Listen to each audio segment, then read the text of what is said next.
After coming out of the special building, Varian encountered Minerva, Ares' disciple. "Sir Varian." She lunged at him with an excited expression. Varian dodged her hug and rubbed his forehead. The Neptunians were famous for revering their idols. This culture was almost cult-like and was one of the reasons famous awakeners preferred to stay on the battlefield rather than return home. Varian had heard of this, but he didn't fully understand the extent of this idol worship due to cultural differences. Earthlings admired strong families and wealthy corporations more than individuals. The only exception to this rule had been Julius, whose individual fame exceeded that of the Xander family. But even then, the Xanders were highly respected. Of course, now that Varian had revealed their dark deeds, that respect had plummeted. "Can I get an autograph?" Minerva asked with glittering eyes. Varian's lips twitched at the question. But considering that she had helped him with Ares, he signed his first autograph. "Yay!" Minerva cheered. "I'll start a fan club after this war. Let's go." Speechless, Varian watched the girl board her spaceship and set out to her post. She was a bit too enthusiastic for wartime, but thankfully, she didn't forget they were in the midst of a deadly war. "Speaking of enthusiasm, how is Sia?" "No, it's Enigma now, how is she doing?" Varian pursed his lips and tapped his comm a few minutes past. "Enigma?" Even when busy with her shadow guardian duties, Enigma usually picked up his call within a minute or two. But now? Is she in the middle of a battle? That's possible, but since Enigma was a mind awakener, she could command her comm with just a thought and let him know she's currently fighting. Could it be? A negative thought rose in his heart. Varian shook his head and suppressed the dangerous thought. "Boo, find Enigma's location and her latest records. Now." "Yes, sir." Boo heard the seriousness in his voice and got to work. Varian boarded the ghost ship and headed straight to Neptune's spaceport. A few minutes later, Boo gave the report. "Master, Enigma was last seen on Planetoid Argos of Mars." But what?" Varian gripped his armrest and asked in a shaky voice. "The records are cut off abruptly." Boo appeared in front of Varian and bowed its head with a pitiful face. "What are the last records?" Varian gulped in fear as he asked. "Here." Boo raised its small hand, and a hologram started playing. Enigma was seen fighting 3 Abyssals. She was having a hard time but wasn't overwhelmed. She had plenty of room to teleport away and protect herself. Her battle was captured by thousands of cameras across the planetoid. Then, suddenly, a red light flashed, and all the surveillance was cut off. "Wah!" Varian opened his mouth to speak, but no words came out. Clenching his fist, he asked in a low voice, "Boo, a while ago, you reported there was no major news, didn't you?" "Yes." This news was locked, and the relevant data was encrypted by Athena. According to the official records, Enigma had won the battle and is currently resting. Fuck. Varian punched the wall, and a shockwave spread through the room, destroying all the accessories. Mars officials were already in a pinch since they lost level 9s due to Mirage Queen. Now, if news got out that Enigma might be in trouble, morale would drop. So, they decided to hide it entirely. "Search. Where was she last spotted?" "Quick." Varian growled. Boo nodded and entered the surveillance devices of Argos Planetoid and every nearby planetoid. A few minutes later, Boo revealed the location of the planetoid near which Enigma's spaceship was last seen. Alone. It was the farthest planetoid from Mars. Varian patted his chest to calm his racing heart and contacted the Athena agency. A hologram of a man in his 30s popped up, and his details were displayed on the side. A level 5. Damn it. "Mr. Varian? What can I do?" "I need the fastest route to Planetoid alone," Varian said. The man scratched his head. "You should teleport from Uranus to Mars, then use a teleportation formation to reach a planetoid an hour away from Argos. Without the formation, it will take 2 hours to reach alone. I don't have 1 goddamn hour. Varian said in a chilling voice. I need the fastest route. But. Fastest. Varian's eyes turned cold. There must be emergency routes. Half of Mars' population was evacuated in a few hours. If you only use the routes on paper, that's impossible. The Athena agent fell silent before giving him a wry smile. I don't have any knowledge of that route. Someone else does. Varian grasped the meaning and immediately ended the call. Then, he called the Sovereigns. Ares had just gone to sleep and didn't answer. Irene was busy fighting. Varian didn't want to call Michael Karen, who was a suspected traitor. Thankfully, Sovereign Kevin answered, and his hologram appeared. Sovereign Kevin was in a healing tube, but his injuries weren't as severe as Ares's, though they were still terrible. Kevin smiled lightly and said, Varian, your Pluto mission. Sovereign, I need the fastest route to Planetoid alone, Varian said. Please. Kevin checked the location of Alone and fell silent. Varian's heart grew heavy when Kevin suddenly asked, Did you really fight 180 level 8 wyverns? Sorry? Say, yes. If you do it all the way. Kevin laughed. Varian grew angry and asked, I need the route is in your comm. Yes? Yes is the answer. Kevin smiled and ended the call. Varian shook his head and quickly checked his comm. Sure enough, there was a hidden route for emergencies. He needed to board a planetoid on Neptune, then he'd be teleported to a secret realm near Neptune and Uranus. From there, he'd reach a Uranus planetoid, another secret realm, and finally Saturn. Then, from Saturn's planetoid to Jupiter's, and from Jupiter's to Mars's. The reason this route was top secret was that all the teleportation formations he was going to use were hidden. A 1-hour journey will be reduced to 10 minutes. Great. Varian grinned and headed for a particular planetoid of Neptune. It was nearby, so the ghost ship only took 2 minutes to secretly land at the bottom of an ocean. The war was in full swing on this planetoid as well. Both sides were giving their best. But without the advantage of wyverns, the Abyssals didn't gain any special advantage over the humans. Varian didn't intend to intervene in this battle. If he suddenly appeared and then disappeared, they might get suspicious. Who am I kidding? I just want to get to Sia as soon as I can. Varian snickered as the ghost ship entered a seemingly ordinary cave and reached a huge wall. A mechanical arm extended out and tapped a specific place in a pattern. In response, a holographic screen appeared. Boo typed in the dynamic passcode from Varian's comm, and the wall disappeared, revealing a teleportation formation behind it. The formation lit up, and in a second, the ghost ship reached an obscure secret realm between Neptune and Uranus. This secret realm had no teleportation formation. The ghost ship exited the secret realm and, in a minute, found another one. This one had a teleportation formation. The ghost ship teleported again and landed underground on a planetoid of Uranus. As expected, there was no teleportation formation on this planetoid. Instead, they'd have to reach a nearby planetoid where the formation was located inside a fortress. What's the planetoid's name again?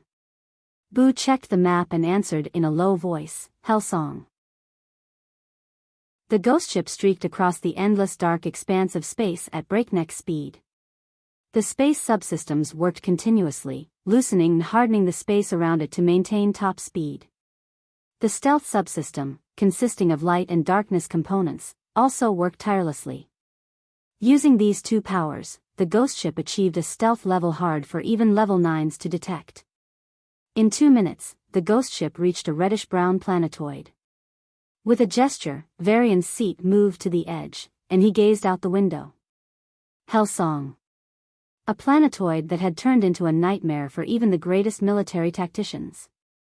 At the moment, the planetoid's clouds were tinged with red, and small lightning arcs crackled across the sky. And the ground.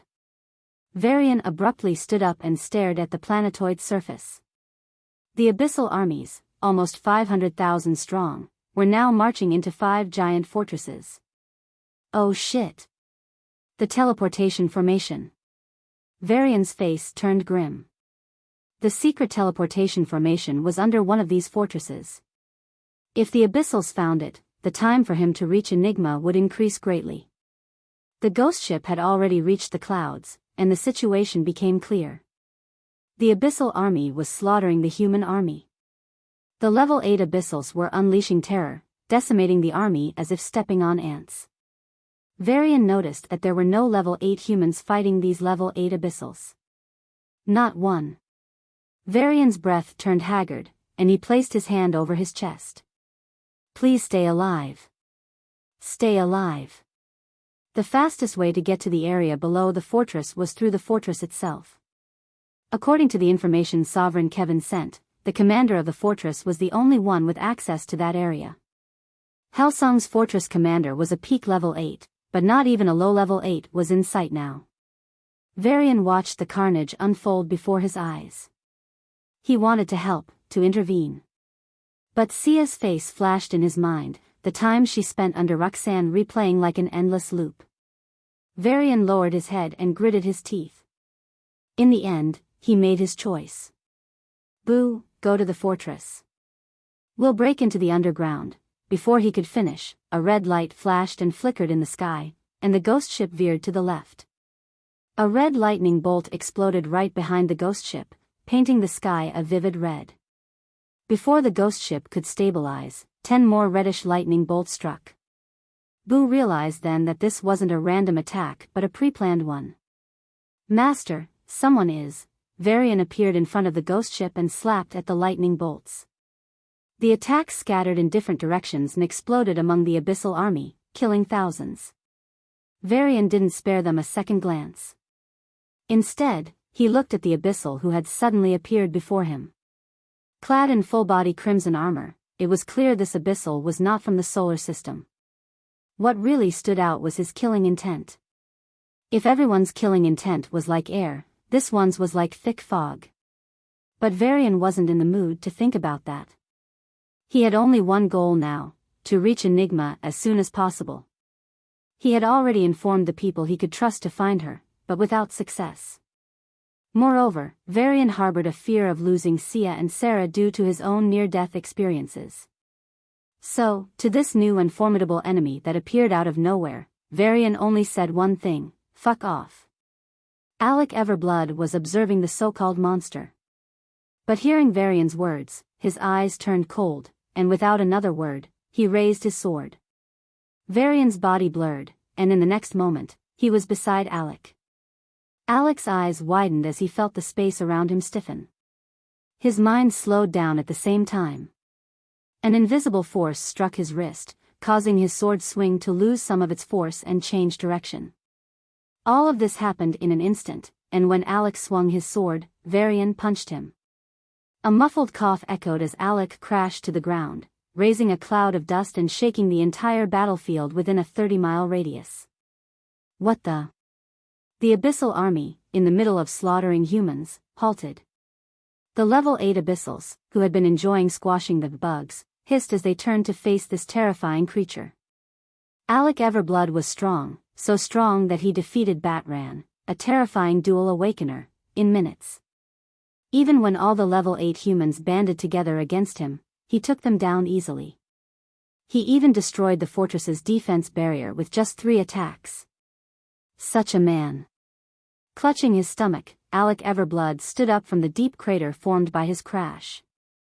4 of his ribs were broken, and his entire torso was now drenched in blood. The Abyssal's once confident and cold face was now pale. He looked up at the human, whom even the Abyss Emperor termed a monster, with a complex expression. No wonder. Varian, on the other hand, noticed that even though the Abyssal was injured, he wasn't out of the game. Even if he tried to kill him, it would take at least a minute. For someone who could clean up entire Planetoid level 8s in a minute or two, this was an extremely long time to spend on a single individual. But this also showed how strong Alec was. However, what of it? Sure, He could last 60 seconds compared to the 3 seconds an average level 8 might manage, but he was just a bigger target in the end. However, Varian wasn't even willing to waste that much time. With his hands behind his back, in the presence of 500,000 Abyssals, Varian looked at the Crimson Abyssal and the 20 level 8 Abyssals with undisguised contempt. Either get the fuck out or die. The level 8 Abyssals on Hellsong were enraged by Varian's words. Son of a bitch. Do you really think you're invincible? You're just one, and we're 20. In a blink, 20 Abyssals surrounded Varian. They hadn't heard of Varian's exploits on Neptune, or certainly on Pluto. In their opinion, Varian was stronger than Alec, but not to the point where he completely crushed him. If they and Alec joined forces, defeating Varian would be a given. Varian gauged the strength of his enemies and realized they were all quite powerful, either high-level 8s or peak-level 8s. If he really started fighting, it would take at least 3 to 5 minutes. And if that Abyssal and Crimson joined, then 20 minutes or more. I can't spend that much time here. Varian's eyes flashed with a hint of hesitation. Noticing the change in Varian's expression, the Abyssal commander laughed. Scared? Are you scared now? No use. You'll end up the same as Batran. Those words invigorated the remaining Abyssals, and they all channeled their auras, looking at Varian with venomous eyes. Varian raised his hand, and the 20 Abyssals suddenly felt their hearts leap. An ominous sensation overwhelmed them, and a cold killing intent enveloped them. Hiss! The 20 level 8 Abyssals drew in a breath of cold air, shivering. Varian's figure appeared in front of one of them, and his hands slapped down. The remaining 19 Abyssals tried to stop him, but the horrifying killing intent slowed their reaction, making them a bit too late. So, they could only watch as Varian's hand reached for the head of the Abyssal, ready to blast it into. The Abyssal, about to die, was blown back, and in its place, Alec Everblood appeared, blocking Varian's punch with a red lightning spear. The world seemed to dim for a moment, and a huge shockwave spread from the point of contact. A deafening explosion followed, and Alec was sent flying several miles while Varian remained in place, his gaze growing increasingly hostile. You're so dead, Varian's words were like an ominous prophecy. Alec withdrew his spear, his arms still trembling from the block and his palms bleeding heavily. I really can't kill you, the Abyssal and Crimson admitted, giving Varian a serious look. Neither can any of us. The level 8 Abyssals previously surrounding Varian were already slowly retreating. Hearing Alec's words, they abandoned all pretense and started retreating at full speed. Varian paid no attention to their movements, keeping his gaze locked on the Abyssal and Crimson, ready to deliver the next blow. Though he was a step stronger than Alec, Varian didn't feel safe facing this Abyssal. He had a sense that even a slight mistake could lead to a major blow from Alec. Alec's second strike reinforced this notion and made Varian realize that killing Alec would take more time than he initially thought, time he didn't have. But there's no choice. If I try to enter the teleportation formation with him still here, he can just destroy it and ruin my plans. Varian's hostility grew, and he teleported in front of Alec, a lightning spear in his right hand and an ice spear in his left. Alec's eyebrows shot up at this display of power. A hybrid? Did the Devis reach such advancements in hybrid research thousands of years ago? His mind raced with thoughts he quickly pushed aside. Alec transformed into a mass of lightning and met Varian's attack head-on. The sky flashed with blue, gold, and red before the red quickly vanished. Alec's figure blurred as he retreated from Varian and jumped into a spaceship. It looked different from the typical abyssal ships. A split second later, it emitted a bright light and vanished. Teleported. Is he still on the planetoid? Varian's eyes narrowed, wondering if he should pursue Alec. Varian, I thought I could kill you, but I failed. However, your death has been decreed by His Majesty. No matter where you hide, you can't escape. Alec's confident words echoed in the air, followed by a burst of laughter. Varian snorted in dismissal but remained vigilant. The Abyss Emperor is targeting me now? What a great honor. Shaking his head, Varian asked Boo to check the planetoid surveillance. Master, that abyssal is gone. I don't want to delay our journey further, Varian said with a smile as he was about to enter the fortress. Then he realized he had forgotten about the level 8 abyssals. Where are the rest? They've all gathered a few hundred miles away. So they prefer death to running? Varian's lips curled into a cruel smile. I'll grant their wish. His figure vanished and reappeared a few hundred miles away, right in front of the 20 level 8 abyssals. Var, the aura of 7 divine powers glowed, overwhelming the abyssals. Heads flew, bodies burned, the living were frozen to death, and most ended up as piles of bones and flesh. 2 minutes later, Varian crushed the neck of the last abyssal and teleported above the fortress. He killed those abyssals to ensure they wouldn't investigate when he used the formation. If they did and destroyed it, the emergency route Sovereign Kevin entrusted him with would be ruined. Even with them dead, he didn't enter the fortress. The abyssal army was still present. Of course, they no longer had any confidence in winning this planetoid. The level 7 abyssals were more aware of this than anyone. So, they ordered a retreat in hopes of preserving as much manpower as possible. Varian kept teleporting from one place to another over the abyssal army, raining down attacks. Lightning bolts, ice bullet rain, and telekinetic arrows killed tens of thousands. His occasional punches created huge craters, killing thousands. Hundreds of abyssals, trapped in his illusions, started attacking their own army. In just minutes, the abyssal army had devolved into utter chaos. The remaining human army, only about 10% of the original, kicked back into action and restarted the defenses of the fortresses. Since the abyssals were retreating, they had enough room to complete the complex process. Varian disappeared from everyone's sight and teleported into the lowest floor of one of the fortresses. There were only a few soldiers on the way, and he used his mental powers to hide himself and send them away. The situation was too chaotic now, and no one would notice what was happening here. After going through several corridors and halls, Varian stopped in front of a particular wall. This was the entrance to the teleportation formation. He touched the wall for a few seconds before punching it. Key. I need the key. If I forcibly open it, the whole fortress will blow up. Even though he had forcibly opened routes in previous places without such severe consequences, this was a great fortress with excellent defensive mechanisms. Fuck. Varian cursed and ordered, Boo, find the comm of this fortress's commander. Yes, Master. Boo took over the surveillance of the planetoid while tracking the comm. A minute later, Boo's childish but excited voice sounded, Master, found it. Varian's eyes lit up, and his figure disappeared from the fortress. A few seconds later, he appeared in front of a building deep within the Abyss military base. The Abyssals were still in chaos, and no one entered this area, which was originally reserved for level 8s. He's in there? Varian looked at the thick, metallic red door and asked. His senses couldn't penetrate the building, and he had no idea if there were Abyssals inside. Yes, Master. His comm connection was cut off here.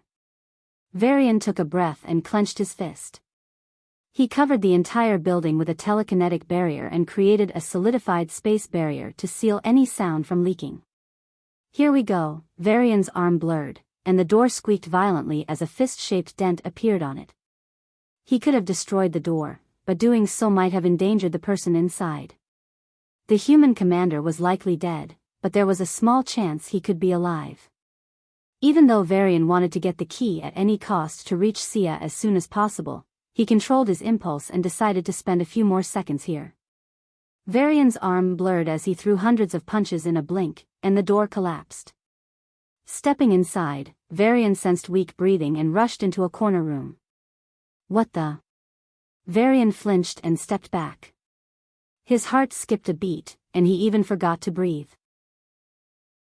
Warning, gore. It ends after. The man, if he could still be called one, had lost all resemblance to a living being. His entire skin was missing, resulting in a grotesque sight. The nerves, blood vessels, and even the blood flow were visible. Where his eyes once were, there were only empty sockets. His tongue was cut off, and his teeth were broken. His ears were scorched. The chair he was strapped to was drenched in his blood. The man was barely breathing, and with each breath, his body twitched and spasmed, and his face grimaced in pain. The fact that he was still alive was a miracle in itself. From the communicator thrown in the corner of the room, Varian recognized the man's identity, Batran. A peak level 8. The commander of 100,000-strong army. The protector of a fortress. Looking at his pitiful condition, Varian felt deep sorrow welling inside him. Even though he tried his best to prevent it, his eyes turned red. A man doing his duty, leading his people into war so that everyone else could be safe. If he lost and was captured, his fate was entirely in the hands of the enemies. A quick and merciful death? A painful death? Or worse, brutal torture like this. Varian opened his mouth to speak, but all that emerged was a muffled call. The man on the chair stiffened and turned his eyeless face toward Varian. He opened his mouth to speak, but without his tongue, he couldn't utter a word. Just from this small movement, blood spilled from his body, and he began to twitch in pain. His mind was nearing the brink of complete breakdown. Varian couldn't bear to look at him like this anymore and used his psychic powers to knock him out. Then, he quickly pulled the man into the ghost ship and used his telekinetic powers to place him in the best healing pod he had. Master, what is this? No, who is this? Boo cried out in fear and shock. Varian lowered his head. He's the hero who tried to save the fortress. A man who didn't break, even under inhumane torture. A warrior who still had the courage to stare me in the face, thinking I was an enemy. A deep silence followed. Boo studied the injuries and flinched. Varian grabbed a comm from the room and walked out. Let him rest. Inform his family and the military that he's safe. Yes, Boo nodded. The ghost ship entered the fortress again, and with Batran's comm, it easily opened the secret formation and teleported to the next planetoid. From there, Varian's supervision wasn't required, and Boo took over the travel. Varian, on the other hand, stood in front of Sarah's retreat room. No matter how hard he tried, Batran's figure flashed in his mind. How much pain did he endure? Even if they were archenemies, this was kicking below the belt. Damn you, Abyssals. Varian's eyes turned red, and he knocked on the door. Sarah, I want to see you. One negative thought after another popped into his mind, and Varian felt increasingly worse. To add to his woes, Sarah's reply didn't come. Varian knew she was in retreat and was better off being alone. That's why he hadn't disturbed her so far. But now... Varian looked at his pale face and bloodshot eyes in the silver wall's reflection and shook his head. A few more seconds passed, but there was no response. Fine. Varian gritted his teeth and was about to turn around when the door opened. A mix of green, white, and red light illuminated the entire ghost ship. Varian walked toward the source of the beautiful lights. The room was entirely bare, except for a few pictures and short videos floating on the walls. Varian glanced at these collections, and his footsteps slowed. They were all taken during the vacation. With each video, a memory flashed in Varian's mind, and warmth spread through his heart. In one photo, Sia and Sarah were trying on new clothes during a shopping trip. Behind them, Varian stood with a weary face. He remembered that day clearly. He had boasted about his patience in front of the girls, only to be dragged shopping for 6 hours. It was then that he truly understood what patience meant. In a short video, Sarah was attempting to cook seriously while Sia sneaked behind her and yelled. Startled, Sarah accidentally tossed the half-cooked dish into the flames. Sia burst out laughing, and in retaliation, Sarah chased after her. That day, Sarah pouted until Varian helped her punish Sia. Sia. Varian forced a smile but didn't know if she was alive or not. Taking a deep breath, he walked toward the woman emitting the colorful lights. In a white one-piece, Sarah floated in the air, sitting cross-legged. Emitting a holy aura, she resembled an angel from old myths. She was nearly at the end of her retreat but was at a critical juncture, so she couldn't open her eyes or speak. Varian didn't mind. His feet left the ground as he floated behind her. "Sarah, what I'm about to do, don't be startled." He gave her 2 seconds to prepare before embracing her from behind. "Sarah." Varian wrapped his arms around her waist, feeling her soft body in his. He felt her slightly unsteady breath, her racing heart, and her cold skin. He could smell the distinct lavender fragrance, unique to her. Sarah's eyelashes fluttered as she prepared to break her silence and ask what had happened to make him act this way. Varian sensed her movements and kissed her cheek. "Don't. I'm fine. I just missed you." Sarah's face turned rosy, but her eyebrows knitted together. She knew Varian was lying, but she also understood he didn't want to worry her. Whatever he was facing, he just wanted to see her and hold her. If so, she was more than happy. She, too, missed his warmth. The couple stayed in a tight embrace, silent but comforted by each other's presence. "I used to think being killed was the worst thing that could happen to you too, but I was wrong. What happened to Batran was brutal." Varian held Sarah's hand, interlocking his fingers with hers. Even though she was right in front of him, he was afraid. "I don't want you two to ever face that fate. Even if we have to leave everything behind, as long as you're both safe, then everything is worth it." Sarah felt Varian's trembling body and the thumping of his heart. Though he hadn't spoken a word, she could sense his grief. She could feel the turmoil he was experiencing, his resolve in the face of hardship, and his deep care for her. "Varian, if it can make you feel like this, it must be something terrible." Sarah wanted to hug him and tell him it would be all right. That even if it was something they couldn't overcome, they would face it together. But in her current state, she couldn't even speak. A teardrop slid down her cheek as she shared in his pain. "You have to face this alone. Forgive me." The ghost ship teleported to a Mars planetoid, Argos. Then it rushed to the planetoid alone at full speed. Varian's spirit had recovered considerably after spending a few minutes with Sarah. He didn't like to be vulnerable, but sometimes things got too hard. At least, he had someone he could share his grievances with. "Sia will be fine," Varian told himself. "She has to be." As the ghost ship headed toward Alone, Boo appeared in front of him and said, "Master, Enigma's comm is hidden. Boo suspects she's currently in an isolated environment." "Isolated?" Varian's face paled, and Batran's face flashed in his mind. The aura in his body grew chaotic, and he shook his head violently. "No. She isn't captured." "Master, please calm down," Boo said in a helpless tone. "She could have isolated herself too." "Why?" Varian asked, his breath rough.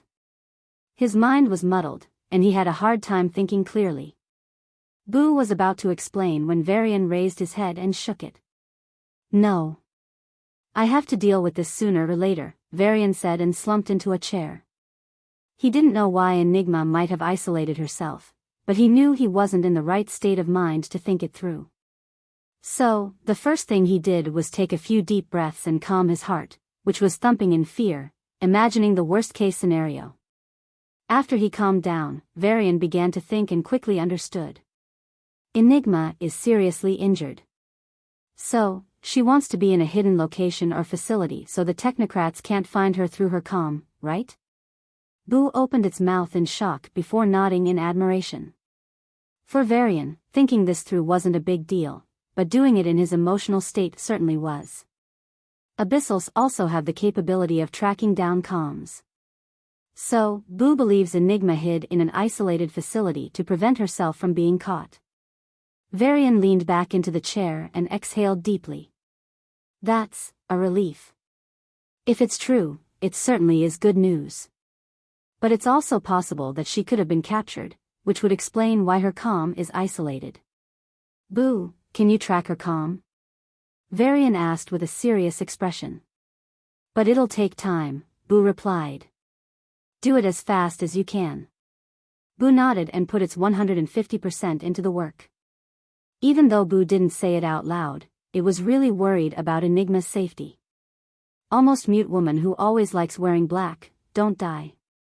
A few hundred miles away from Planetoid alone, a spaceship was disguised as an asteroid. The AI of the spaceship was treating her injuries, but Enigma's recovery was very slow.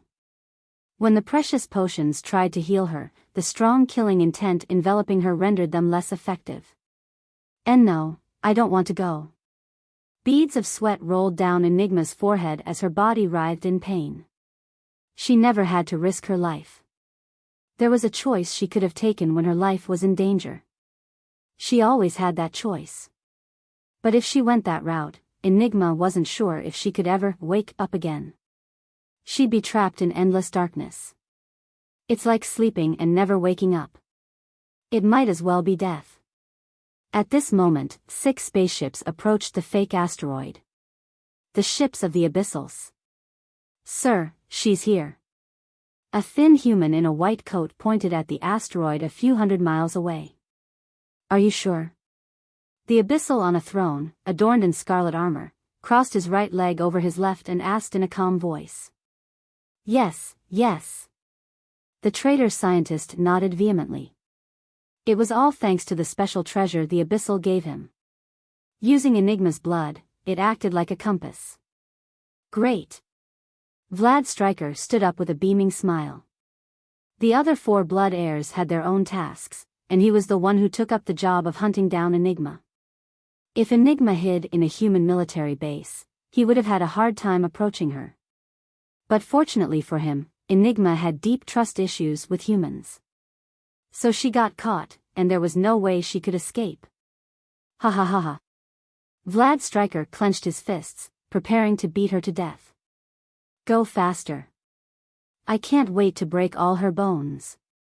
His spaceship reached Enigma's, and without waiting for it to close the distance, Vlad Stryker rushed out and dashed toward the fake asteroid. In her spaceship, Enigma's eyelashes fluttered before they abruptly stopped. Pitch-black darkness enveloped her, and a terrifying aura filled the spacecraft. Due to the sheer pressure, this spaceship, which could handle a few level 8 attacks, began to break down.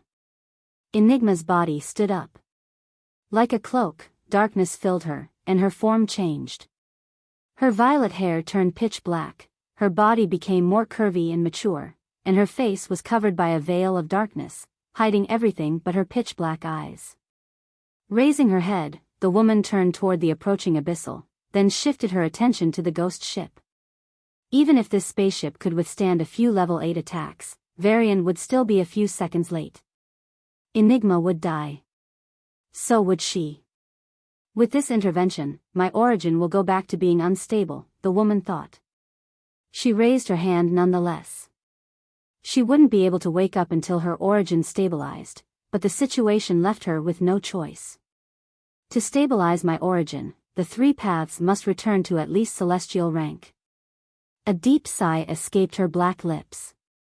This was a trump card she didn't want to use, as she had only one chance. Once she used it, even if their lives, including her own, were threatened, she couldn't intervene. I was saving this chance for the Abyss Emperor, but fate is fickle. You're on your own now. The woman could only place her hopes on Varian. Even if they couldn't win, she wanted Enigma to be safe. He will do that, he loves Sia, doesn't he? The woman's eyes flashed. The darkness within her surged, and she locked onto the incoming Abyssal. You're the reason I'm risking my life. The woman's black eyes turned cold, and a killing intent never before seen in the solar system appeared. Die. An invisible shockwave of aura spread throughout the solar system. The sovereigns, the Abyss Kings, and Queens halted in their tracks and looked in a particular direction. What the? Julius panted heavily, feeling a terrifying force pass by him. It was just a remnant, a trace of the whole, yet it carried such terror that his body instinctively wanted to flee. Celestial rank? Demon King frowned as he controlled his shaking legs. And no, not celestial, but it feels like one. No sovereign or abyss ruler had any answer to this question. They even stopped fighting for a few minutes, looking at each other dumbly. But near the planetoid alone, the Abyssal spaceship and the Abyssal Vlad himself disappeared as if they had never been there in the first place. 30 seconds later, the ghost ship reached the place, and Varian found Enigma collapsed on the floor. Seeing that she was safe, Varian cried out in joy. She's safe. Thank the heavens. Saturn was facing an unexpected crisis. A blood heir, one of the Abyssals in crimson, made her presence known. The planetoid Oyan, perpetually covered in snow, was now facing chaos. The human army, having given up the offense, hurriedly retreated to their bases. The Abyssal army pursued them with increasingly aggressive tactics. As the human army was about to enter their base, the Abyssals ignored any form of self-defense and attacked the soldiers. From the sky, these two sides appeared like groups of black and gray dots moving on pure white paper. Hurry. Start it. But sir, it's not advisable, it's the only choice. Begrudgingly, the technicians initiated the base's defense mechanisms. The latest weapons began to shoot down the Abyssals. These weapons were effective against the low-level Abyssals and, to a certain extent, even hurt the level 4s. However, level 5s and higher easily dodged the attacks. The situation worsened when telekinetics intervened and blocked the attacks on the defensive weapons. The highly advanced armaments had already been studied by the Abyssals. Using a clever tactic, the telekinetics disrupted the launching of the attacks. As a result, the defensive weapons either misfired, killing unsuspecting humans, or simply exploded. Humans had the option to use highly destructive weapons like nukes. However, if a level 7 or even a level 6 telekinetic interfered, they could easily turn the tables. This had happened in the past, with humans being bombarded by their own nukes enough times until they abandoned the idea of winning with mass destruction weapons. The fight continued, and as the Abyssal army pressed on, 10% of the weapons were destroyed before they stopped firing. It was the human army that deactivated the remaining ones, as the Abyssals started taking advantage of them. Despite a 5% loss, the human army managed to return to the defense base. The base quickly enclosed itself, forming a giant fortress. Several formations activated, creating a defensive system. The temporary commander of the base, a peak level 7, observed the overall situation. The Abyssal army was regrouping, signaling the prelude to their long invasion. Even with our losses, we should be able to hold off for a whole week with the base's support. Only. The commander's eyes flashed, and he raised his head to look at the horizon. Oyan's traditionally dark blue sky was now orange-red, and a patch of blue appeared in the distance. It was not the usual white of snow, but the blue of water. Oyan's perennial snow was melting. The reason soon became apparent. The sky suddenly turned red, and the sound of a phoenix screeching reached the base.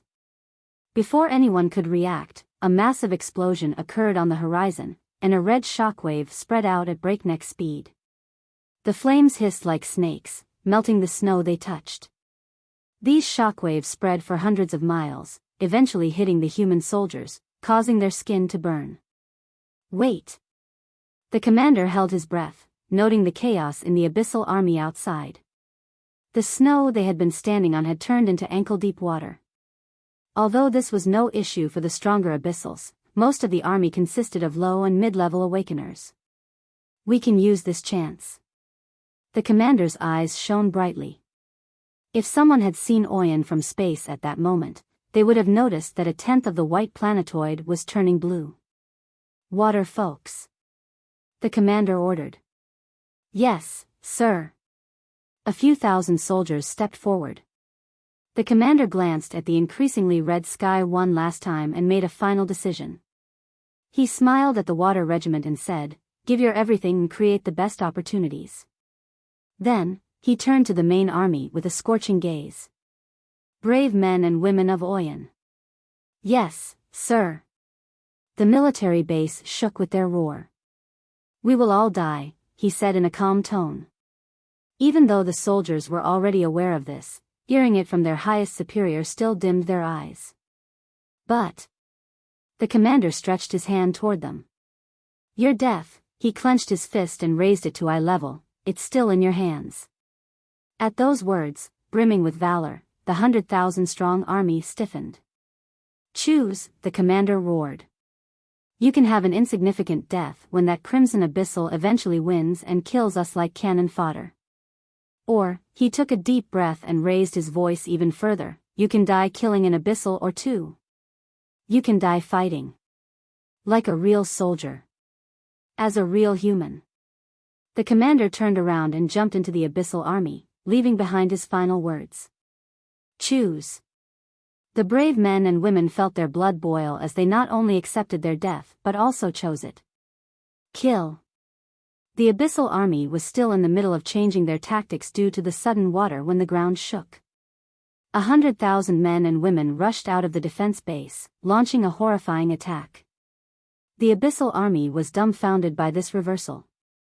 The sky was painted in myriad colors, and the ground cracked as countless attacks of all kinds engulfed the battlefield. The snow was painted red and green. We don't have much time. Forget everything. See one, kill one. The humans who embraced death were far more terrifying than the Abyssals imagined. Die? I want to die. But as I die, I want to take 10 of you with me. The Abyssals suddenly fell into a defensive formation, yet they couldn't stop the suicidal attacks of the human army.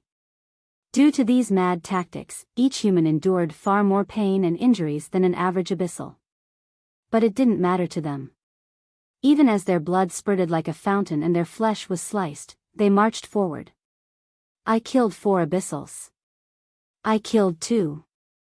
The dying soldiers announced their feats as if to prove their deaths were not in vain. Witnessing the death of the people he had shared many life and death moments with, the commander's eyes turned moist. But he didn't stop attacking the abyssal commander. Instead, his attacks grew fiercer, and finally, he sliced the throat of the abyssal, while his own chest was blown apart, destroying his heart. As he lay on the melting snow, the commander glanced at the scarlet sky and spoke his parting words. As if they were a testament to his strong resolve, they lingered in the air longer than others. There isn't much time.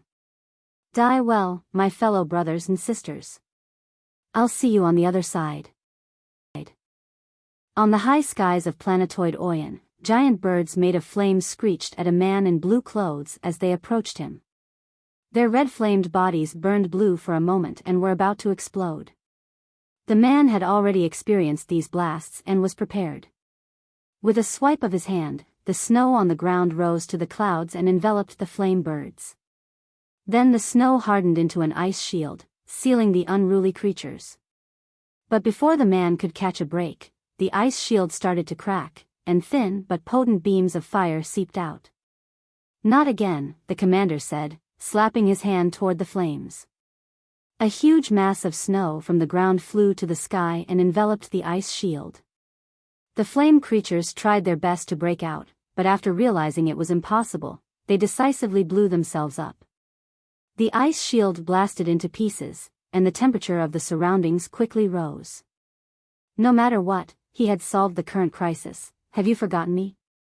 A sweet but poisonous voice sounded behind the commander. Hearing those words, the commander channeled his ice aura and rushed to the ground.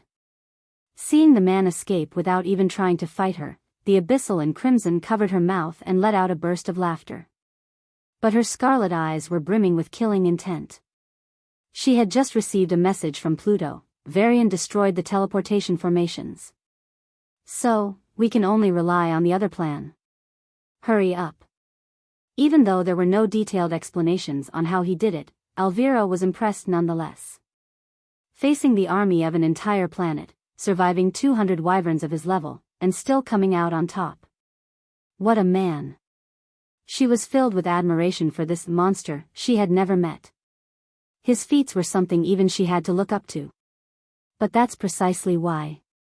You shouldn't be allowed to live. Elvira's expression turned cold. Elvira Everblood shook her head and pushed those thoughts aside. There was someone specifically assigned to Varian's death. The plan was foolproof. In fact, it could even be used on a sovereign, and they would die. But the Abyss Emperor insisted on using it on Varian, sealing his fate. This planetoid is the hardest for me. Once I conquer this, nothing can stop me. Alvira's body burst into flames, and she shot to the ground like a meteor. The snow melted upon her arrival, and for a dozen-mile radius, even the water evaporated, leaving only barren land. The commander looked at the female Abyssal's power and gritted his teeth. Oyen was an ice planetoid. His powers were boosted, and hers were suppressed. Yet, she was still a bit stronger than him, a peak level 8. If she goes to other planetoids, she'll be unstoppable.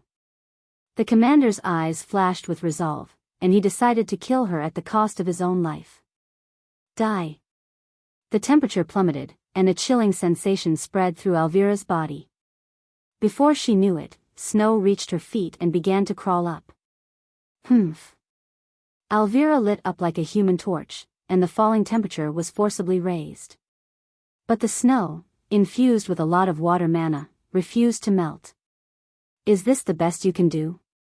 Alvira glared at the human glowing in soft blue light. The commander poured even more mana into the snow, making it colder and more resilient. Alvira's legs, up to the calves, were quickly covered in snow and completely frozen. You bastard. Alvira elementalized and turned into an abyssal outline of flames. A red light flashed, and Alvira reached the commander in a split second. The commander also elementalized, turning into human-shaped water. Then they collided. The fire and water blended, competing at the most primal level. The water tried to douse the fire, while the fire attempted to vaporize the water. From the clouds, one could see a whole area spanning a dozen miles shining red and blue. The land first froze, forming snow, then melted, creating lava, which froze again and turned to snow. The cycle continued, over and over. The land shifted from ice to fire and back again, the speed of change increasing. From an aerial view, the land turned red and blue at a breakneck pace. The speed continued to increase until the difference in the shift became negligible. Then, the land turned red and blue simultaneously. At that moment, the world seemed to stand still. The entire planetoid shook for a moment, and the area of conflict, spanning 15 miles, was destroyed, leaving behind a deep crater. At the center of the crater, a blue light flickered on and off before it permanently went out. Then, a red light shone and emerged from the crater. Alvira Everblood's face was slightly pale, and she was bleeding in several places. But that was all. She didn't have a single major injury. Her condition wasn't severe, and she could easily slaughter the human army on Oyen. But she didn't. Instead, she reached a secret location and checked a transparent crystal floating there. Did it begin? The crystal contained a strand of black energy, which continued to grow with each passing moment. Really, Alvira expanded her fire sense and noticed countless thin dark lines entering the crystal. She followed one of the dark lines and found it originating from the battle, from a dying human soldier. Another dark line was coming from a dying abyssal. As the humans tried their best to kill as many abyssals as they could before they died, thousands were perishing every second. So, the entire battlefield was filled with these thin, dark lines. Alvira smiled as she glanced at the crystal one last time. It was already a bit thicker than when she arrived. The female abyssal's lips curled up. Since the situation was like this, she decided not to intervene and left for another planetoid. Only her ominous laughter lingered. Fight. Kill. Die.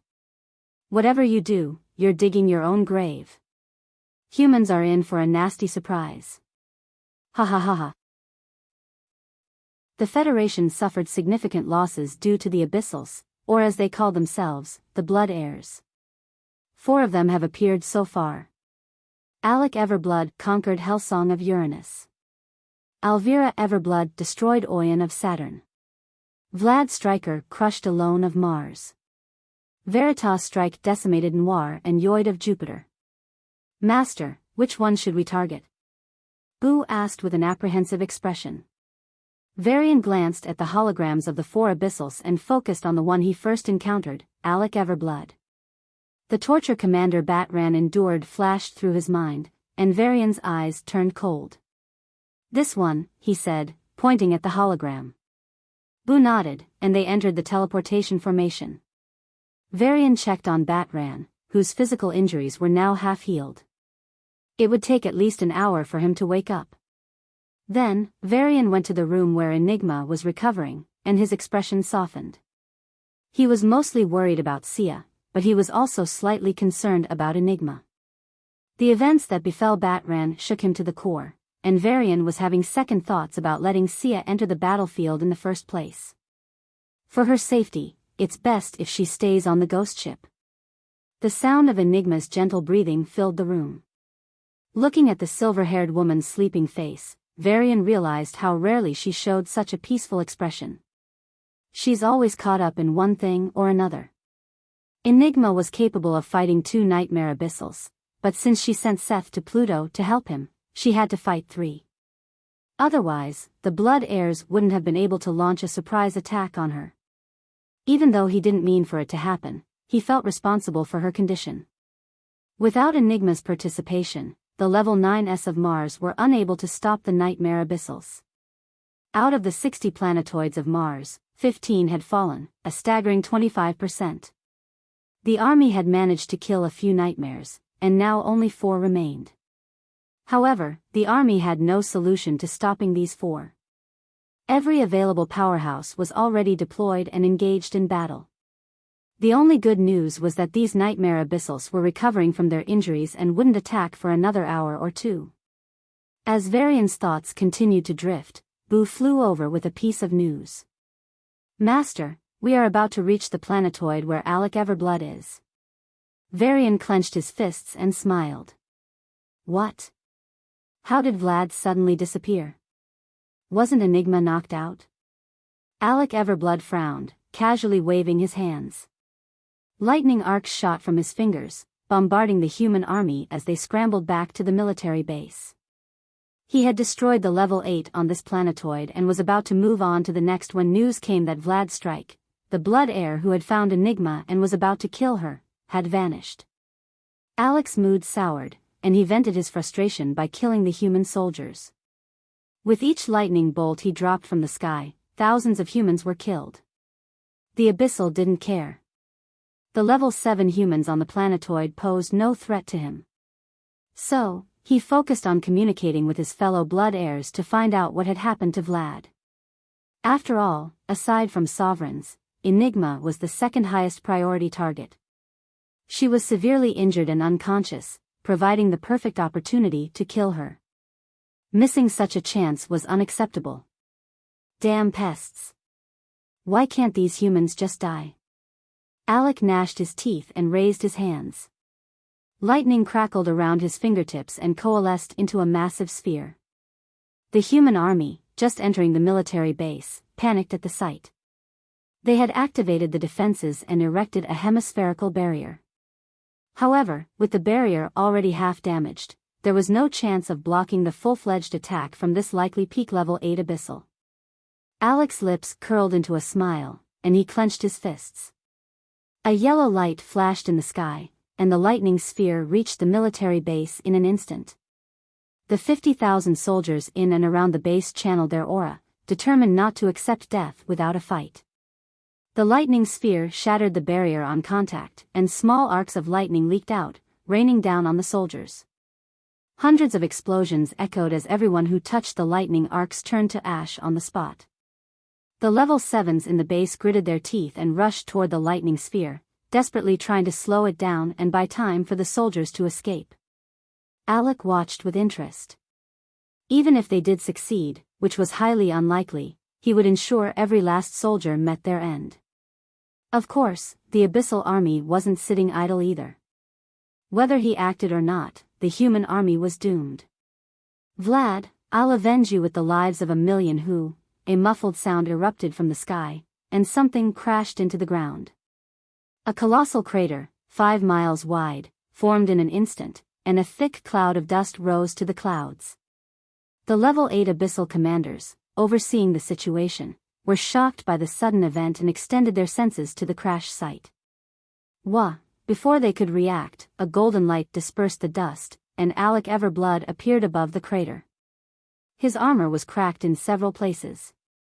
There was a deep horizontal cut starting from the edge of his right shoulder and ending just at his neck. Blood was gushing out as if he were a fountain, and the wound was so deep that his bones were visible.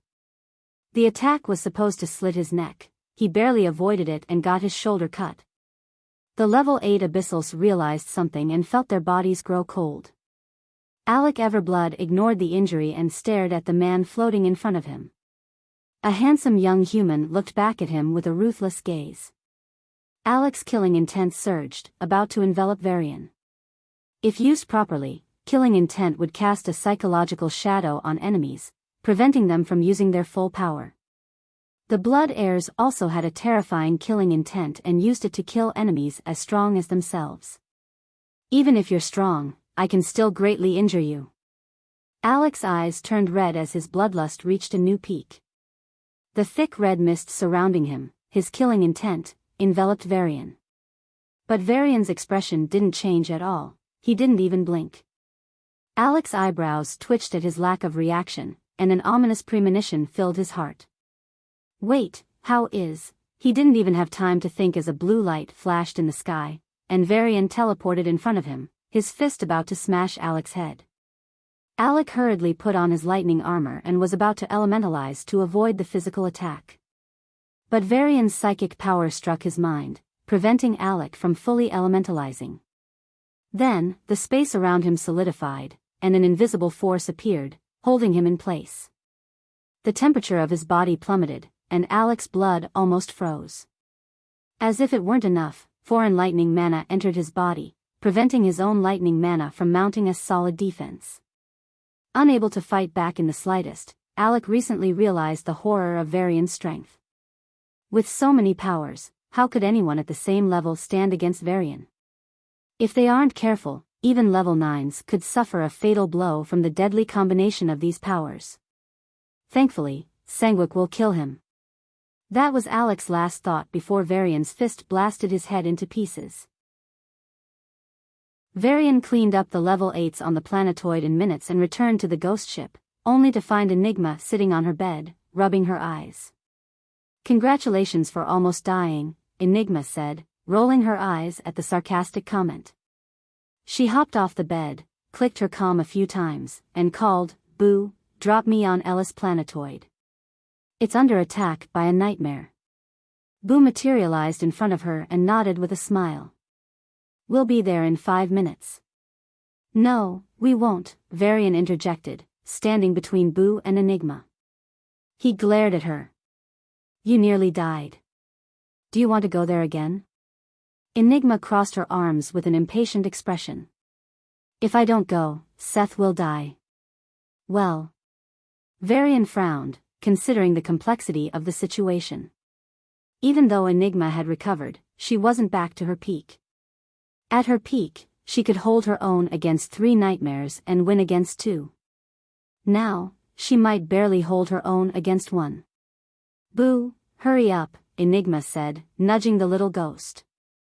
Boo looked back and forth between Varian and Enigma, confused like a child forced to choose between its parents. "If Seth dies because we're a second late, will you be okay with it?" Enigma asked, and Varian finally relented. "If things get dangerous, pull him into the ghost ship. Don't risk your life." "My life or Sia's life?" Enigma asked slowly. Varian stared at her before responding, "Aren't your lives interlinked? So there's no need to choose. But if I had to pick one, it's Sia's. Can't you at least lie?" Enigma said, looking at him with slight resentment. It was rare for her to show such an expression, and Varian was understandably surprised. "Why?" "So that I can feel a bit happy." Enigma shook her head with a wry smile. "Even if it's a lie, at least someone doesn't want me to die and thinks I'm worth existing." At her sincere but depressing words, Varian lowered his head and sighed. Enigma was becoming more expressive and vocal, even though she was still the least talkative of the 3. This change was due to the vacation they had. For Enigma, the vacation was an eye-opener to close relationships. After seeing Sia and Sarah's friendship, perhaps she too began to crave it. After all, her relationship with Blue Flash had little emotional connection from her side. As these thoughts flashed through his mind, Varian raised his head and looked at Enigma. She thought he was talking about Sia's safety and shrugged. "Don't worry, I won't put Sia in danger." Enigma didn't tell him that she had a single chance to wake her. The price was that she would devour her and plunge her into endless darkness. Even though she never wanted to use that method, if her life was really threatened, it was her only option. At least that way, she wouldn't completely die, and Sia could live properly. But Enigma didn't know that she had already woken once and lost the chance to help if Enigma or Sia fell into danger in the future. "Master, Enigma, we're about to reach the planetoid. Please be ready." The small, round sphere visible from the window rapidly grew larger. Even from outer space, a network of dark red lines over the clouds was clearly visible. Fire Awakener, Enigma took a deep breath. After checking her condition one last time, she walked to the exit. The ghost ship entered the atmosphere, and Enigma was about to jump out when Varian suddenly called out. "Enigma, Enigma hummed without turning back. "Don't risk your life," Varian said.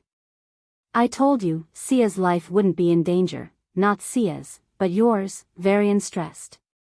"I don't know how one of you can be safe while the other is injured, but if it comes down to that, don't risk your life." Whether he was saying those words sincerely or just for lip service, only he knew. With her back turned to him, Enigma's lips curled up slightly into a playful smile that even she didn't realize. "Even for Sia?" she asked. "If you have to risk someone's life, risk hers life," Varian replied. Enigma shook her head and jumped into the clouds. The Nightmare Abyssal coordinated with the Level 9 Abyss commander of the Planetoid and was about to kill the human Level 9 stationed there. Even though the human commander had high defenses, he was slowly being pushed to his death while facing two Abyssals. When he thought death was inevitable, a woman in black fell from the sky and changed the course of the battle. In a few minutes, they fought off the Abyssals, turning the situation from near death to a hard stalemate. Explosions filled the sky as the planetoid was blasted by fireballs. Enigma deftly dodged the attacks as she fought off the Fire Awakener Nightmare Abyssal. She hadn't recovered completely, and her internal injuries weren't fully healed. If the fight continued for much longer, she'd be the one to lose. "Ha ha ha. Enigma, I heard great things about you. But it turns out it's all talk. You can't even beat me." The Nightmare Abyssal laughed as he waved his hand. Tens of thousands of fireballs materialized in the air and shot at Enigma. "I have to finish this soon, but how?" Enigma covered herself in a cloak of darkness to hide from the Abyssal's fire sense. He could detect her, but only vaguely. To aid in this, she used her mind power to create illusions of herself in other places. Thanks to these strategies, more than 3/4 of the attacks missed her. However, she still had to face the remaining 1/4 head-on. Enigma used a gravity shield to protect herself, and although she was mostly safe, she suffered some minor injuries. The sky flashed red as the fight continued with no end in sight. As Enigma grew increasingly anxious, a familiar voice sounded in her mind. "Let's get back at them for sneak attacking you. Prepare yourself." The Abyssal, unaware of the looming danger, continued to mock Enigma's strength. "Only this much? You seem to have internal injuries. Will you last an hour, or will you collapse from your injuries?" As he spoke, he raised his hand to summon more fireballs. The human and Abyss commander were preoccupied with each other, and his concentration was fully on Enigma. He had already observed how she was dodging his fireballs with her darkness and illusions, so this time, he focused all his attention on her and channeled his fire mana to summon the fireballs. It was then that an unexpected change occurred. His mind went blank for a split second. The blood in his heart turned cold, and the space around his chest cracked. The space blades nearly pierced his heart, but he instinctively used his fire mana to protect it. Without giving him a moment's respite, a telekinetic force in the shape of a knife tried to attack his eyes. Feeling a great danger, his instincts kicked in and forcibly shifted his focus, causing him to use fire mana to protect his eyes. By the time he finished, he realized something was wrong. The next thing he saw was Enigma's sword slashing at his neck. He hurriedly put up a last-second defense, but it crumbled under Enigma's prepared, full-blown attack.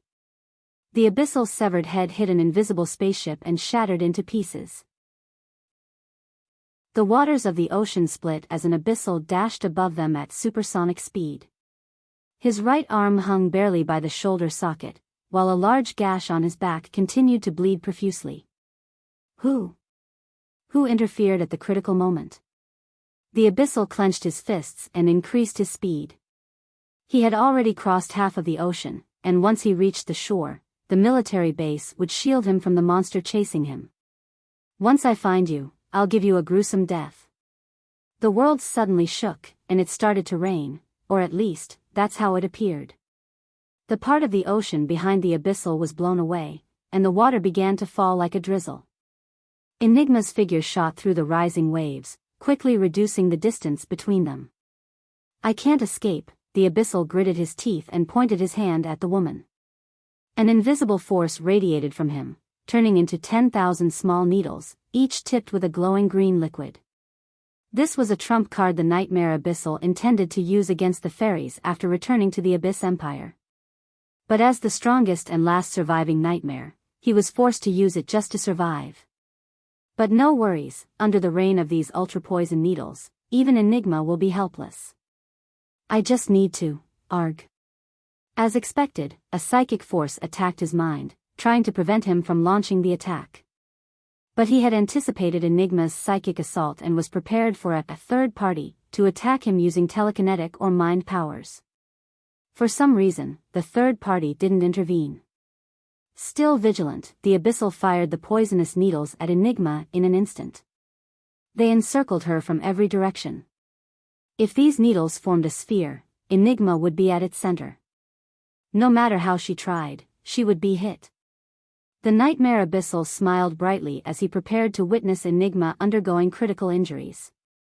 But to his shock, the space around Enigma trembled at the last moment, and she disappeared.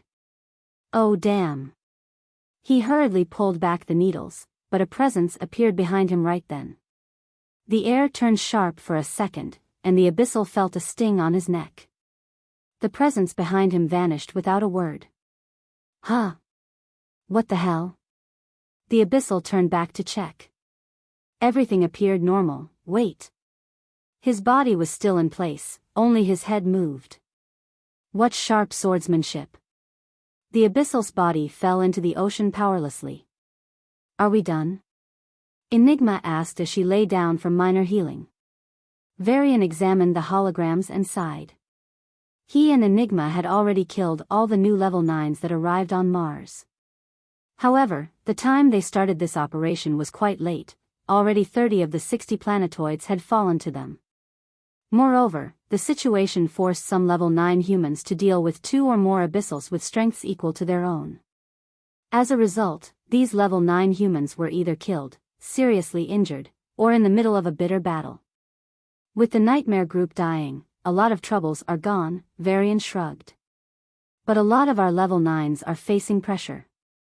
They'll need a hand or they'll fall.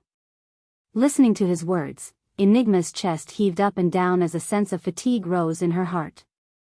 Now, she'd have to move from planetoid to planetoid in an effort to prevent human level 9s from falling and help them suppress the level 9 Abyssals. Why not try to kill more low-level 9s? She could. But by the time she killed a couple of them, a high-level 9 or a couple of mid-level 9 humans might die. The balance would tip in their favor, and the consequences would be far more disastrous. So, what Enigma now had to do was assist mid and high-level 9 humans. Moreover, half of the 60 Mars planetoids have fallen. Of course, this didn't mean the human armies on these planetoids were completely exterminated. However, they were currently being crushed. Even on the fallen planetoids where the human army performed their best, they were only at 80% of the Abyssal army's numbers. Some of these fallen planetoids had human armies with numbers only 40% that of the Abyssal army. Under such conditions, these Abyssal armies would soon decimate the human armies. Even if they didn't finish off the humans, they could easily manage to send a couple of 10,000 Abyssals as reinforcements. These reinforcements would reach the remaining 30 planetoids where humans and Abyssals were about the same strength and break the balance. How many reinforcements? How many planetoids? Enigma rubbed her forehead. She'd also have to take up the job of either destroying or suppressing the Abyssal reinforcements. Too much, Enigma said in a depressed tone. Yeah, Varian nodded with an equally depressed expression. The Abyssals got us good. Even if we survive this war, the human army would have to go on the defensive for at least 5 years to regain pre-war strength. That long?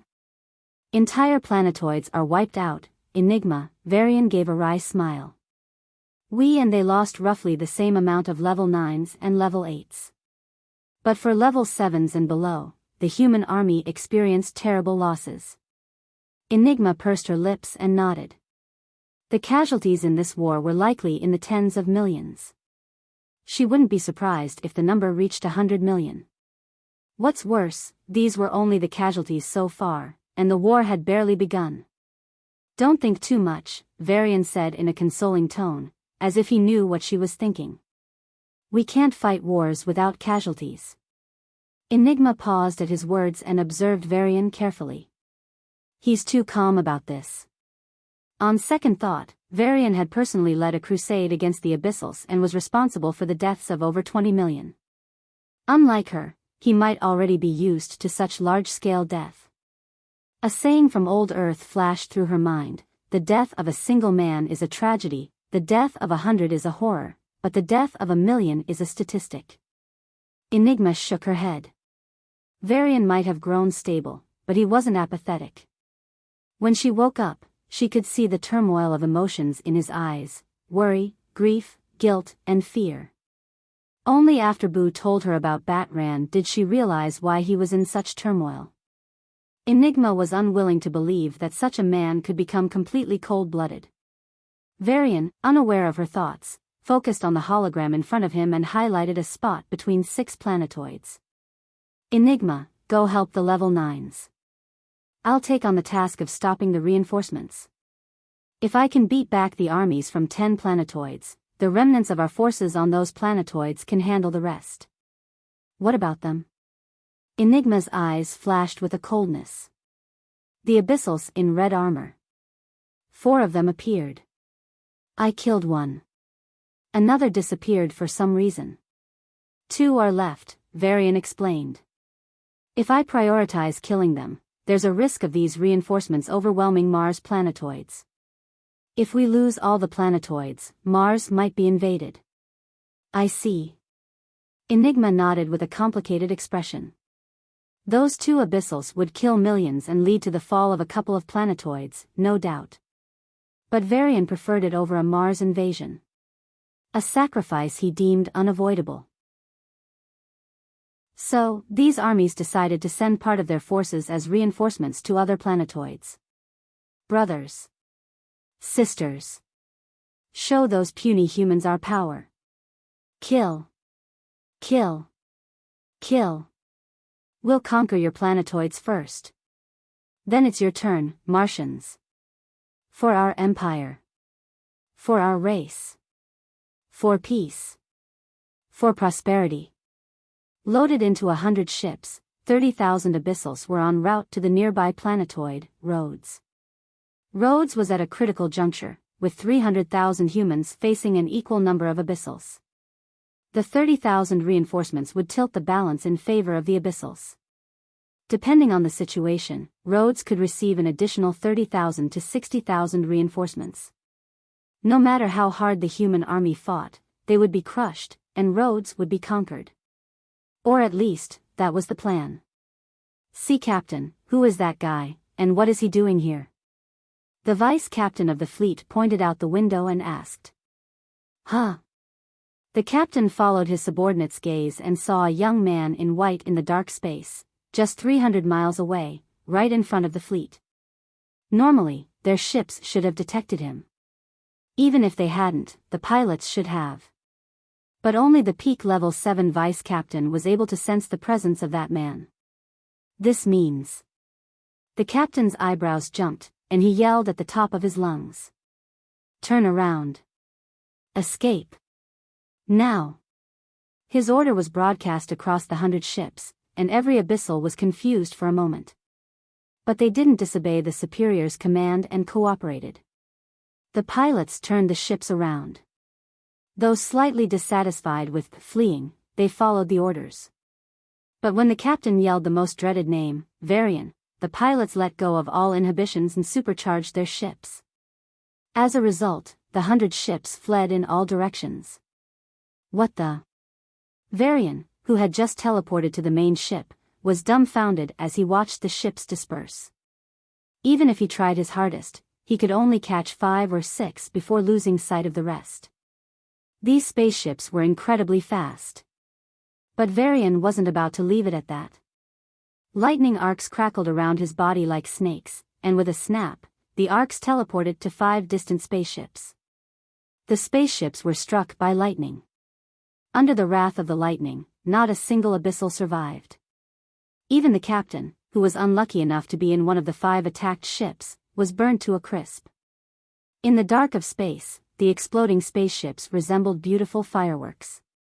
But only Varian appreciated them, the rest of the spectators feared them. How is that even possible? We should already be out of his lightning sense. The Abyssals watched this scene with horror, even as their ships pulled away from Varian. Only 5 out of 100?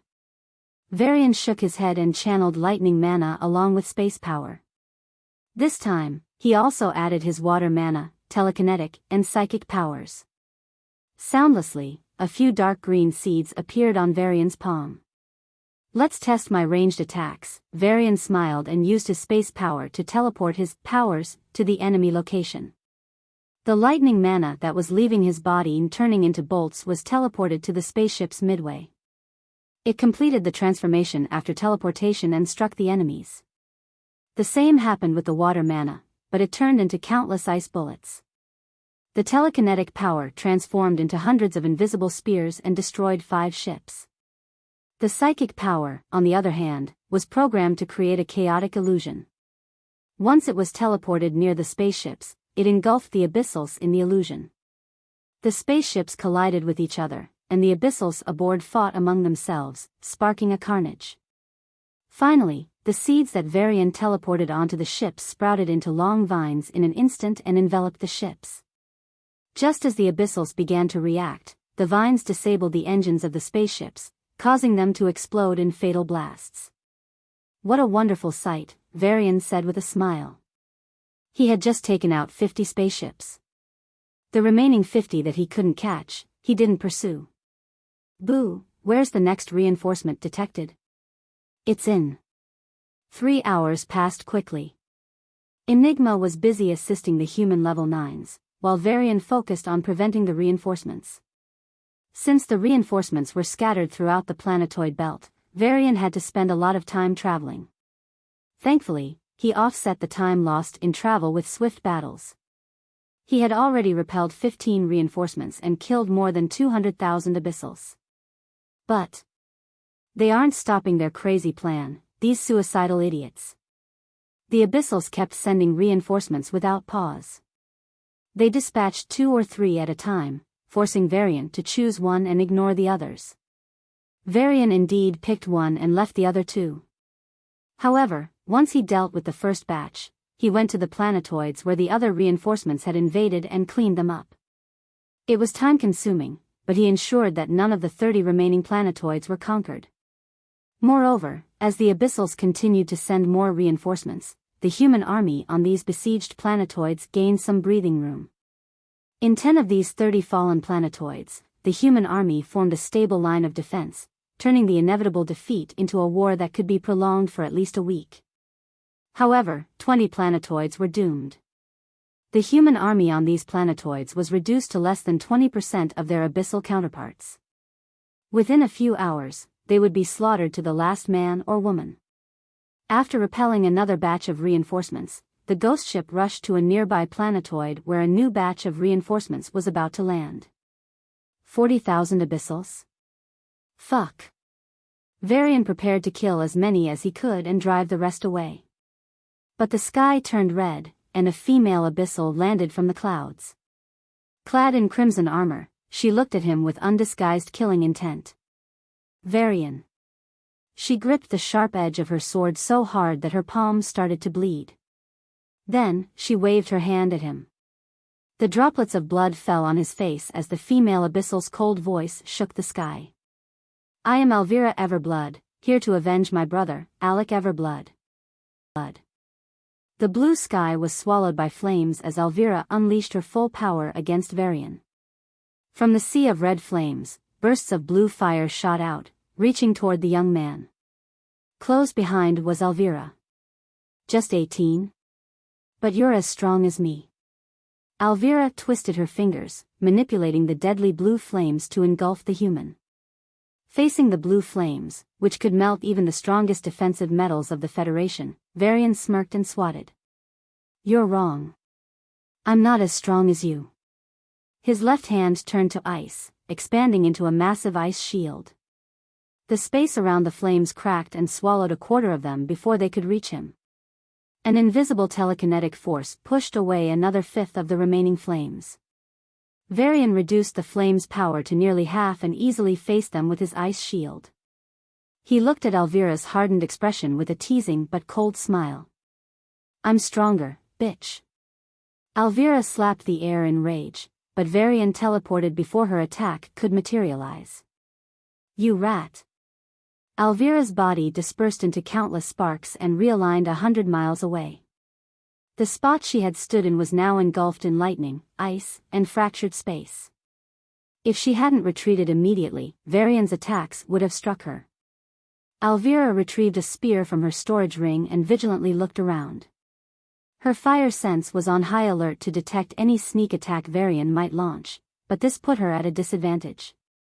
If you're so strong, why are you still using sneak attacks? She taunted. Having spent years on the battlefield, Elvira was indifferent to such tactics, but her opponent was only 18 years old.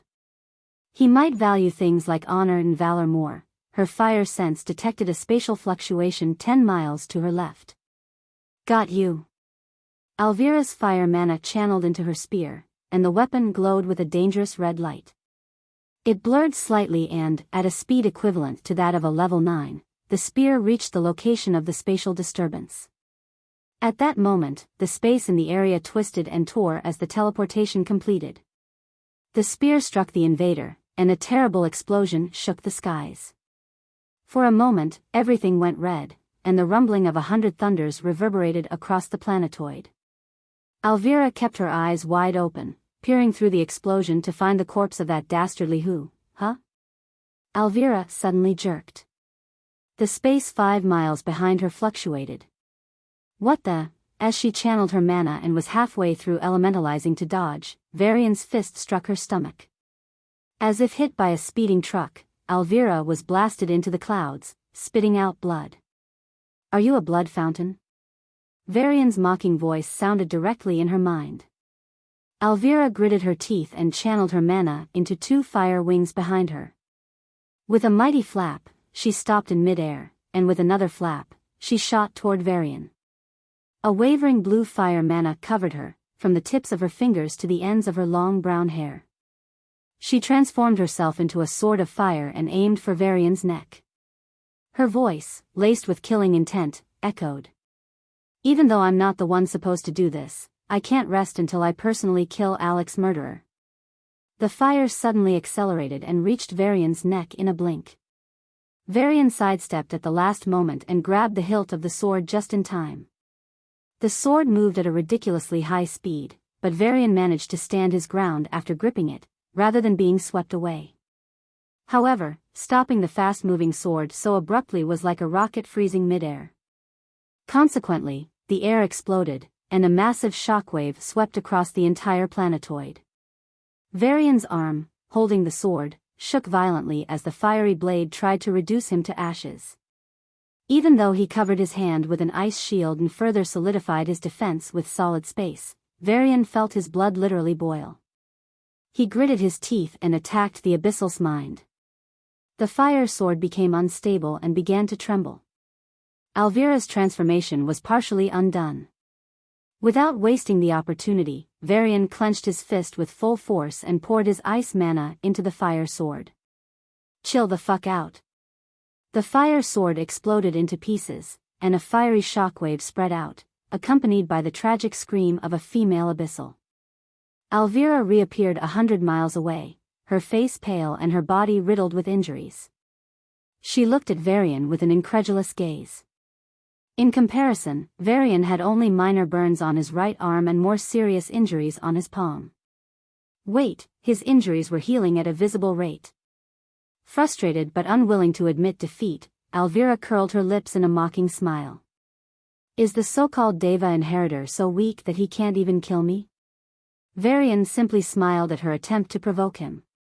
I didn't kill you in one shot because I enjoy hearing your pain screams. His response infuriated Alvira, who glared at him with hatred. Even if he wanted to, Varian couldn't defeat her in one hit. But Alvira didn't know this. She really believed Varian was prolonging the battle to mock her. This thought made her entire body burn with rage. But deep inside that rage was an emotion even she didn't realize. Was it just my imagination, or did his water mana grow stronger compared to his first strike? Fear. Fear of the unknown. I shouldn't have started this battle, but now I can't leave. He won't let me. Alvira gritted her teeth and channeled her fire mana to prepare for a desperate fight. Let's end this in the next strike, oh? Varian raised his head and narrowed his eyes. If you want to die so badly, I will grant your wish. Saying this, he pointed his palm at a tiny dot in outer space. What? Alvira hurriedly spread her fire sense and checked the space above. Varian's palm glowed with a golden blue light, and an ice spear with a crystallized lightning tip materialized in his hand. Varian's telekinetic power charged the base of the spear, and the space around the weapon distorted. Then, Varian threw the spear with all his might. A huge shockwave spread out due to the sheer speed of the spear's launch, and it traveled 200 miles in a split second before exploding on its target. A few seconds later, another female abyssal fell from the sky. Though she had only minor injuries, her face was filled with hatred. She didn't even glance at Alvira and transformed into a flood dragon. I, Veritas Striker, will avenge my brother Vlad's death. But I killed only one crimson abyssal, Varian said with an innocent face. You fucking liar. Die. The flood dragon lashed at him with its tail. Liar? Me? Varian grabbed the tail and charged it with lightning. A shock treatment will make it clear. Arg. The tragic screams of the flood dragon filled the skies. The human and abyssal armies on the Planetoid had long stopped fighting as they watched the terrifying battle in the sky. Most could only see colorful explosions and feel the strong shockwaves before the rumbling of the attacks eventually reached them. Only a few from both sides could see three blurred figures in the sky, moving at such high speeds that they had trouble distinguishing them from their afterimages. Sir, who is winning? A vice captain from the human army asked in a low voice. The battalion of soldiers behind perked their ears as they waited for the captain, a newly promoted level 7, to answer. The captain looked at the sky with a serious gaze and remained still for a whole minute. Everyone held their breath, waiting for his detailed analysis and hoping for positive news. But then, I can't see them anymore, the captain said with an embarrassed face. Everyone was dumbfounded. They've already moved to outer space. Oh. They did? As a veteran, the vice captain had a different perspective.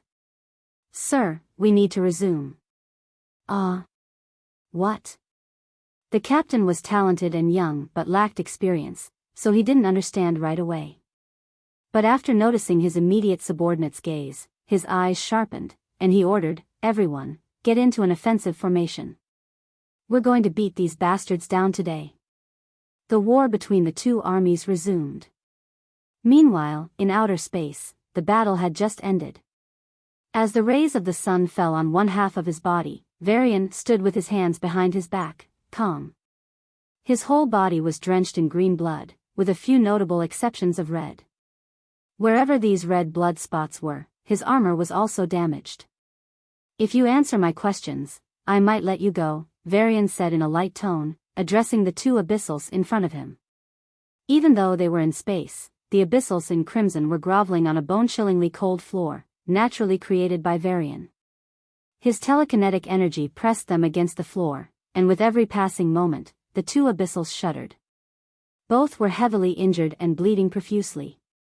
Compared to what they had endured, this was nothing. But the truly terrifying presence was the man before them. The two Abyssals raised their heads and looked at Varian with fearful eyes. Half in the sunlight and half in the dark, Varian seemed more like a Zion than a human. "Are there any trump cards for this operation? How do you plan to kill the sovereigns?" Varian asked. Alvira and Veritas gritted their teeth as a foreign psychic presence wreaked havoc in their minds.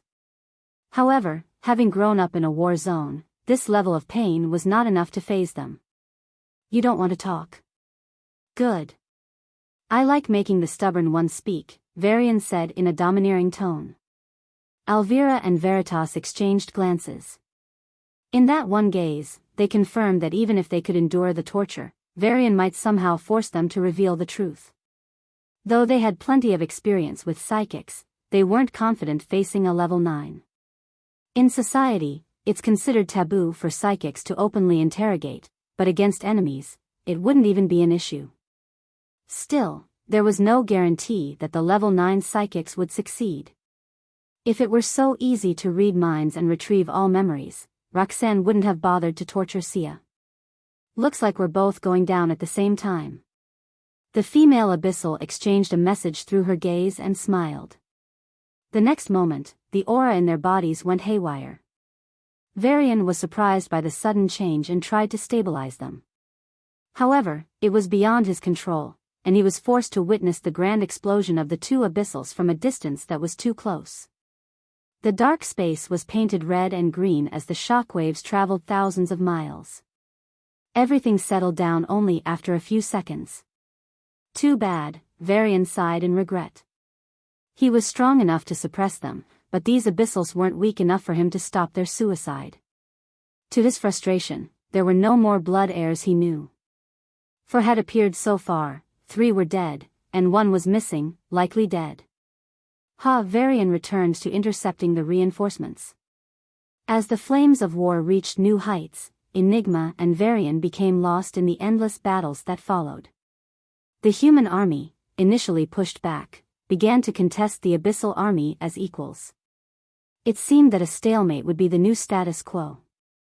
However, the Abyss rulers knew that if Enigma and Varian were left unchecked, they would soon break the stalemate and bring an advantage to the humans. "That's why." "Is he ready?" Mirage Queen asked, rubbing her pale cheeks. After finishing a battle with Bali, Mirage Queen retired to her spaceship to check on her Abyss. "Almost," a young voice answered from the hologram. The vast hologram inside the spaceship depicted a broken altar within a shattered castle. The broken altar was surrounded by precious ores, herbs, and esoteric drawings. An Abyssal in black armor floated above the altar in a meditative position. With each passing second, a thread of dark energy emerged from the altar and fused into his body. Each time this happened, the Abyssal spasmed violently, and his vitality began to plummet. The esoteric drawings around the altar shone as they consumed the ores and herbs, sustaining the Abyssal's vitality. The black energy surrounding the Abyssal grew stronger with each passing second. The Mirage Queen's eyes flashed with a complex emotion as she parted her lips. "Sanguik, the 4 of them are dead." Sanguik's eyebrows twitched, and his eyes snapped open. Eyes darker than night stared directly into the Mirage Queen's, waiting for further explanation. Even though he had accepted only a small portion of the death force, Mirage Queen felt an invisible pressure from this young Abyssal. Calming herself, she explained the deaths of Alec, Alvira, and Veritas, along with Vlad's disappearance. Sanguik's eyes grew gloomy, and the vitality-rich herbs on the floor began to wither. But he quickly regained control and said, "The Emperor was right. This monster must be removed at any cost." The Mirage Queen nodded in agreement, but looking at the young Abyssal, who was her grandson's age, she felt a wave of sadness. "I'm sorry, to kill a human, we have to ask the brightest genius of Blood Province to sacrifice himself." "Sorry for what?" "This is my duty," Sanguik smiled brightly. With the induction of the death force, his death was only a matter of time. His vitality was being consumed, and the only reason he was still alive was due to a special ritual using precious holy altar items to suppress the death force. "Your name will be etched in history as a fighter who sacrificed his future for ours," the Mirage Queen said in a heartfelt tone. Sanguik smiled lightly and closed his eyes. He didn't care if he was remembered after his death. When the Abyss Emperor asked if he was willing to kill Varian, he had agreed. The original plan was to have the Blood Heirs gather and kill Varian. Even if they failed, they could escape and survive. In fact, the Emperor was confident that Sanguik was strong enough to kill Varian by himself. However, Sanguik proposed a more radical yet foolproof plan. He would absorb a tiny wisp of death force. He would still fight Varian with his own power, but if he failed to defeat Varian, he would use the death force. The Emperor initially opposed this, as once Sanguik took in the death force, no one could stop him from dying. But the brightest genius of Blood Province, recently occupied by the fairies, insisted. "Your Majesty, we are using the precious holy altars to reach the solar system. After one interstellar teleportation, we have to wait a few more months to use them again. If Varian isn't killed, he will quickly reach the celestial rank. I believe we will win this war and conquer the solar system with your brilliant plan. However, with an enemy like him, our victory wouldn't last." The Emperor finally relented to this suicidal plan. After Blood Province was invaded and conquered by the fairies, he too realized that the solar system must be conquered as soon as possible. "Varian," Sanguik's eyes flashed with thick killing intent. "Let's both go to hell." After finishing her talk with Sanguik, the Mirage Queen sighed inwardly and walked into another room. Across an exquisite red table, the virtual avatars of the Abyss Kings and Queens were waiting for her. Since the war began, the Abyss rulers had already clashed with the sovereigns and suffered significant injuries. Now, both sides were recuperating. As the Mirage Queen took her seat, she observed her colleagues and rested her gaze on the Demon King. Everyone had some form of injury or another. Despite their new armor and clothes, either their hair was slightly disheveled, their faces were still pale, or their bodies bore marks of injury. But the Demon King seemed perfectly fine. No bruises, no fatigue, nothing. He looked too perfect, which is why the Mirage Queen called him out. "Did you get beaten so badly that you're using an avatar?" The Demon King gave her a sharp glare before shifting his focus back to the meeting. The other rulers, however, were still looking at her with inquisitive gazes. "Sanguik is ready to sacrifice himself," the Mirage Queen sighed deeply. The Abyss rulers sighed in unison. Although no one said it aloud, a sense of shame spread among the strongest Abyssals in the solar system. The shame was too much for the Thunder King, prompting him to lower his head. To ask our own younger generation to sacrifice their lives to kill a human, how pathetic. Thunder King. Sin King, the most senior Abyssal ruler, slammed the table. "Watch your words." "What?" Thunder King looked up at the senior fearlessly. "Do you even know what we're doing by sacrificing Sanguik? He isn't just a genius at level 8, but also a future celestial ranker. He's a future pillar for the Providence trial and the fight against the Zions. But we're using him for what? A suicide mission against someone who isn't even level 9. Give me a break." A sudden unease filled the room as the two youngest and eldest Abyss rulers stared at each other. Sanguik was equivalent to Charles of the Federation, one of the very best geniuses. Sending him on a suicide mission didn't sit well with most Abyss rulers. But their personal opinions carried little weight in the face of racial interests. As the most senior person in the room, Sin King had this concept more deeply ingrained than anyone else. So, Sin King shook his head with a firm expression. Whether a genius or a commoner, the survival of the race is paramount. If Varian survives, even if we win this war, that evil bastard will destroy us once he becomes a sovereign. Really? With his 6 or 7 paths? Fire King intervened, giving Sin King a questioning gaze. With so many powers, he's surely a variant hybrid. And you know this, right? Hybrids have a hard time reaching the sovereign state, much less the celestial rank. What you say is very good, Despair Queen said with a contemptuous laugh. But did we ever prove that Varian is a hybrid? And as far as I can remember, there are no hybrids with 7 powers. Fire King fell silent, realizing he had always treated Varian as a hybrid without any proper proof. Thunder King also had no answer. Only the calm Sin King responded with a contemplative expression. We don't really know what he is. But we can only treat him with common sense. According to common sense, he can only be a hybrid. Unless supported with enough resources, hybrids are unlikely to reach the sovereign state, much less the celestial ranks. And that's where you're wrong, Despair Queen joined the argument, gnashing her teeth. Common sense? You want to treat him with common sense? Does any hybrid reach level 8 in 3 months? Maybe he found precious resources in the ruins. Oh, please. He needs to be eliminated once and for all. Even if 10 Sanguiks must be sacrificed, Varian has to die. The Despair Queen was firm in her stance. In fact, if they sent Sanguik back to the Abyss Empire, the Emperor might prevent the boy from dying. But he wants to die with glory. Let him, the Mirage Queen said, recalling her brief conversation with the Abyssal Genius. Though she didn't agree with the Despair Queen's words, the overall situation demanded she take this approach. Her words also silenced any further arguments. They couldn't save someone who didn't want to be saved. The focus then shifted to the Despair Queen, or more precisely, the large red coffin behind her. The coffin was wrapped in the Abyss Empire's flag and inscribed with a farewell message from the Emperor himself. The Despair Queen slowly raised her hand, and the coffin, which had been lying on the ground, stood up vertically. The Abyss Kings and Queens stood simultaneously and gave the coffin a deep bow. Even though we have your consent, forgive us for what we are about to do, the Despair Queen prayed.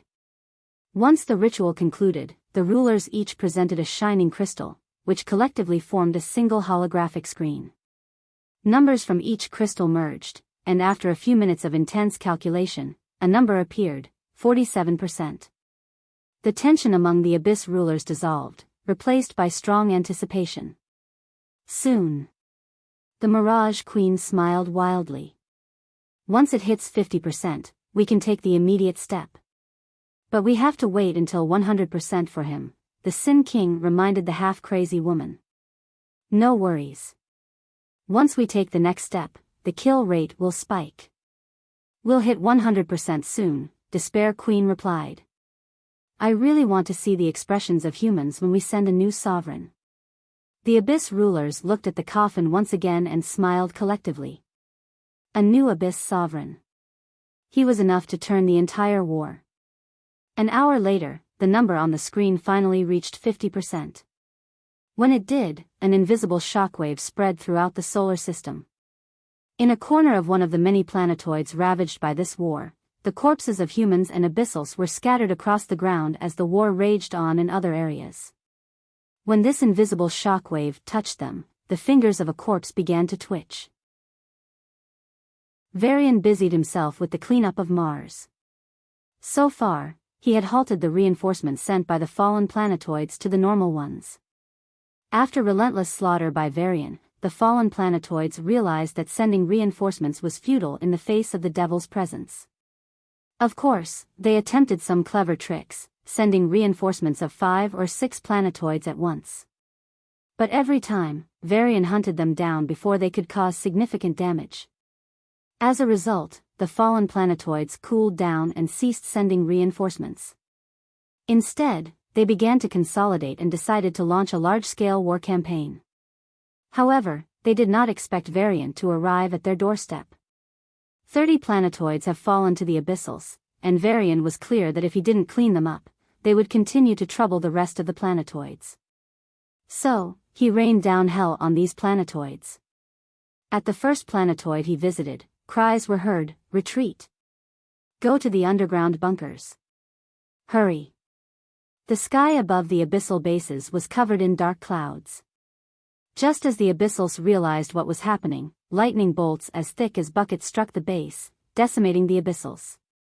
Whether there were 1,000, 10,000, or 100,000 Abyssals, wherever a lightning bolt landed, a large explosion followed, destroying an entire mile of ground. The subsequent thunder deafened the weaker Abyssals, causing them to bleed from their ears. While the lightning targeted the masses, Varian used his psychic and telekinetic powers to selectively kill the strongest Abyssals. There were only a few level 8s and mostly level 7s, but under his prowess, not a single one lasted a full second. Once he finished with a base, Varian teleported to the next and repeated the process. Even though they had raised their defenses, it was of no help. 5 minutes later, Varian left the planetoid. When he arrived, human corpses filled the east. When he departed, abyssal corpses filled the west. Even though Varian didn't understand why the Abyssals, who usually burn their enemies to ash as a warrior tradition, left the human corpses as they were, he didn't think much of it. So, when he left the planetoid, he didn't notice that the dead bodies of some humans began to twitch slightly. Kill him even if we all have to die. Use our formations. He can't win against all of us. The second planetoid had a snowy environment and a relentless army. The Abyssal army was supercharged to destroy this evil invader and devil who was against their survival. Varian had noticed this trend by now. When pushed to the brink, Abyssals brought out all their potential and fought back at 150%. Just like humans do. So, the human army usually wouldn't try to corner them unless they were confident of victory. After all, a cornered enemy, with nothing to lose, was terrifying. But Varian didn't care. With a wave of his hands, he rained down tens of thousands of ice bullets and clapped to create shockwaves that killed any Abyssal below level 7. The Abyssal army was pushed into a corner. They did indeed fight back at 150%, but even the strongest emotions were useless in the face of absolute power. If one slap wasn't enough, then two. A few minutes later, Varian left the second planetoid. When he arrived, the once snow-white planetoid was painted red with frozen human blood. When he left, green was added to the canvas. The one-sided, merciless slaughter continued for most of the day. It was only possible because Varian had stamina countless times higher than any level 8, allowing him to keep fighting. If a level 8 of his strength had been sent on the same operation, destroying half a planetoid would have drained them. In contrast, Varian spent an entire day destroying 15 planetoids before being forced to rest.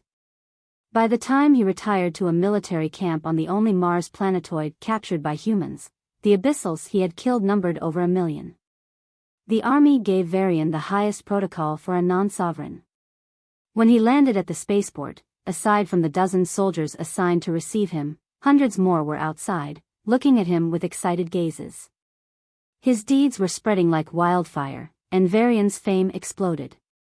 Neptune's Wyvern Slaughterer, Pluto Crusher, and Slayer of 1 million Mars Abyssals. Each of these achievements was akin to a legend. But the man who achieved them all was standing there, in the flesh. For a moment, the entire spaceport erupted into cheers. People searched for hope in times of war, and Varian was the most dazzling hope humans could ever ask for. Varian. Varian. Varian. The chants of his name reverberated across the planetoid. More and more soldiers joined the crowd, and soon, Varian was facing a crowd of thousands. The event was broadcast across the planetoids for the human army to see. Varian, the focus of attention, looked at the burning passion in the soldier's eyes and raised his fist. For survival, he declared. Almost immediately, the chants followed. For prosperity. For the children of the future. Varian joined in the last part. For the human race. Afterward, Varian entered his special quarters. Some soldiers and officers tried to approach him, but since he had just returned from a fresh battle, the killing intent around him was too heavy. Even though Varian was suppressing it, it was still overwhelming for most. After a quick freshen up, Varian went to the central command room. The highest-ranking officials were seated around a round table, discussing the latest events and brainstorming for the upcoming situation. They were all level 9s or level 8s who were currently recuperating and decided to spend their time on this.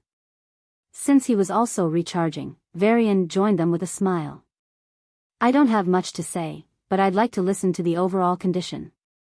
The new chief commander, a junior of SCAD, nodded lightly and gestured for the experts to begin their reports. An old woman with brown hair, a pale face, and sharp eyes looked at him curiously before she began. Traditionally, Mercury, Venus, and Earth are the inner zone of our military.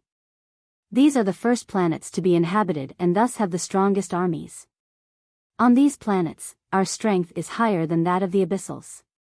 Not high enough to drive them out, but high enough to keep them under control. With this sudden war, our advantage in the inner zone has been reduced, and now we are barely above them. Varian nodded in understanding. There was a notion that Neptune had the strongest army since it was fighting Pluto. While this might be true in absolute terms, Mercury, Venus, and Earth had stronger armies relative to their abyssal counterparts.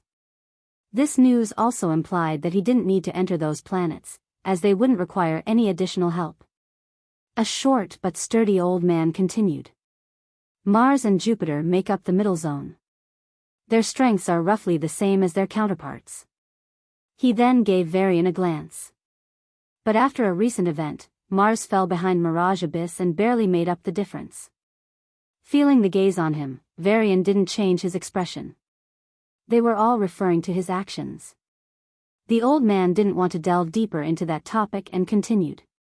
Jupiter can manage this war, but the price is that it will fall behind Fire Abyss. Of course, that's a price we're willing to pay. The problem with Mars was the real danger of it falling. Thankfully, we had the help of the Shadow Guardians and you. With half of the occupied abyssal planetoids crushed, I believe we can take it from here and create a stable status quo. Varian nodded. Uranus and Neptune have always been the more volatile planets. As border planets, they face high risks, even though their armies are roughly as strong as their counterparts, said the very old man with a wrinkled face sitting beside Varian. The focus of this war was mostly on Neptune, so Uranus managed to stay afloat. But Neptune would have fallen. The old man's words caused the room to fall silent. The gazes of all the officers intensified on Varian, filled with intense emotions, gratitude, pride, joy, relief, but most of all, respect. Seeing the people who risked their lives, the heroes he admired, look up at him with respect, Varian felt something swell in his chest. Was it pride? Was it joy? He didn't know. But he smiled back brightly. I am doing my part. You all were fighting for us before I was even born. If it weren't for men and women like you risking your lives, I wouldn't be here today. The old men and women, the highest-ranking officials, and the vastly experienced members were taken aback by his honest remarks. Then they laughed joyfully and began chatting with him in a more casual manner. Varian reciprocated their respect and joy. It was a small meeting that lasted only 30 minutes, but for Varian, it was something he would never forget. Saving yourself is easy, you just need to run away from danger. But to save others, you must run toward the danger. As the meeting ended, the old man patted Varian. Child, we can't repay you, but thank you for everything. Likewise. So, the human army was already advancing into the planetoids Varian had cleared and was in the process of finishing off the remaining abyssal forces. Now, the humans had control of 15 more planetoids. Excluding the current planetoid, their territory was on par with the Abyssals. Of course, the human army sent to occupy these 15 planetoids was not as strong as the one on the fallen planetoids. Varian could easily kill them since his strength was at the peak of level 8. However, for a typical army whose strongest awakener was a level 7, these forces would be a nightmare. Thus, the human army wisely avoided them and instead fortified their defenses in case of an invasion. They were confident they could stall the enemy for 3 days. The senior Mars officials who approved this mobilization clearly had Varian in mind. If things went wrong, Varian could resolve the issue as long as he had 3 days. But there was another intention. If the Abyssal army from the fallen planetoids wanted to invade another planetoid split between humans and Abyssals, they would need to board their spaceships and send their fleet on an invasion mission. Then, the human armies on these planetoids would employ guerrilla warfare, hit and run, to exhaust them. The invading Abyssals would reach their target planetoid, but by then, they would have sustained significant losses and a blow to their morale. In short, Varian wouldn't need to rush upon hearing that the Abyssals had dispatched new reinforcements. "What are you doing here?" Varian muttered to the person sleeping on his bed. He couldn't see her face since she was covered with a blanket, but the familiar long silver hair spilling out gave away her identity. There was no response. Varian heard the weak breathing and sighed. "She's also running around the planetoids, assisting the level 9s. Since she deserved a good rest, Varian turned around to exit the room, but he suddenly stopped.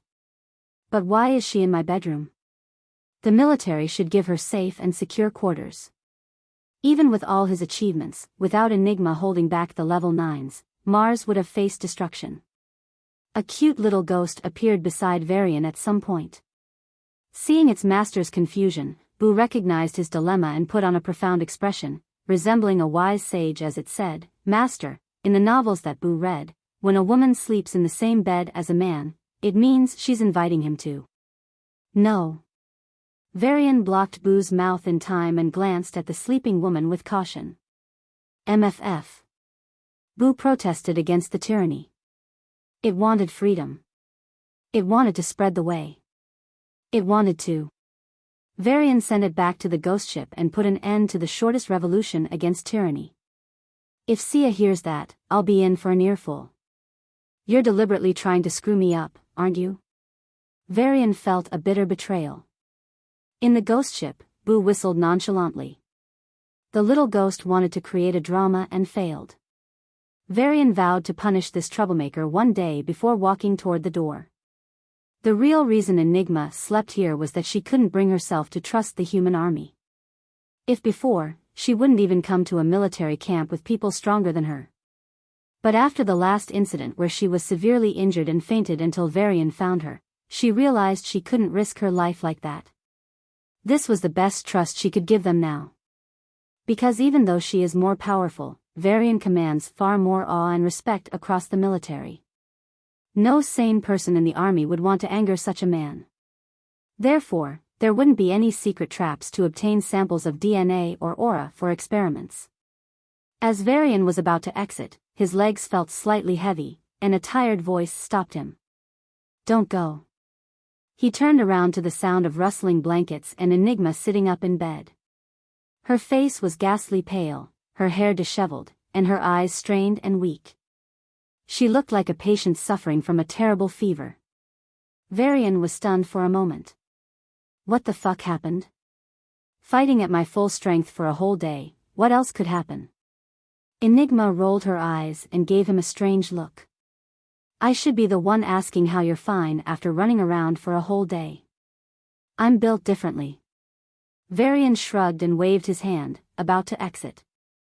"I'll need a short rest to recharge, though I can still fight. I'll see after a short sleep." "They're trying to kill you." Enigma's weak voice rose an octave. It was as if she was trying to speak as loudly as possible, though her voice couldn't support her. "I know. They're always trying to kill me." "Not that.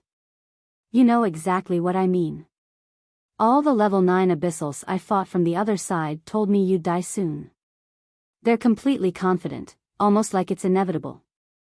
Enigma clenched the bedsheet, her eyes filled with worry as she looked at Varian's back. Varian sighed deeply and shook his head. "They have a plan. I know that." "Then. But I still need to go," Varian said. I have to see this war through. At least on Mars. I messed up this planet. So, I have to fix it. You.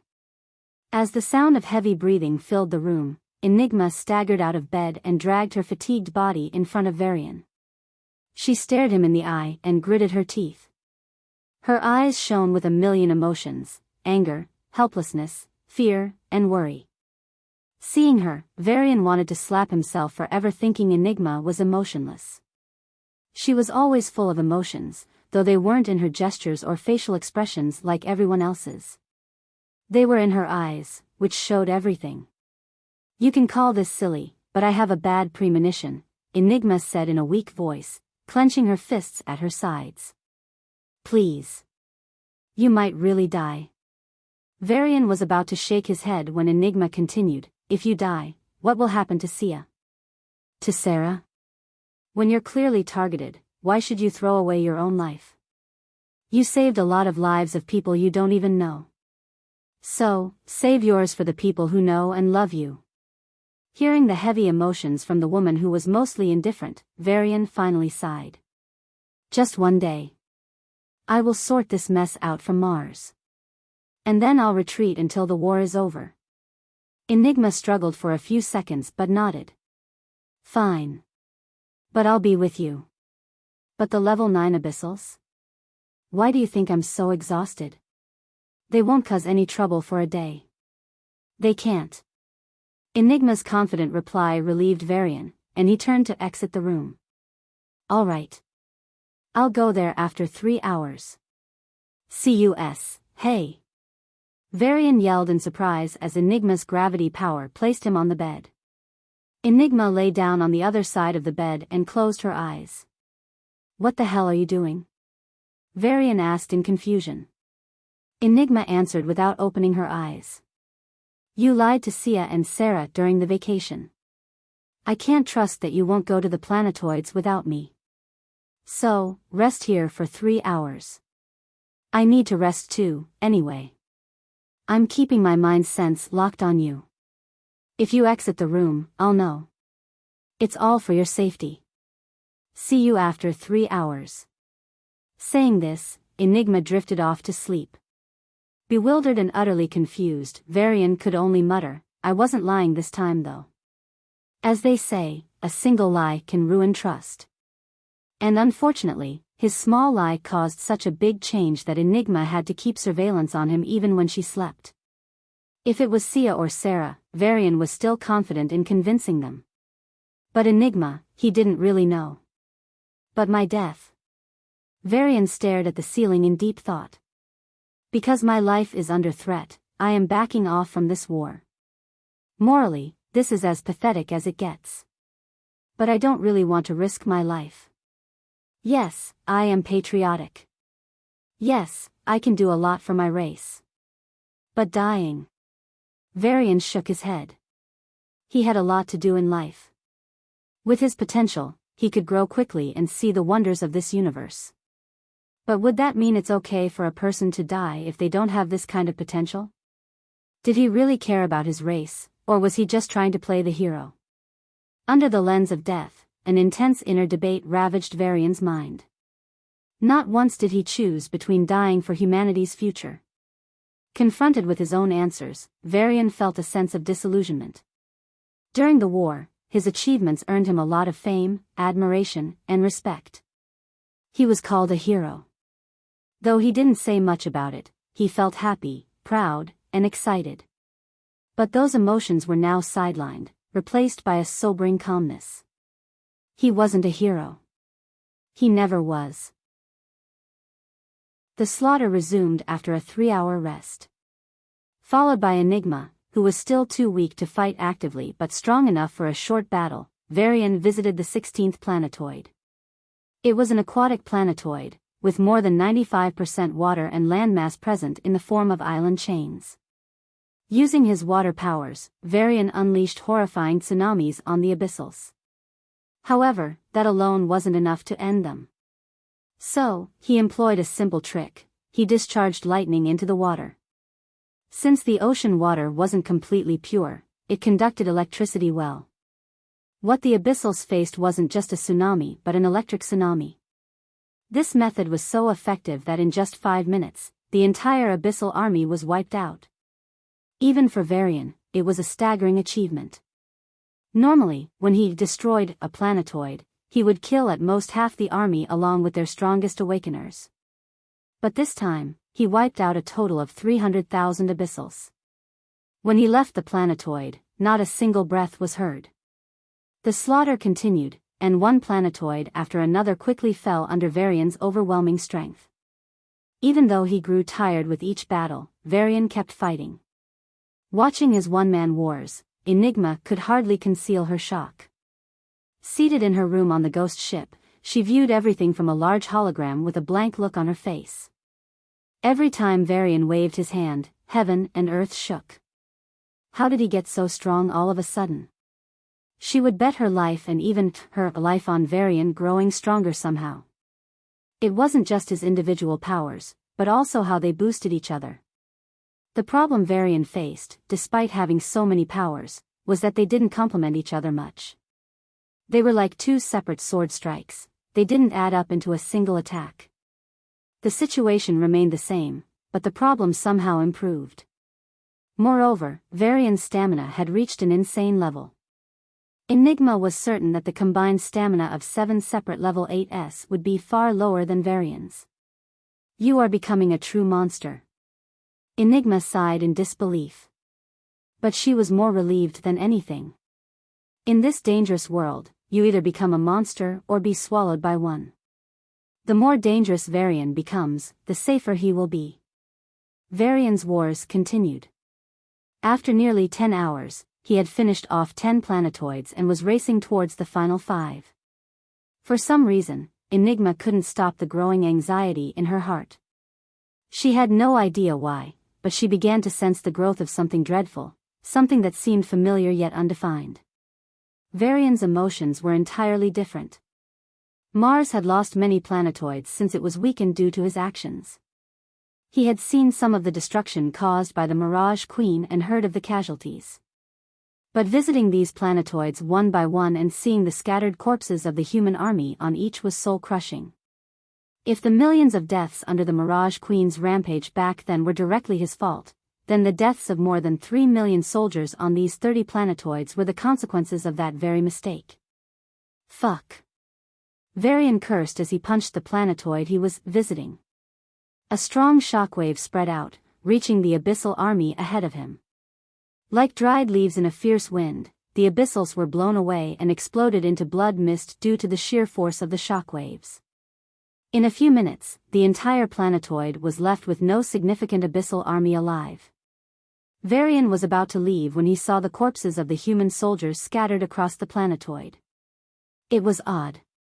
Abyssals had a tradition of burning their enemies' corpses. Leaving so many corpses like this. Varian barely gave it a thought and reasoned it must be because they were busy preparing to continue the war. It wasn't a proper explanation, but he didn't think much about it. You'll get a proper funeral once this war is over. He promised and jumped into the ghost ship, which soon disappeared into outer space. As Varian progressed in finishing off the last 4 planetoids, Enigma found her eyebrows jumping in fear. Corpses. Enigma clutched her head, trying to recall if she had heard anything related to them. Despite using her mind powers, she found no special memory related to corpses. Yet, they were giving her an eerie feeling. Enigma tapped her armrest and called the ghost watching a drama in another room. Boo, did all the previous planetoids you went to have scattered human corpses? Hearing Enigma's voice directly in its mind, Boo jolted up and looked around in fear. After identifying the voice, Boo appeared in Enigma's room with an urge to complain. But seeing Enigma's indifferent face, Boo gulped down its words. This woman was dangerously unpredictable. At one point, she wanted to take down the entire Xanders by herself. All the planetoids Master raided today and yesterday had corpses. There were no traces of them being cremated. Boo answered after reviewing the data and yelped as it realized something. Wait, but why? Enigma shook for a moment as an unknown fear crept into her heart. She took a deep breath and looked at Boo with a serious expression. Be alert. Then, she disappeared from the ghost ship and reappeared a few miles away from Varian, who had just destroyed the Abyssal army on the Planetoid. Before Varian could even ask why she appeared there, Enigma waved her hand, and an invisible wave spread throughout the Planetoid. Enigma, wait, what are you? The corpses scattered across the Planetoid, both human and abyssal, burst like balloons, painting the land red and green. Varian was stunned by her action before he became angry. But controlling himself, he asked for an explanation. Why did you tamper with the bodies of the human soldiers? A bad premonition, Enigma replied with a calm expression. Varian narrowed his eyes. Any evidence for your premonition? None. I just feel it. Something bad is going to happen. And you didn't even let the human bodies remain. It's the last dignity we can give to those who died for the human race.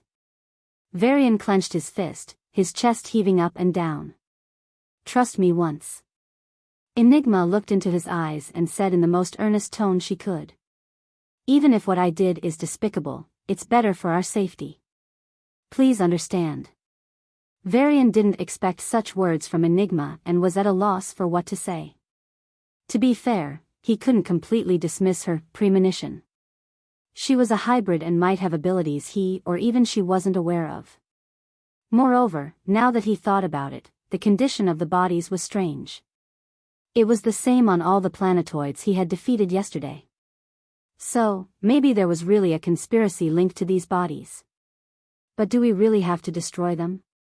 Varian still asked. It seemed too disrespectful to blow up the bodies of those who died to protect everyone. I don't know a better way, Enigma said, his tone devoid of emotion. I think I do, Varian shrugged. Enigma also shrugged. Show me on the next planetoid.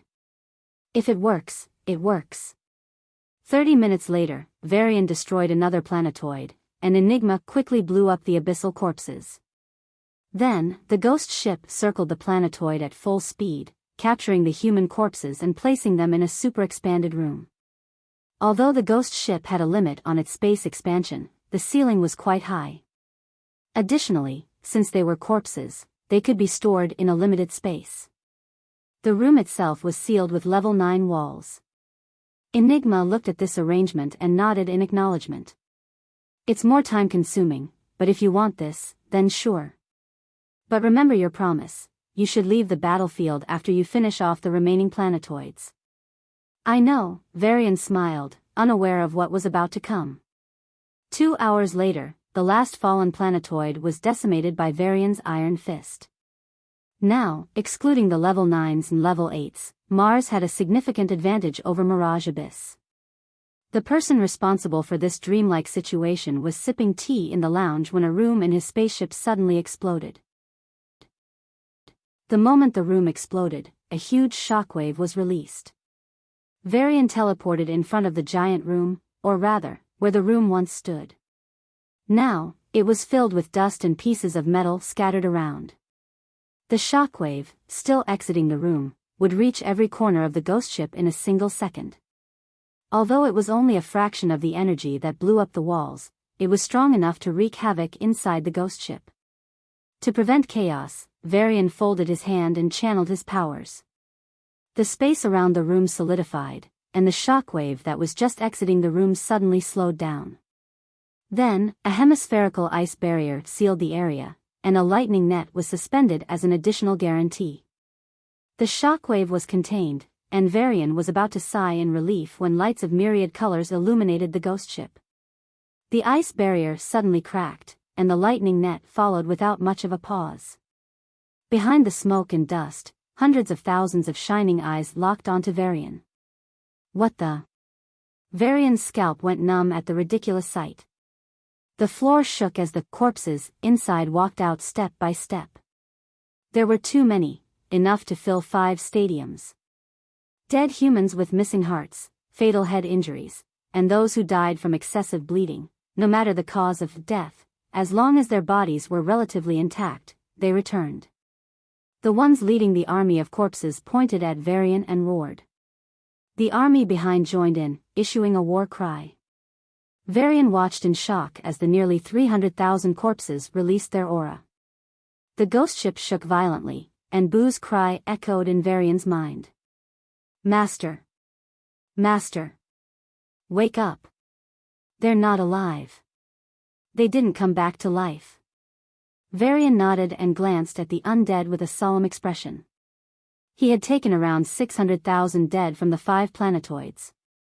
Now, half of them had returned for some reason. Boo, I'll send you a few for every level. Check what's happening. Be careful, Varian said, and he checked the army with his mind sense. There were about 20 level 8s, with 5 of them at peak level 8. Around 200 were level 7s. The rest were level 6 or below, but as a mid-awakener, they didn't make much difference to him at level 5 or 4. All of them shared one characteristic: they lacked life. Varian couldn't explain the feeling perfectly, but his planty powers were telling him that the beings in front of him were missing life. If you really came back to life, I'd have been happy, Varian said in a regretful tone, and he unleashed his powers on the level 8s. The psychic powers pulled 7 level 8 undead into an illusion. His lightning bolts engaged with 12 and quickly suppressed them. The ice froze 6 and engaged them in equal combat. The telekinetic force attacked the remaining 5. Then, he pointed his 5 fingers at the bulk of the army and tapped in the air.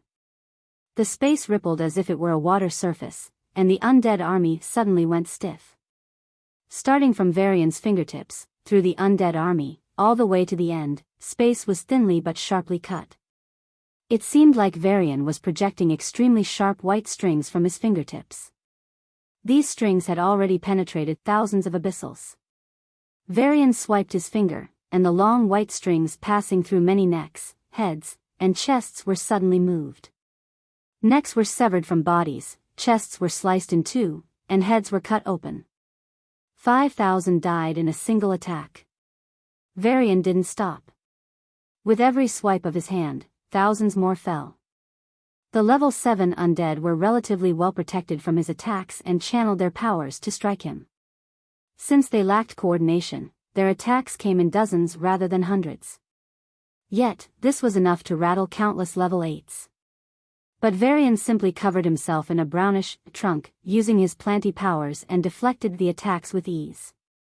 His lightning bolts and ice powers switched targets without warning, catching the undead by surprise. 2 heads rose into the air and were quickly crushed into pieces by telekinetic power. Without delay, Varian used the freed-up power to take down 3 more level 8s. He could match 30 level 8s, but with 5 of them gone, Varian suddenly gained a significant edge. The level 8 undead fell one by one as Varian's powers worked in unison. The army continued to be decimated.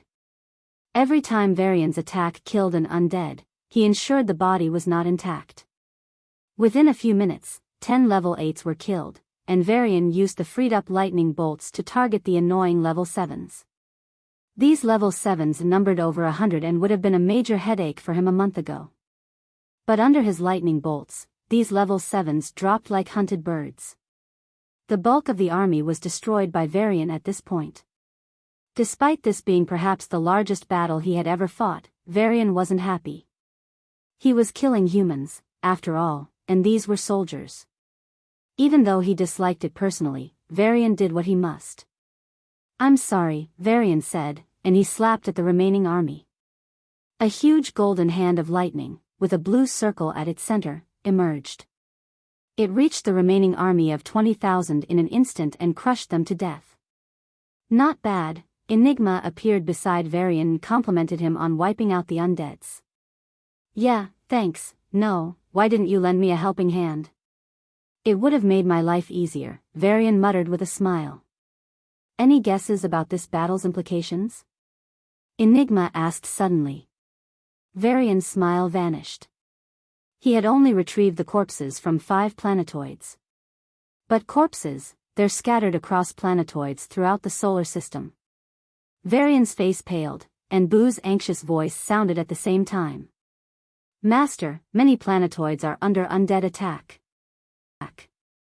The abyssal attacks have established a new status quo in their favor. In future attacks, they will have better starting point advantages. However, the Federation does not consider this war a great loss. For one, despite human casualties, the Abyssals suffered nearly equal deaths. Initially, humans lost a few million more soldiers than the Abyssals, but Varian's solo sweep of 30 planetoids quickly closed the gap. Secondly, even though the Abyssals occupied some strategic locations in the planetoids and, on rare occasions, a planetoid itself, they did not gain any decisive advantage. Mercury, Venus, and Earth remained largely secure. Mars, which initially had the potential to fall, is now considered the best defended planetoid, thanks to Varian and Enigma's relentless efforts. It not only made up for its deficiencies compared to Mirage Abyss but also gained a slight edge over it.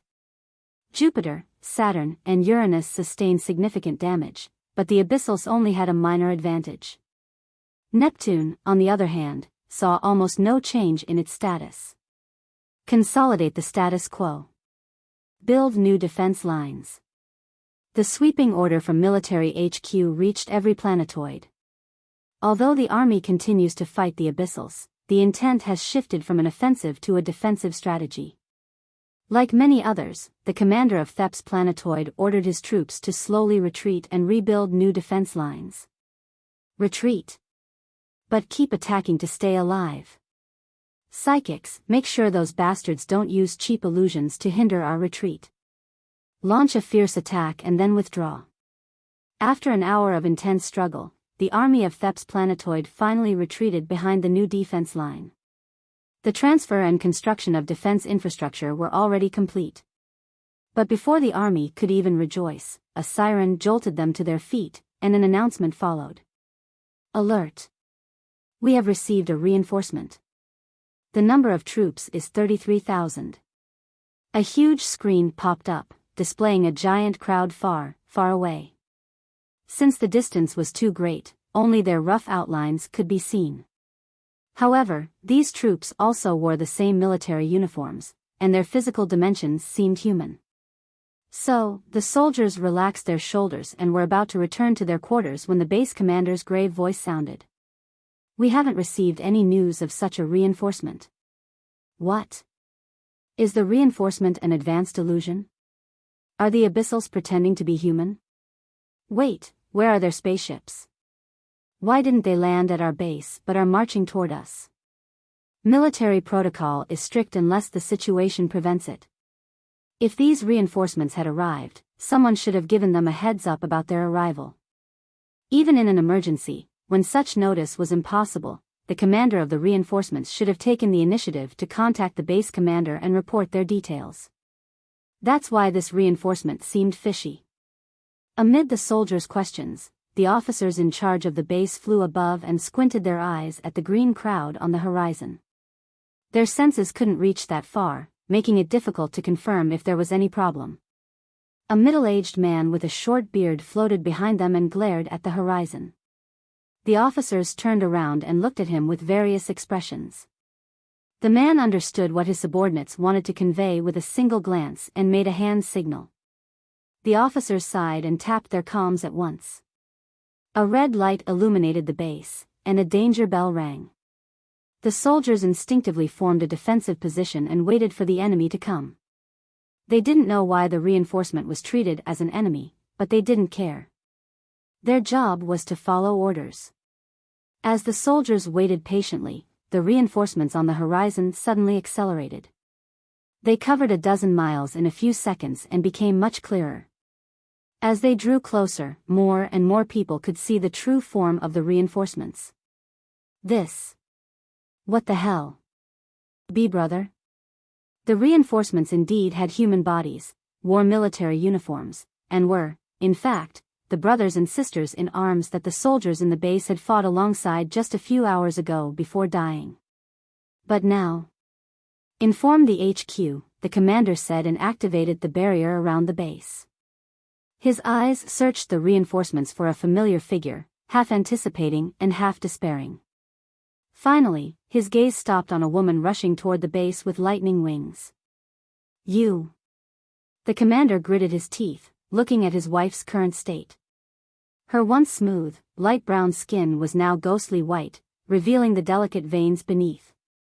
Her beautiful, scarlet eyes were now a lifeless black. The sharp wound on her heart, which had killed her, still gaped open, a stark reminder to the commander of the moment she was killed by an abyssal and his inability to save her. But more importantly, it reminded him that she had already died. What have they done to your body? The commander choked. The woman's face was lifeless as she flapped her wings and drew closer to the base alongside the undead army. Just like him, the soldiers were also shaken when they realized they'd have to fight against the bodies of their own friends and comrades in arms. Despite the emotional turmoil, the commander pointed his sword at the sky and ordered, "Our loved ones have already passed away." But these filthy abyssals refused to even let them have a proper rest. "Let us give them a proper send-off." The commander's sword blazed with brilliant orange flames and shot at the undead. The sword cut through Yu's chest and burned her to ashes. The commander's action first stunned the soldiers, then erased their hesitation. "This is my resolve. Where is yours?" The soldiers raised their weapons and declared their resolve. With their strength, defeating the undead would be challenging but doable. "We will win. Glory to the human race. We will give a proper ending to our comrades." As the morale of the human army grew stronger, another war cry echoed from the distance. A few dozen miles behind the undead army, the abyssal army assembled into an offensive formation and began marching toward the base. Even more concerning was that abyssal undead quickly joined the human undead. With the undead forces as the vanguard, the abyssal army was supercharged for the battle. "Victory is ours at last. We will survive. Let the peace of our children be built on our blood." The whole situation turned more complicated than anyone had anticipated. The commander took a deep breath and announced, "Prepare for a defensive battle. It's the only way to achieve victory." The order was quickly executed. The Space Awakeners, who had just left the base, teleported back. The Body Awakeners, who were supposed to lead the offensive, stood on the ramparts, carrying thick metallic shields. The elementals gathered in the bombing towers. Each Awakener group took a role suited to their power, and soon, the entire base was completely fortified. The undead began the attack. Victory or death. An intense battle unfolded. Just like on Themis, the human army on many planetoids clashed with the undead and abyssal armies. As the situation developed, the Abyss rulers awaited the final step of their plan. The think tank's forecast was not optimistic. Only Mercury, Venus, and Earth, the strongest planets, were not facing a major problem. Mercury faced Sin Abyss, whose opponents were Beast Awakeners. A few decades ago, Abyssals used parasitic beasts to hide inside human corpses and assassinate army officials during cremation. This led to the tradition of cremating corpses on the spot. Venus, on the other hand, faced the Sea Abyss. Since most of the Abyssals were water awakeners, Venus recruited many fire awakeners to fight them. As a result, during the war, most of the corpses, whether human or abyssal, were burnt and could not turn into undead. Earth, meanwhile, faced the demon Abyss, whose members were body awakeners. They humiliated humans by crushing them to pulp, and humans retaliated in kind. Consequently, there were almost no abyssal undead on Earth's planetoids, and their difficulty was reduced by half. Moreover, Earth's army was significantly stronger than demon abysses, giving them full confidence in controlling the situation. The other planets, however, faced significant difficulties. Neptune, in particular, was in the worst danger again, perhaps due to its bad luck. While Varian slaughtered the Abyssals on 30 planetoids, he did not destroy their corpses. Additionally, he did not destroy the human corpses on 25 planetoids. Compared to Jupiter, Saturn, Uranus, and Neptune, which were currently overwhelmed but could still hold on, Mars was in an existential crisis. If these undead rose from the planetoids, they would be an unstoppable force. The combined human and abyssal army from nearly 30 planetoids, even if only a third of them became undead, would still be a terrifying number. It's nearly equivalent to the human and abyssal armies of 10 planetoids or simply the abyssal army of 20 planetoids. For the record, the total number of planetoids across the solar system was only 500. Even if these undead were scattered, it wouldn't be so terrible. But Mars took a significant part of that undead population, thanks to Varian. So did Neptune, where he actively massacred the Abyssals.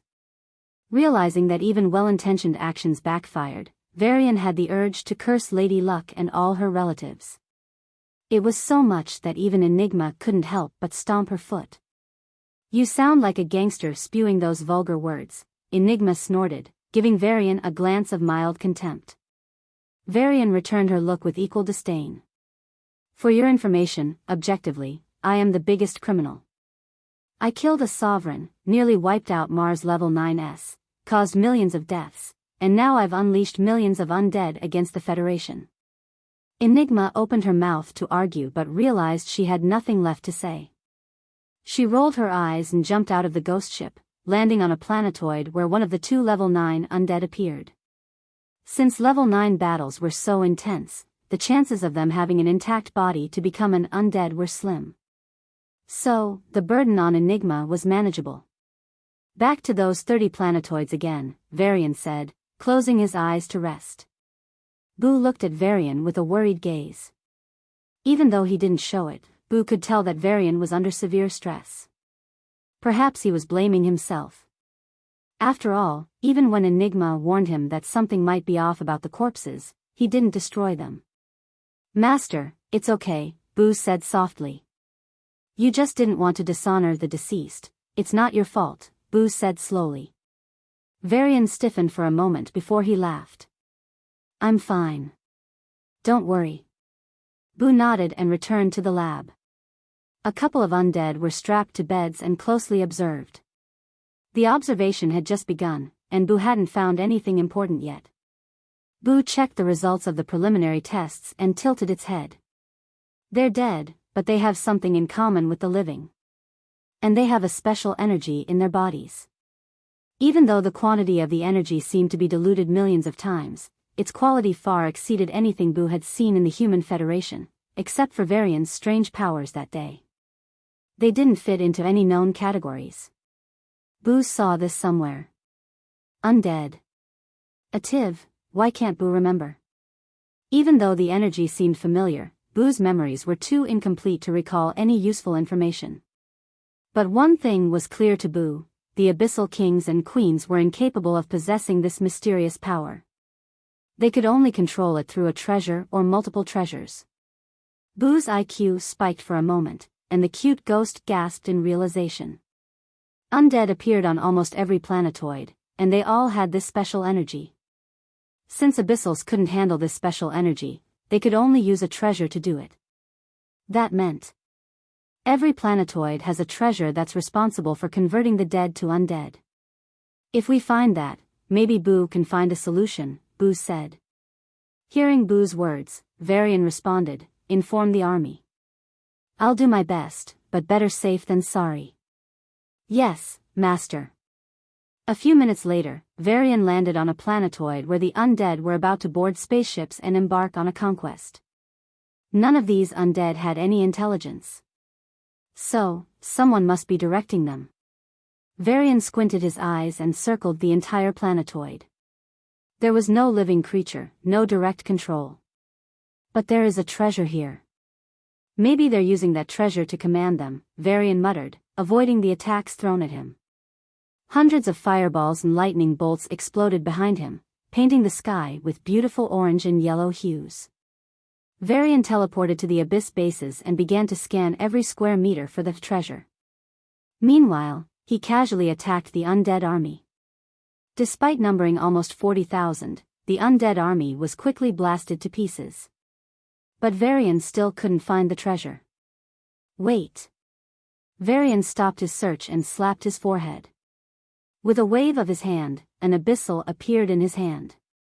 With a blank face and crippled body, it was one of the many test subjects stored in the ghost ship. Varian killed it without hesitation and threw the body onto the planetoid. Then, he focused all his senses on the abyssal's corpse and waited. Seconds turned into minutes, but Varian still couldn't sense that energy that was turning the dead into undead. Just as he was about to give up, one of his senses, which rarely stood out, his planty sense, stirred. Varian felt an incredibly vague sensation coming from a certain direction. For his planty powers, which promoted vitality, this sensation was extremely repulsive. It signified death. After a few minutes of grappling, Varian finally caught the slippery and almost invisible thread of energy. Got you. What is this? It was an experience Varian hadn't expected. He sensed energy far purer and more potent than anything he had experienced before. Varian teleported to a hill under the ocean and waved his hand. The hill broke into pieces, and a crystal floated above his palm. The crystal contained a single small black dot inside it, the original energy, even though it had been diluted millions of times. Surrounding that black dot were many black threads, the same threads responsible for turning the dead into undead. Varian didn't understand a lot about the crystal, but after he summoned another abyssal, killed it, and noticed an extra black thread in the crystal while the black dot shrunk, he realized something. The black dot was being used to create the undead. The black threads were some sort of energy that was being collected. Collected for what? Varian didn't know, but he was certain it wasn't for anything good. Moreover, he needed to verify a few things. However, the nearest planetoid with undead was still a few minutes away, and he had 29 more planetoids to clean up. Varian groaned in frustration as he devised a plan to minimize the number of deaths. I can only investigate after 5 more minutes. Tens of thousands could die in that time. It's better to save as many as I can. He decided and tapped his communicator. Rather than waiting for a few minutes, Varian delegated the task to the army. The HQ forwarded his message to the armies across the solar system. However, only a few had the opportunity to try it out, and they didn't hesitate. On Planetoid Noir of Jupiter, the undead and the Abyssal army were currently ravaging the area. The human army could opt for a defensive fight, and in such a strategy, Planty Awakeners played a crucial role. The Commander Planty was one of the paths for the Planty Awakeners. They could summon many small, weaker plants through their seeds and have them fight. Depending on the proficiency of the user and the plant species itself, the summoned plants could be incredibly useful. Just like now, around 100 Planty commanders have summoned about 1,000 small plants in total. One variety of these plants was a 1-meter-tall flower plant resembling a sunflower. These plants clung to the military base's walls, acting as an intelligent barrier. They let through the too strong and too weak attacks, moving only to block the attacks they could handle. Not only did they block, but they also repelled these attacks back at the invaders. The abyssal elementals had to take special care not to tangle with these plants after getting hit by their own attacks. Similarly, all the other plant species were contributing in their own way. Inside the base, some plants were healing, others were reducing fatigue, and a few more were providing mental clarity to defend against mental attacks. Thanks to the excellent contribution of the Planty Awakeners, Noir was able to mount an incredible defense and stop the combined forces of the undead and abyssals. However, at this critical juncture, the plant defense of the base suddenly shrank. A good portion of the abyssal attacks that were usually blocked now reached the base, putting incredible pressure on the army. The defenders already knew that the 10 best Planty Awakeners had been withdrawn from the defense and summoned to the meeting room. This sent a bad signal across the troops, who feared they were being abandoned.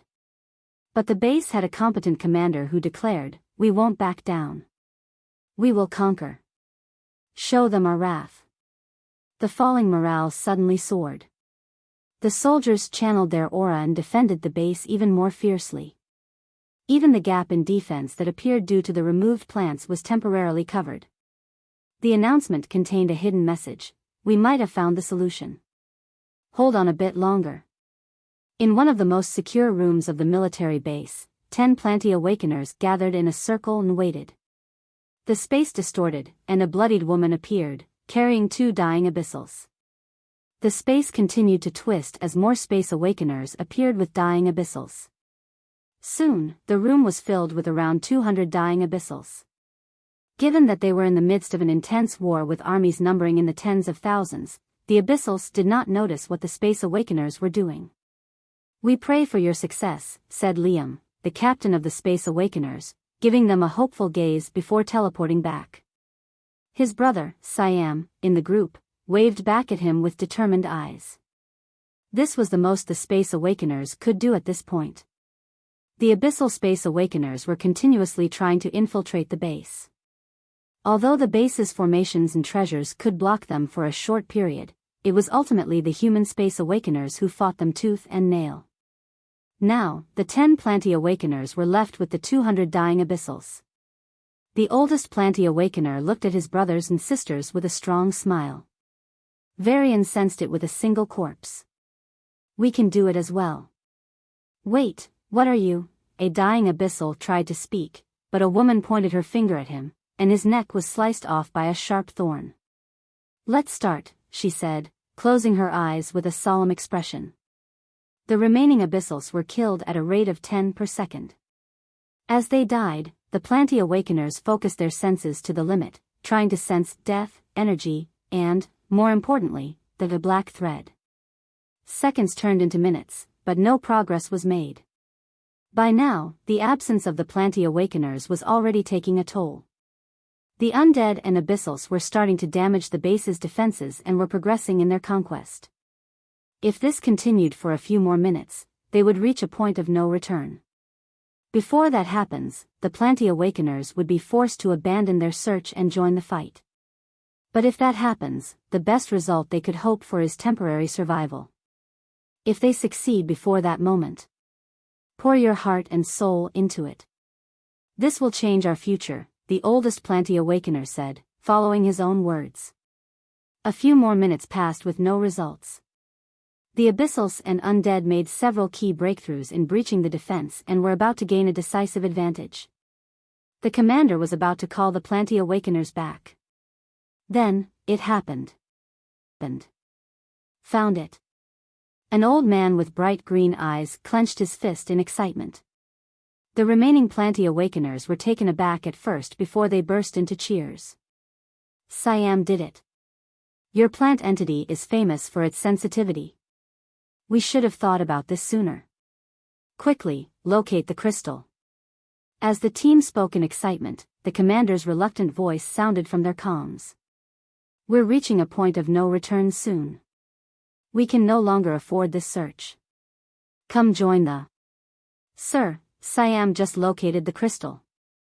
We already called in Liam, he's here." An old man appeared in the room abruptly and, without another word, he grabbed his green-eyed brother. Siam conveyed the location, and they teleported to an underground cave. Floating in front of them was a beautiful crystal with a small black dot and countless black threads inside it. "This is it." Siam gasped as he reached for the crystal. "No." Liam, the elder brother, grabbed the crystal. "Yo! What are you doing?"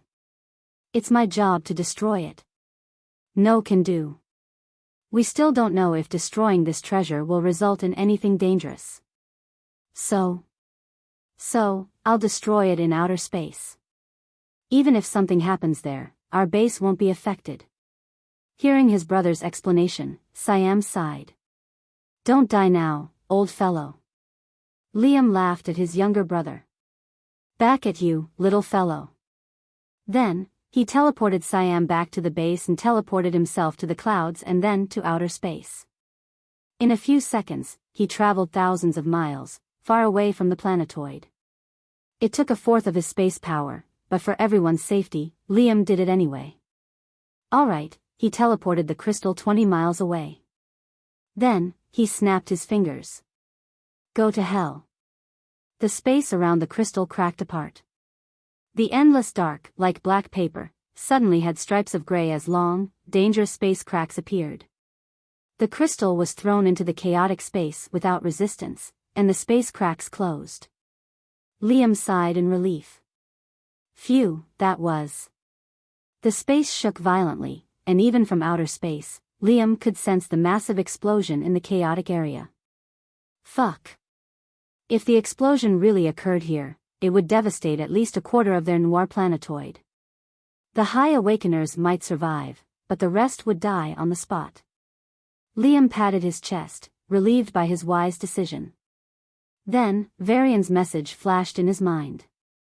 1. The treasure responsible for the undead can be sensed by Planety Awakeners if they focus their senses when an abyssal dies. 2. Verify if destroying the treasure can erase the undead. 3. Don't destroy the treasure indiscriminately. It has very potent energy. Either destroy it in a highly defensive structure or throw it into space cracks. P.S. It's not verified yet, but I think we're in for a pleasant surprise. Pleasant surprise? Will the undead really disappear? Liam chuckled and teleported back to the planetoid in anticipation. What would happen now? Were the undead affected in the slightest? When he landed on Noir, Liam was already panting from exhaustion. But he eagerly scanned the battlefield to see if his actions had any effect. He desperately hoped the undead would just drop dead. What? To his utter disappointment, the undead were still alive. The military base was currently under heavy siege and was in the process of losing its key defenses. Liam joined the battle and supported the base. But as he shed sweat and blood to protect the base, he couldn't suppress the bitter feeling in his heart. Is it really useless? He tapped his comm and informed his commander, "Commander, I did it. But it seems like there's no Chan." A surprised shout interrupted his speech. "Commander. Look at the clouds ahead." Huh? Liam raised his head and noticed golden clouds of lightning above the enemy army. Alongside the golden clouds were blue and red clouds. The golden clouds were created by an undead human, while the red and blue clouds were maintained by Abyssals. But the undead human was attacking the Abyssals. The golden cloud was clashing with the blue and red. Wait. Liam's eyes widened as he witnessed the undead army go berserk. They were still attacking humans, but they were also attacking the Abyssals. Since the Abyssal army had been mingling with the undead and fighting side by side without any guard, this sudden change caught them off guard. In a blink, thousands of Abyssals died under the surprise attacks. Since the humans were already defending against both the Abyssals and the undead, they had no chance. Ha ha ha ha. Yes. Take it, you fuckers. Your own pawns are turning on you. Liam's roaring laughter reverberated across the battlefield. The Abyssal army's momentum was completely broken, and the army itself fell into chaos. Forget attacking, the Abyssal army now had a big headache finishing off the undead while minimizing their casualties. Damn human. What did you do? The enraged roar of the Abyss commander shook the land and sky. Does it hurt or does it hurt? The laughing roar of the human commander replied. The sky shook violently as these two fought hundreds of rounds before returning to their camps. The Abyssals and undead had to fight at zero distance, and even though the Abyssals overpowered the undead due to their numbers, their losses spiked. The Abyssal commander couldn't bear it any longer and ordered a retreat. Holy fuck, Liam. You clever son of a bitch.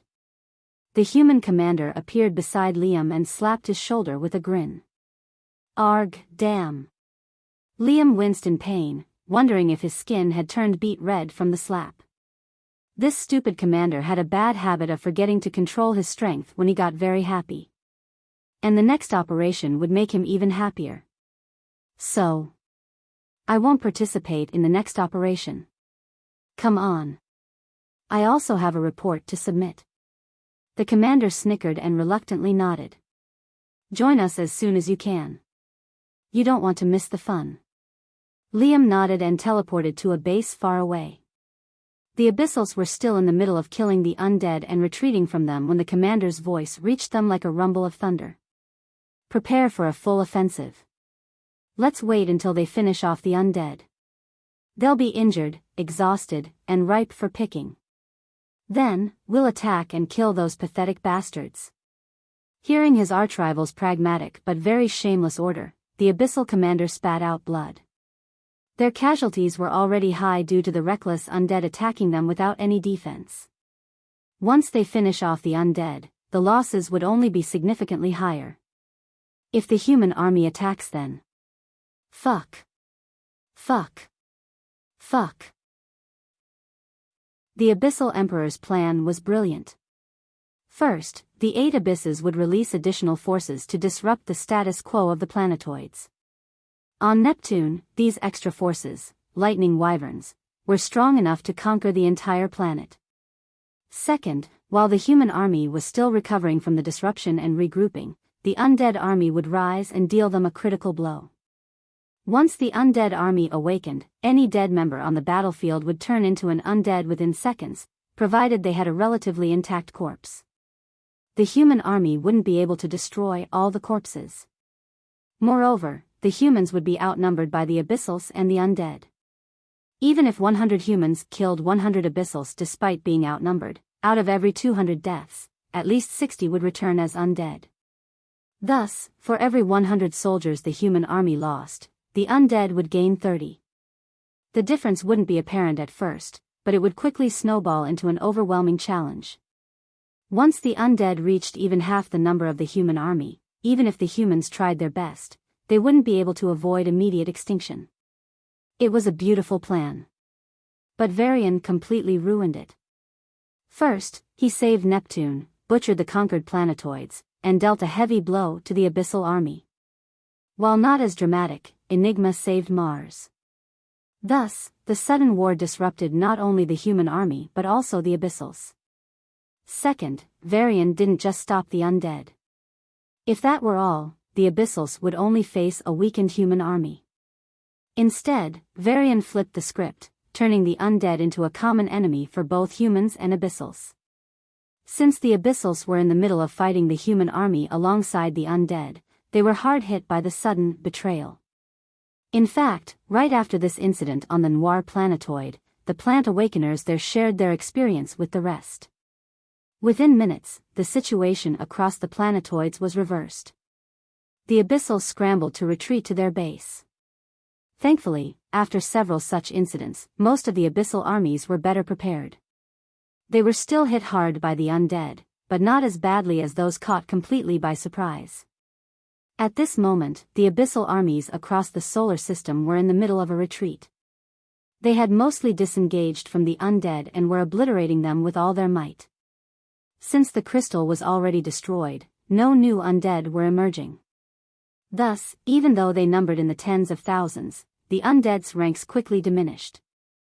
However, the Abyssals couldn't catch a break. The undead were the lesser evil, just like on Noir. Kick their asses. Following the commander's roar, the human army launched their long-distance attacks.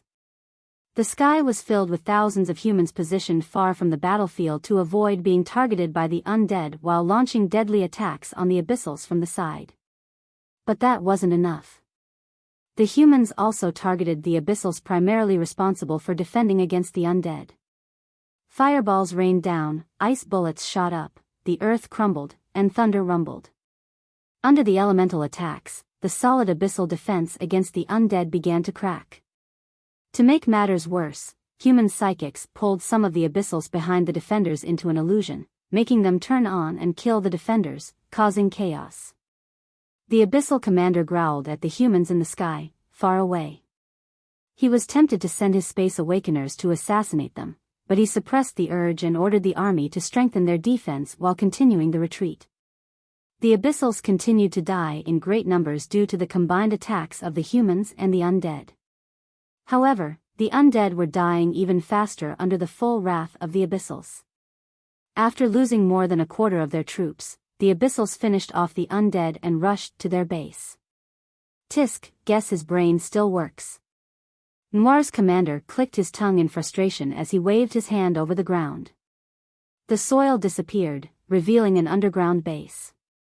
It now had more than 3,000 soldiers. While a portion of the undead was still attacking the human base, the defensive structure allowed for easy troop transfers. These 3,000 were part of the plan. If the Abyssal commander sent his warriors to assassinate the elementals and psychics, they would be ambushed and decimated. Once the Space Awakeners were gone, the human army would gain a significant advantage against the Abyssals. Regardless, this was a total victory for their Planetoid's army. The commander's lips curled up as he glanced at their military base in the distance. A few thousand undead remained. "Let's finish off the undead first," an adjutant suggested. "Sir, what about the Abyssals?" The commander slapped his shoulder hard and grinned like a devil.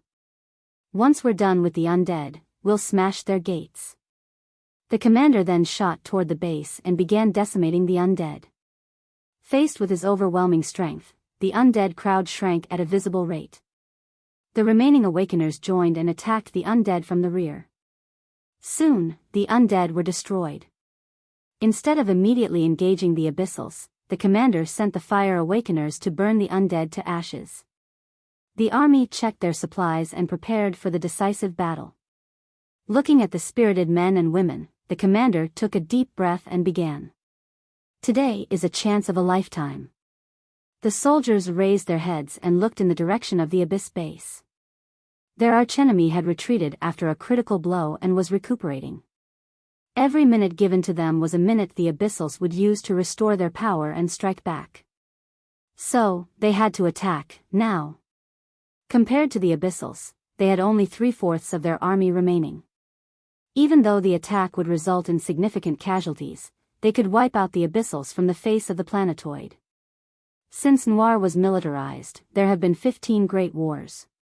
1,000,000 brave hearts sacrificed their lives on this soil, the commander said slowly, his gaze sweeping over the soldiers.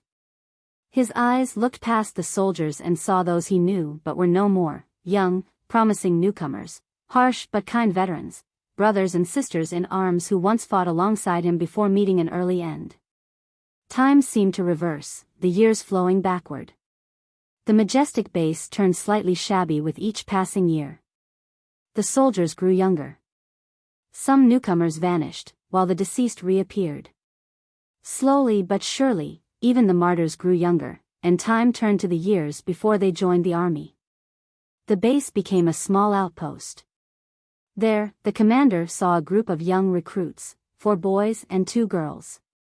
Humans had recently claimed a stake in the Planetoid and were barely holding against the Abyssals.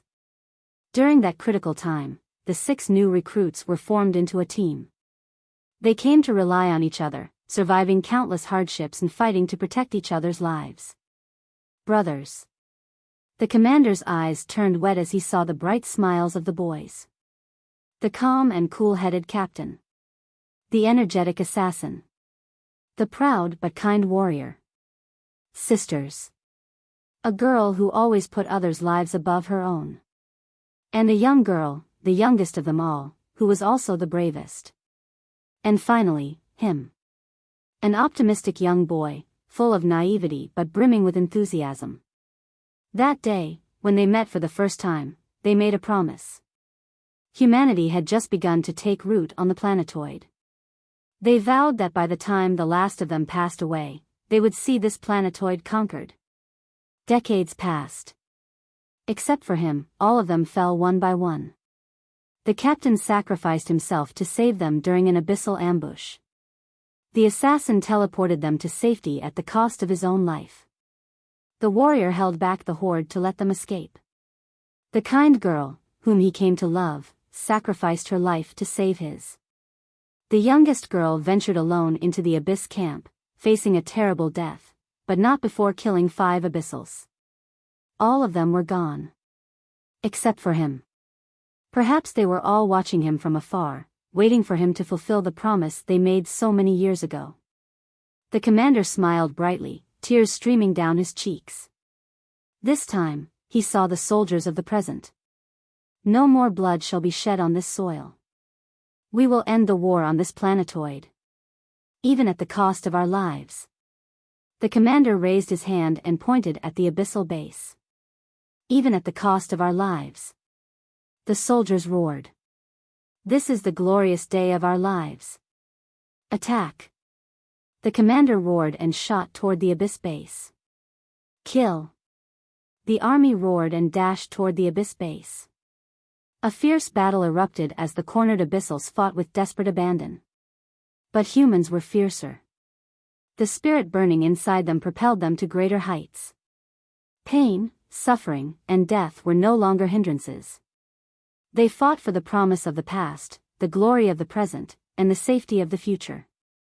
That day, Noir was conquered by humans, and a promise made decades ago was finally fulfilled. Madness, Enigma muttered as she observed the level 9 undead she was supposed to fight, now attacking a level 9 abyssal. I told you it'd work. Varian's amused voice came through the calm after learning about Noir's success. Varian immediately pulled the strings and didn't wait for the army order before commanding the Shadow Guardians and Athena agents to destroy the crystals on the 2 planetoids with level 9 undeads. The result? Instead of waging a bitter battle against a level 9 undead, Enigma had the leisure to chat. The undead and Abyssal were already heavily injured. The human level 9 on this planetoid was currently recuperating. Once the undead and Abyssal finished their fight, the level 9 woman would come out and finish off the remaining enemy. She was in a very enviable position. On the other hand, what about the other planetoid with a level 9 undead?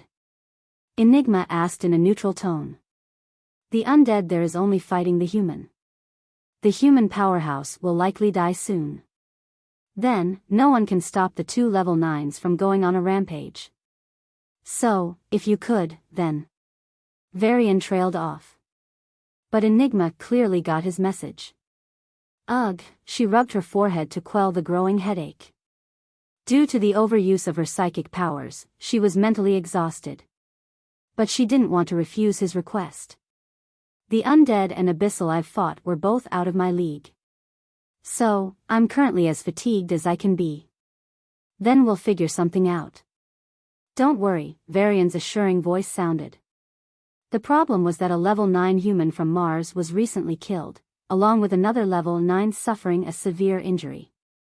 Even if they wanted to, Mars' army wouldn't be able to sort this situation at all. They needed Enigma. I can still fight, but I'll need some help. I'll be there in 10 minutes. Enigma shrugged helplessly. The two reached the planetoid with the level 9 undead. This planetoid previously had 1 human level 9 and 1 abyssal level 9. The undead had teamed up with the abyssal and just killed the human powerhouse. Now, the undead and abyssal were destroying the human army. By the time Varian and Enigma arrived, more than half of the human army was dead. Watching the ongoing massacre with calm eyes, Varian asked, "Sneak attack and assist?" Enigma nodded and used her artifact. Space twisted slightly, and the next moment, she appeared right behind the abyssal. The abyssal was in the middle of constructing a fire net to fry the humans when he suddenly sensed danger and shot a fireball backward. Enigma waved her hand and slapped the fireball away. "You!" The abyssal's eyes widened at the unexpected and unwanted guest. A heavy pressure fell on his mind, trying to pull him into an illusion. The abyssal's eyes turned red, and his breath turned haggard. But he successfully resisted the illusion. Having expected that, Enigma stretched her hand toward him, and a pitch-black sword appeared from her palm and shot outward. The dark sword suddenly accelerated, boosted by her gravity field. Despite the mental attacks, the abyssal instinctively channeled his fire mana to cover himself with a shield. He would have succeeded if not for a sudden intervention. The space around his neck twisted apart while an invisible force gathered in the shape of a needle and reached his forehead, causing the temperature to plummet. Due to these weak but lethal attacks, the abyssal was forced to use some of his power to neutralize them.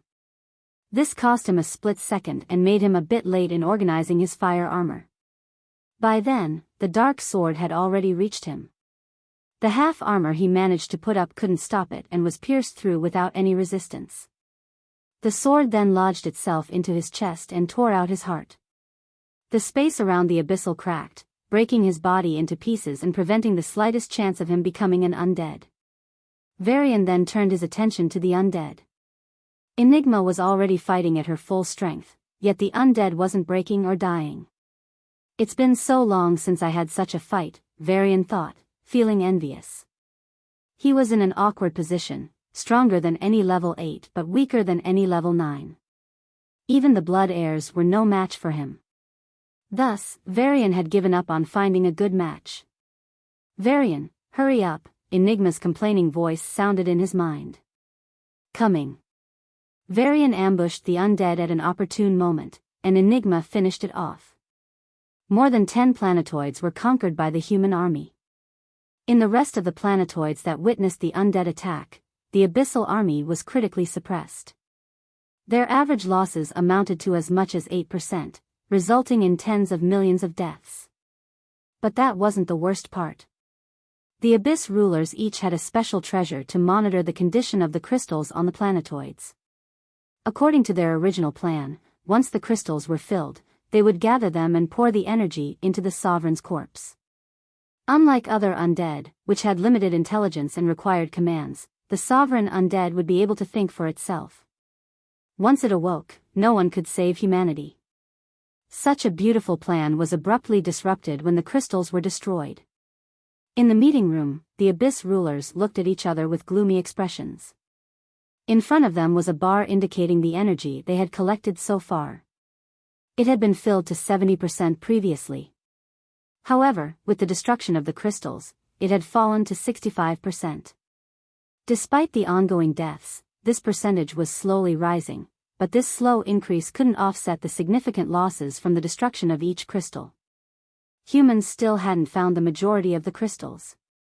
But once they did, and they definitely would, their progress would be wasted.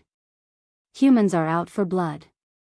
Even if we order our armies to protect the crystals, they will destroy them at any cost, the Demon King said through gritted teeth. We don't have any more of those crystals, Mirage Queen sighed. The room fell silent, and subconsciously, everyone looked at Sin King. The old Abyssal pondered for a few moments before pointing to the coffin. We'll awaken him now. He will be at most a low or mid-level 9. But since he's a sovereign, he will be stronger than any other low or mid-level 9. Then we won't have a sovereign undead, Thunder King shook his head. We will, eventually. If we use our treasures on him, he will gain the ability to absorb the energy of the dead and grow stronger. Even though it will take a while, he can regain his peak strength, Sin King explained in a composed voice. How long is this while? Hollow Queen asked. Varian will be taken care of by Sanguik, but if we wait a year or two, Enigma will reach the sovereign level and be the death of us, she added. About a month, Sin King's answer dispelled the gloominess in the room. So, even if they awakened him as a level 9, he would reach the sovereign state in a month. It's a good deal. Queen Despair stood up and said, let's begin. The commanders of Abyss armies across the solar system suddenly paused. Rubbing their eyes, they checked the message once again. Retrieve the crystal. Return it to the head station nearest to you. Did we finish it already? One commander asked, suspicious. He didn't know much about the plan, but he did know that the undead army was only the prelude to the actual event. For that to happen, they needed a lot of death. That's why the Abyssal army let go of their restraints and engaged in an all-out war. According to estimates, it would take 1 more hour for the crystal to be full. Only then was he supposed to send it back. But then, he squinted his eyes at the figures blurring in and out of existence around the mountains. Every time a human awakener teleported into the mountains to grab the crystal, the mountains would shake and an explosion would occur. The human, like every other human until then, would be blasted away by the Abyssal squad lying in ambush near the crystal. Despite multiple failures, humans kept trying, and they didn't care even if the Space Awakeners started dying. Moreover, a cold voice sounded from the distance. Do you think we can't solve you if you arrange an ambush? 100 men and women in leather armor clasped their hands and pointed at the mountains. A khaki aura surrounded these human warriors, and the giant mountains started to tremble.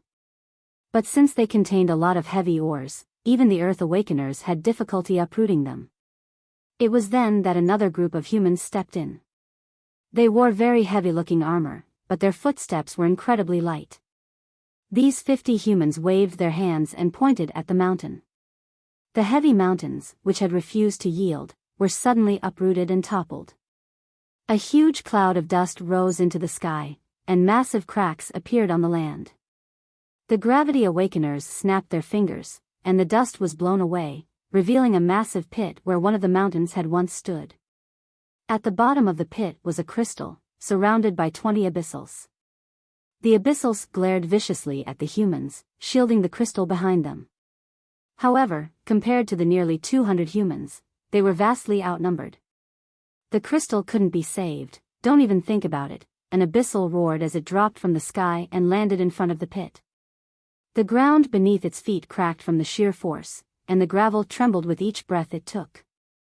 Another roar echoed as 150 more Abyssals landed in front of the crystal, facing off against the human teams.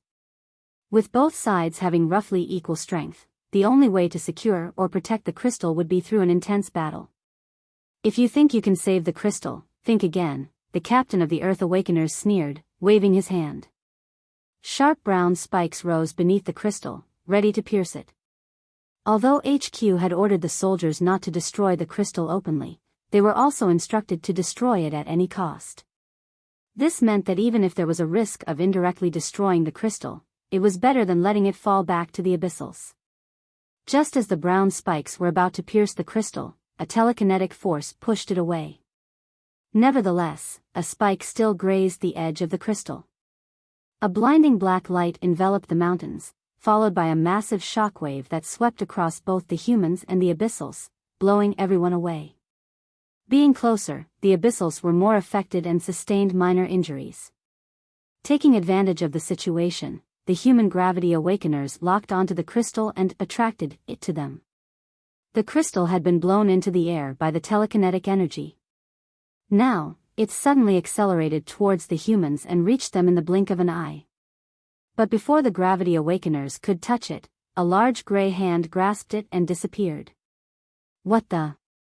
The woman who was about to hold the crystal was stunned. She couldn't even react and the other party snatched it.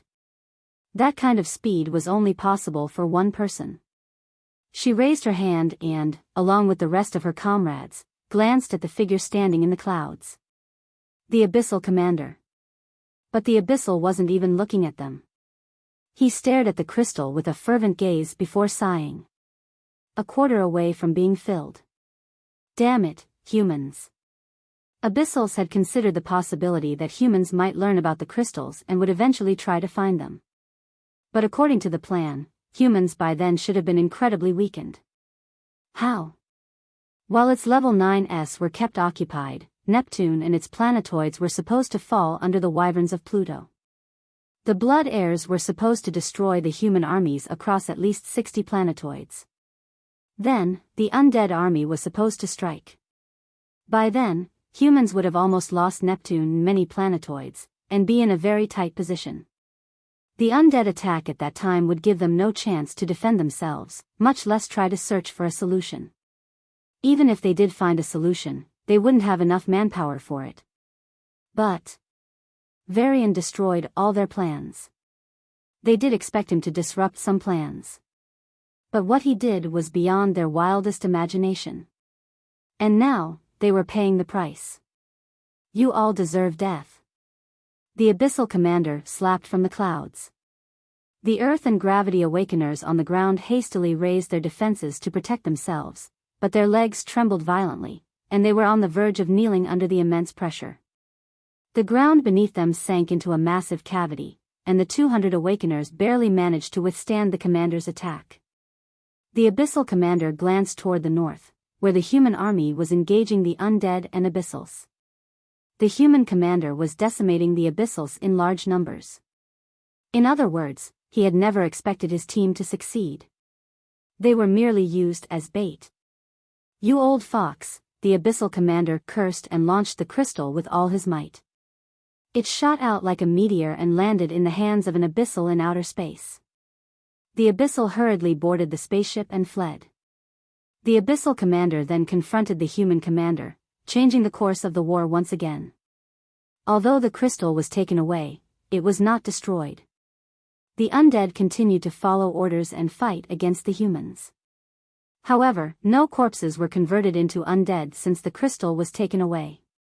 Realizing this, the human army no longer needed to worry about dismembering the enemy and could fully focus on defense. The war continued. The Abyssal who had taken the crystal reached a distant planetoid in his spaceship. He landed in the Abyssal camp, rushed into the secret underground floor, and entered the most secure room. He placed the crystal inside a formation that already contained 10 similar crystals. "Are you the last one?" the officer in charge asked with a grim expression. "Yes, sir," the Abyssal replied, lowering his head and nodding. "Damn it," the officer cursed, waving him away. "Saturn has 50 planetoids. 30 had crystals, but only 11 returned. I hope my queen can find a solution." The officer prayed and activated the teleportation formation. The crystals glowed with a brilliant light before vanishing. Millions of miles away, crystals appeared on an asteroid. The spaceship waiting there quickly retrieved the crystals and headed in a particular direction.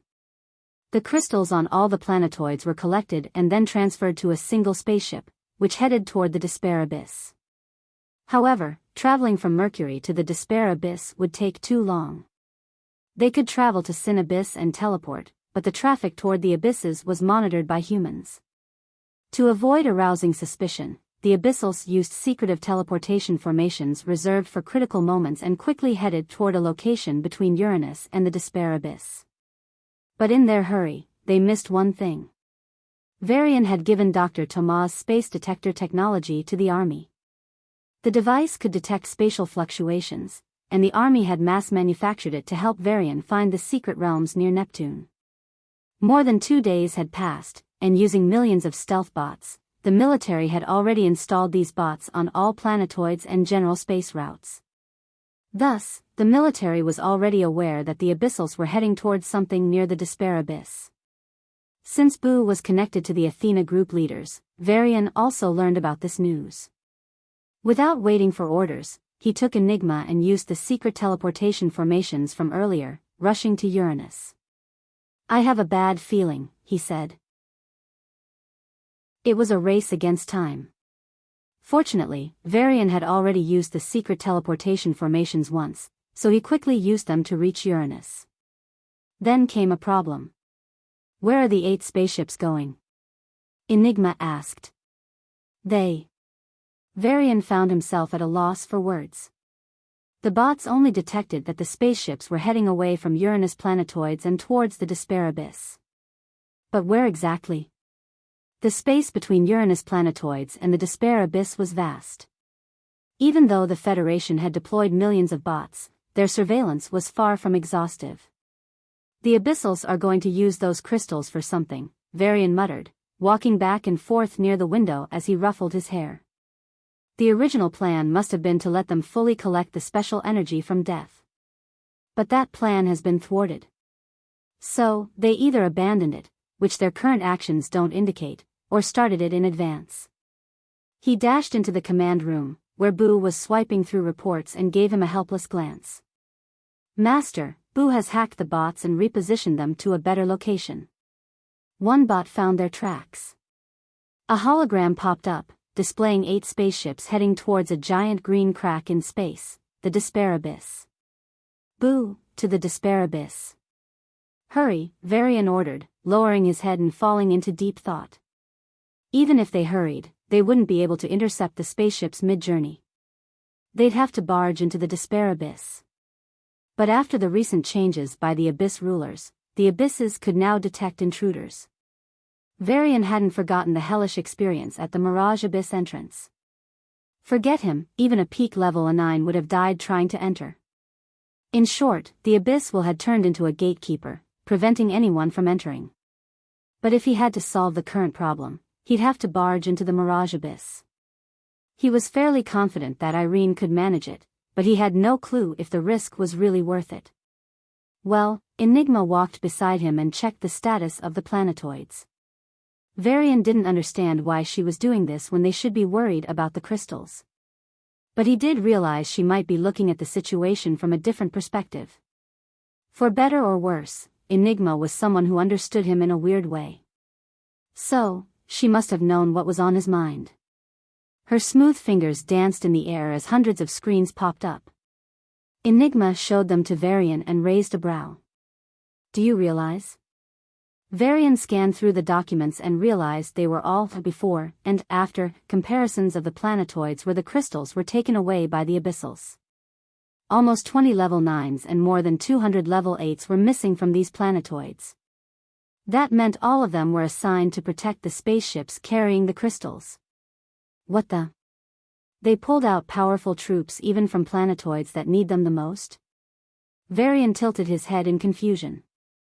They'll quickly lose those planetoids at this rate. At least 40 of them. Enigma kept looking at Varian with a silent gaze. Varian's gaze alternated between the screen and Enigma before he slapped his forehead with a sigh. Oh shit. The Abyssals were willing to lose 10% of the planetoids. That only meant whatever they were planning was guaranteed to not only recuperate these losses but also yield much greater results. What else could be better than planetoids? More planetoids? Perhaps.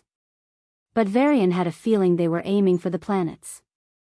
And planets couldn't be occupied since the sovereigns. A chill ran down Varian's spine, and he spoke in a gloomy voice. Call Sovereign Irene and tell her to rush to Despair Abyss. Boo gave Varian a helpless smile. She's already on the way, along with a bunch of level 9s and almost 100 level 8s. Varian's mouth opened in surprise. He had forgotten that once the Abyssals withdrew significant powers from the planetoids, the military could deploy equivalent strength against them. Just like now. With Irene here, Varian wouldn't have to worry about Mirage Queen and her forces. But he still left the room with a solemn face. Everything depended on whether they could thwart the Abyssals' plan. Enigma silently followed. The next 20 minutes were perhaps the shortest Varian had ever lived through. He was in the middle of intense brainstorming with Enigma when Boo informed them they had arrived at the Abyss entrance. The spaceship nearby slowed to a stop next to the ghost ship, and a connection was established. I can only hope the premature execution screws up their plan, Varian sighed as he collapsed onto the couch. Don't cop out, Enigma rolled her eyes. Whatever happens, we have no choice but to fight once we're in, right? The ghost ship's door opened, and a beautiful woman, looking to be in her 30s, walked in. Irene Nile swept her gaze across the ghost ship with curiosity before focusing on the young man and woman on the couch. Are you two ready? I got caught in an illusion the last time we tried to enter Mirage Abyss. I would have died, Varian said. My artifact specializes in defense. I can get you in without any danger.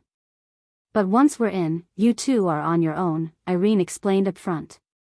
The Despair Queen wouldn't let her wander. Her forces would be entangled by the Abyssals. No one could protect Varian. To be honest, Irene didn't want Varian to risk his life here.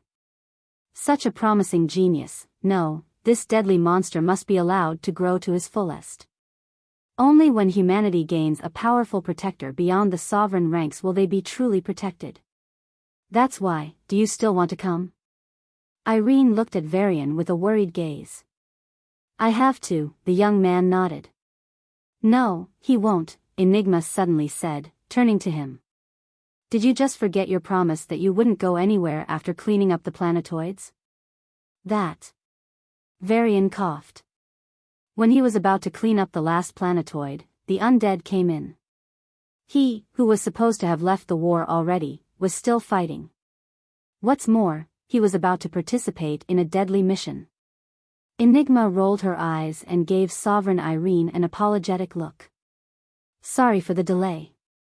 But you can start now. Varian will stay here in the ghost ship. I'll join the mission.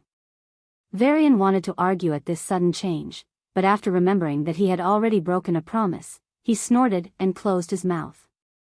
Irene Nile covered her mouth and chuckled softly. I don't have a problem talking. My team needs a few minutes to analyze the entrance anyway. The level 9 Planti in her ship were scanning the entrance of Despair Abyss. The entrance was just a green crack, but it contained a very thick prana. The Planti users concluded that anyone who tried to enter would be attacked by poisonous vines hiding behind the crack. Their job was to find the best place to enter with the least amount of effort. That's why Irene was in the mood to chat. Otherwise, she would have already barged into the abyss. And the reason Irene came here was that she felt the upcoming trip was too dangerous, not just for Varian, but also for herself. She had a feeling that she might not survive. If that were the case, it was best for Varian not to enter. Now that her small mission was finished, Irene smiled and started a casual conversation with Enigma and Varian. Although Varian responded from time to time, his gaze kept returning to the abyss entrance. His heart thumped violently, and he had a feeling that something bad was going to happen. Don't think about it. It's definitely something bad. The system, which had been silent recently, chimed in. Is there any way out? Varian asked. Without high risk? It's simple. The system said. Really? Varian's eyes lit up with anticipation. Even though he didn't understand why this system was suddenly being so helpful, he just wanted to know what to do right now. Really? What is it? Just go into seclusion and come out after a few months. Even if you reach high level 9, you can take on the sovereigns. Once you reach peak level 9, no one will be your opponent. Varian mentally flipped the system the middle finger. Or what? Did you really think there was an easy way out of this mess? Be thankful that the Abyssals are only executing a half-assed plan. Otherwise, billions would have died today. A few minutes later, Enigma entered Irene's ship. Sovereign Irene activated her artifact, the crystal armor, and covered her spaceship with a strong defense. Enigma activated her special treasure and cloaked the spaceship in shadows. The spaceship dashed into the crack and was almost instantly attacked by deadly vines. But thanks to the defense, the spaceship safely entered the despair abyss. After all, unlike the new sovereign Bali, who didn't have an artifact, Irene was not only significantly stronger but also possessed a very suitable artifact. A few seconds later, Varian swiped his comm, and the bot's boo had secretly sneaked into Irene's spaceship activated, showing what was happening in the abyss. Fuck. Enigma was surprised on their journey into the despair abyss. The passage to the inside spanned at least a few hundred miles. Such a distance should have been just a blink for a spaceship. Even though this tunnel was covered by countless dark green vines that attacked them relentlessly, Irene's armor successfully defended them against the attacks. They should have moved out in a split second. But at some point, a set of purple vines attacked the ship. These were incredibly strong. Just a slap from these vines shook the space and split the sky.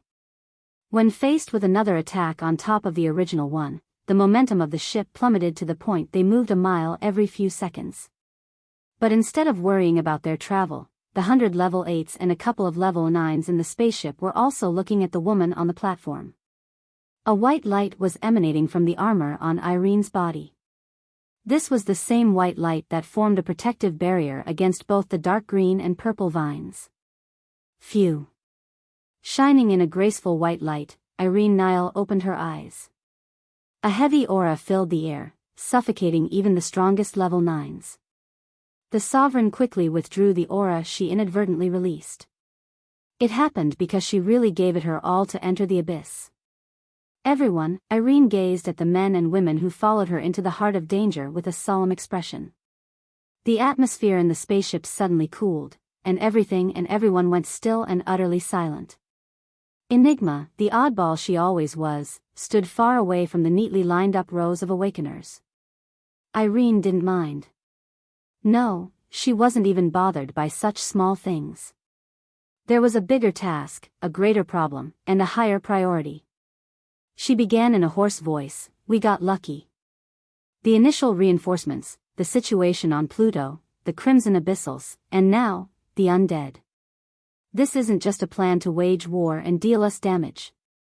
It's a plan to exterminate us, to slaughter every last one of us." A few gasps echoed in the hall, followed by a thick air of killing intent. The strong awakeners clenched their fists, recalling the obstacles they had faced and realizing the gravity of the situation. Indeed, this was not just a war. It was a bid to drive them to extinction. It wasn't as simple as it seemed now. The Abyssals failed in every plan until now. But they are still very confident, Irene said, her eyes narrowing in seriousness. Every man and woman here should be clear about what that means for us, our families, and our race. The Awakeners nodded with heavy expressions.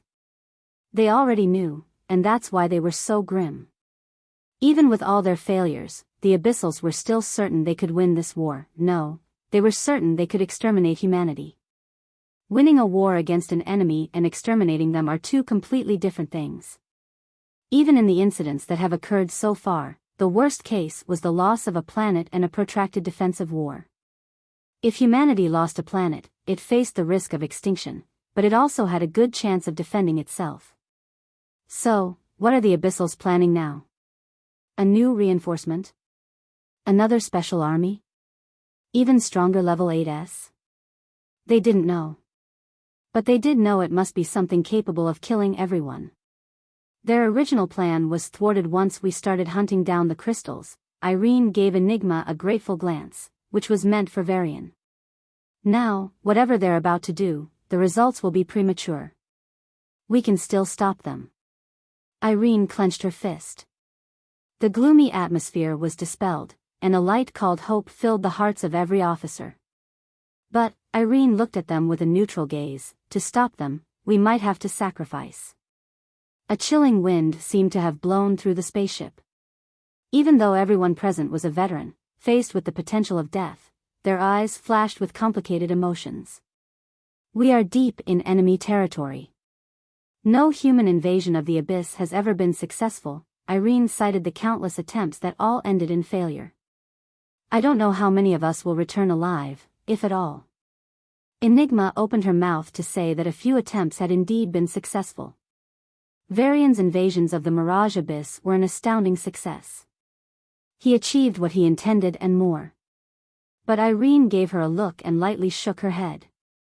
She wants them to prepare for death, Enigma understood. Only that way can they fight without any hindrance. Perhaps Irene herself is prepared to meet her end. When that thought flashed in her mind, Enigma stiffened. She carefully observed the older woman on the platform and saw something in her eyes that she hadn't seen until now: acceptance. Acceptance of her death. Perhaps Irene didn't just intend to risk her life, she also wanted to kill the Despair Queen at the cost of her own. As Irene continued her speech, Enigma, due to her psychic powers, noticed something about Irene's mind. Irene's eyes were shining like a bright fire. But surrounding that fire was endless darkness, slowly and surely devouring it. Irene was one of the strongest members of the Federation. But against fate and time, she was as powerless as anyone else. She lost her parents at a young age. Her husband and son were killed by the Abyssals when she was just starting out. The people around her, the ones she loved and cherished, died one by one. To protect Uranus, she had to sacrifice her family members with her own hands. An old saying goes, time heals all wounds. But Irene's wounds only grew more painful with each passing year. She was able to bury them deep in her heart, but the deeper she hid them, the more they hurt. On her son's funeral day every year, Irene would shut herself in her room and sob like a helpless child. To others, she had it all. But to her, she had nothing. She had been fighting all her life. The web of relationships she built slowly unraveled. At the center of it all, Irene remained alone. Yet, she still fought. Perhaps it was out of her love for her homeland. Perhaps it was out of duty for the power heavens will bestowed upon her. Perhaps it was just to be an example for people like her. But even the strongest of hearts had their limits. And Irene was reaching hers. We'll stop the Abyssals' plan, even at the cost of our lives, Irene raised her hand and vowed. Even at the cost of our lives, the Awakeners vowed with her. Only then did Enigma understand. This speech, this preparation, wasn't just for the soldiers, it was also for Irene herself. Feeling the dying fire in Irene's eyes, Enigma turned her gaze away. The passage had come to an end, and the spaceship broke into a brand new world. They had arrived in the Despair Abyss. Despair Abyss, a world equivalent to the size of Uranus and nearly 16 times that of Earth, can be described in a single word: forest. A vast forest spanning an area equivalent to 16 Earths. From the plants below the spaceship to those at the horizon, everything visible was either a plant, a tree, or a flower. The forest was dense in some places and sparse in others, but it stretched everywhere. There were several large trees with lengths ranging from half a mile to a full mile. Colorful plants, trees, flowers, vines, and creepers of all kinds and sizes sprawled out below. It was as if someone had taken every piece of paint and splashed it onto an overgrown forest. It was breathtaking, beautiful, and, most of all, dangerous. The Planti Awakeners on the ship could feel this more clearly than anyone else.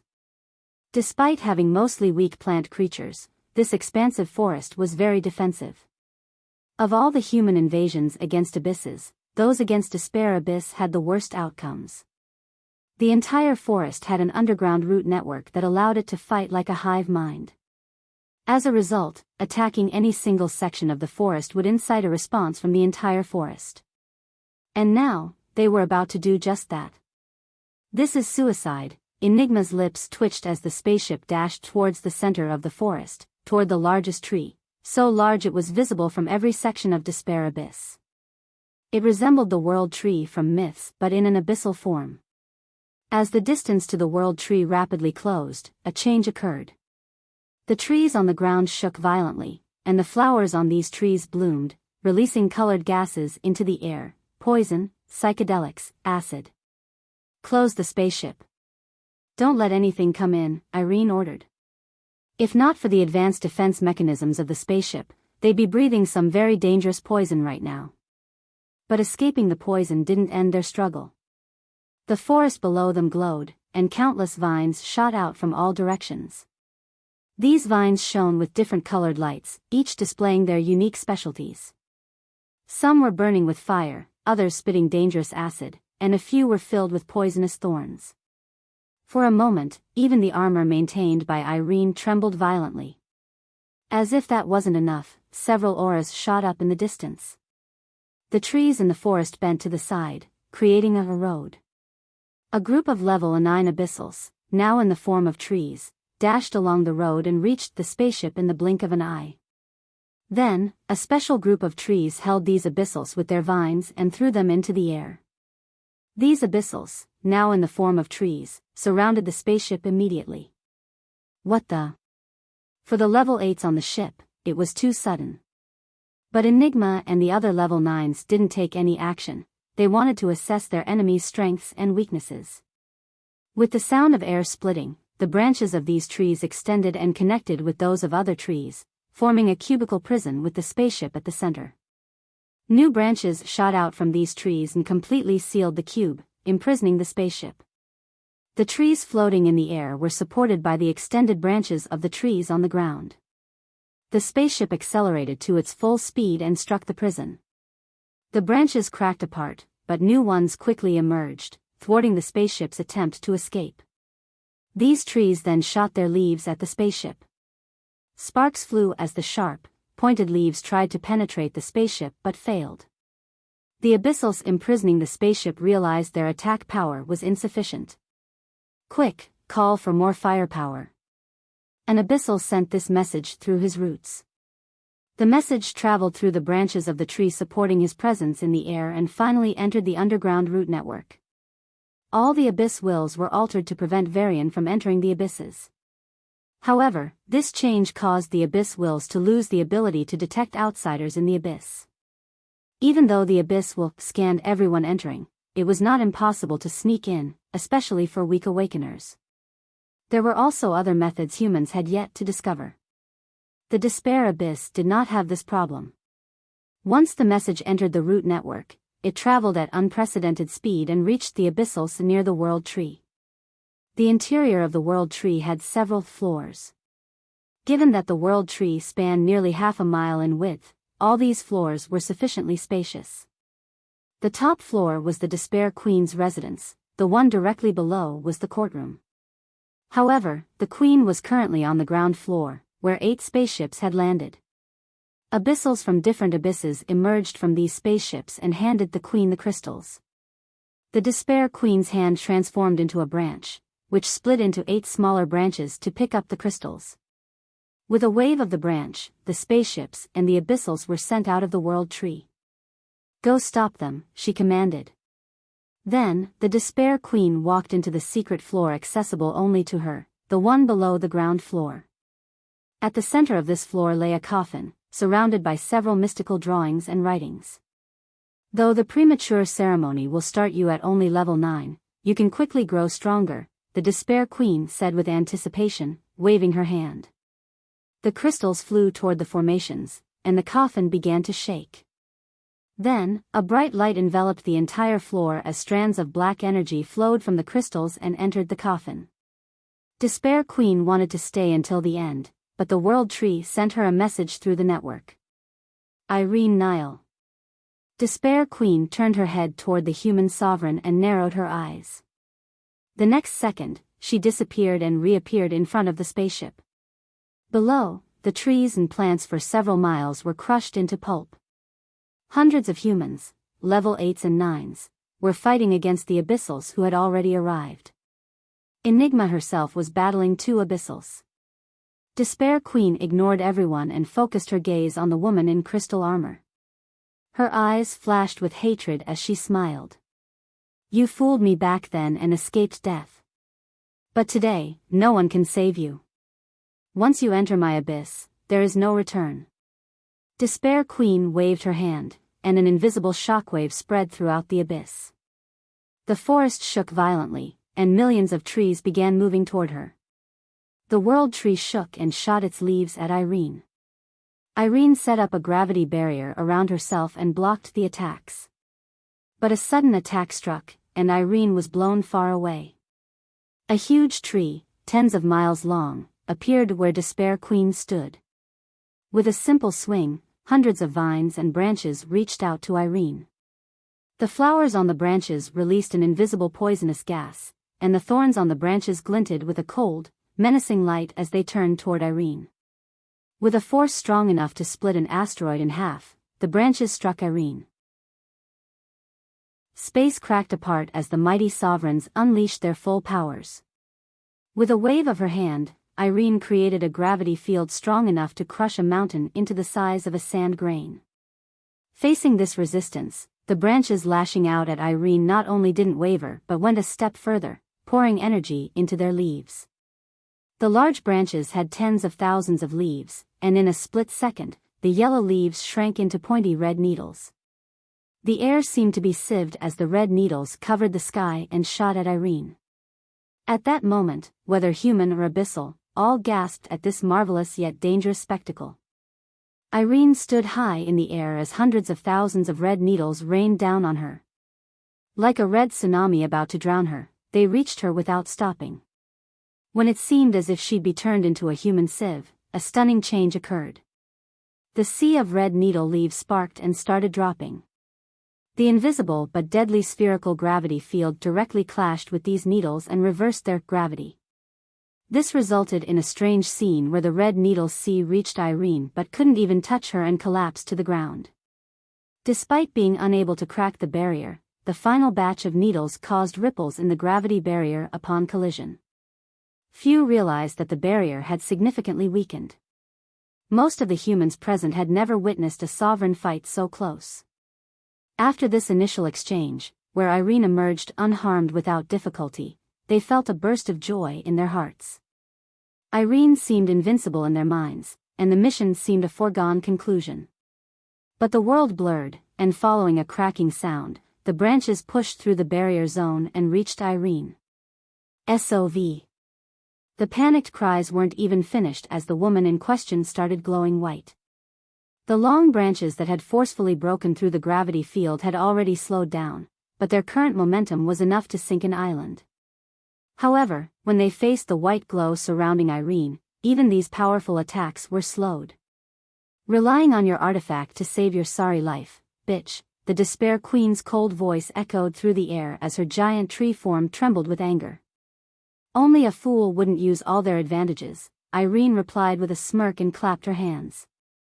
The air compressed to a dangerous point before exploding into a tremendous shockwave.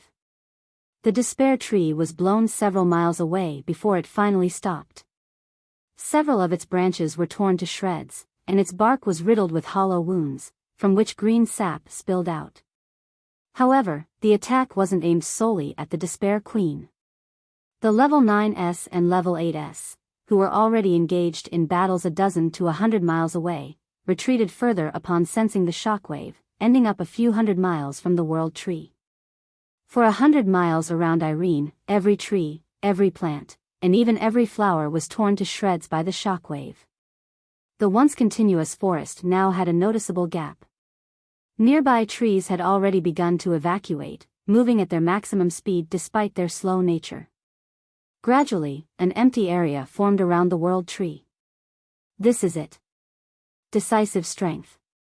Even the Despair Abyss would have to evacuate to avoid danger, Enigma thought, taking a deep breath as she continued her battle. The two Abyssals fighting her were slightly shaken by this display of power. However, sensing the dark swords and similar gravitational power from Enigma, they clenched their teeth in hatred and attacked her with even more ferocity. The Despair Queen felt the aura emanating from the World Tree behind her and sighed in relief. Thankfully, the World Tree turned to defense, protecting itself and primarily those inside it from Irene's attacks. Otherwise, the previous shockwave would have decimated the coffin and all the crystals. So it's in there? Irene's gaze locked onto the World Tree, and the killing intent in her eyes intensified. Don't even think about it, the Despair Queen roared.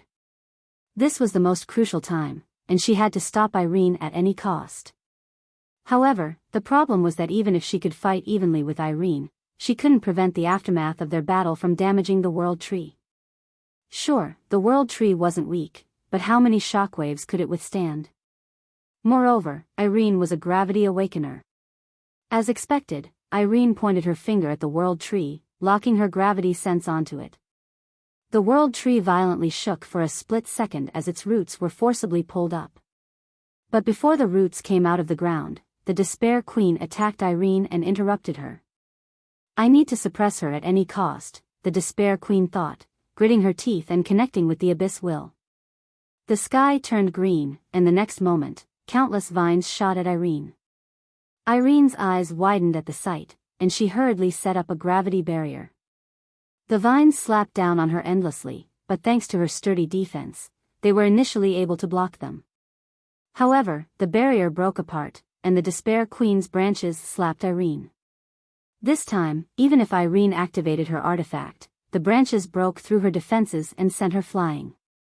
Irene crashed into the ground like an asteroid, forming a huge crater. Dust filled the air, and the world went still for a moment before a powerful wind swept everything away. Wiping the blood from the corner of her lips, Irene looked at the countless vines in the sky and the massive tree form of the Despair Queen. Even with her armor, she would still lose against these two. But Irene Nile smiled. Despair Queen felt an ominous premonition and waved her branches to attack. The Abyssal will also followed, lashing out its vines at Irene. Then, a beautiful orb appeared on Irene's arm and glowed brightly. The sky rained down lightning, the plants caught fire, the air chilled, and the land shot out earthen spikes. The elements attacked unexpectedly, and though they weren't very strong, they blocked most of the Abyss Will's attacks. Despair Queen's attacks broke through Irene's gravity barrier but were blocked by her armor artifact. On the other hand, Irene's attacks struck Despair Queen, causing the massive tree to shake badly, with a tenth of its body cracking. Although the injury would quickly heal, as she was a Planety Awakener, it would still take a few minutes. However, Despair Queen's attention was focused on something other than her injury. Why you?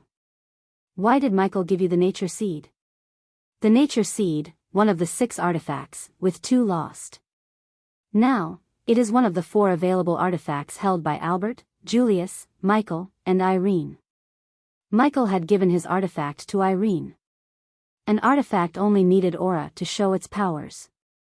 Even though Irene wasn't an elemental awakener, she could use elemental attacks through it.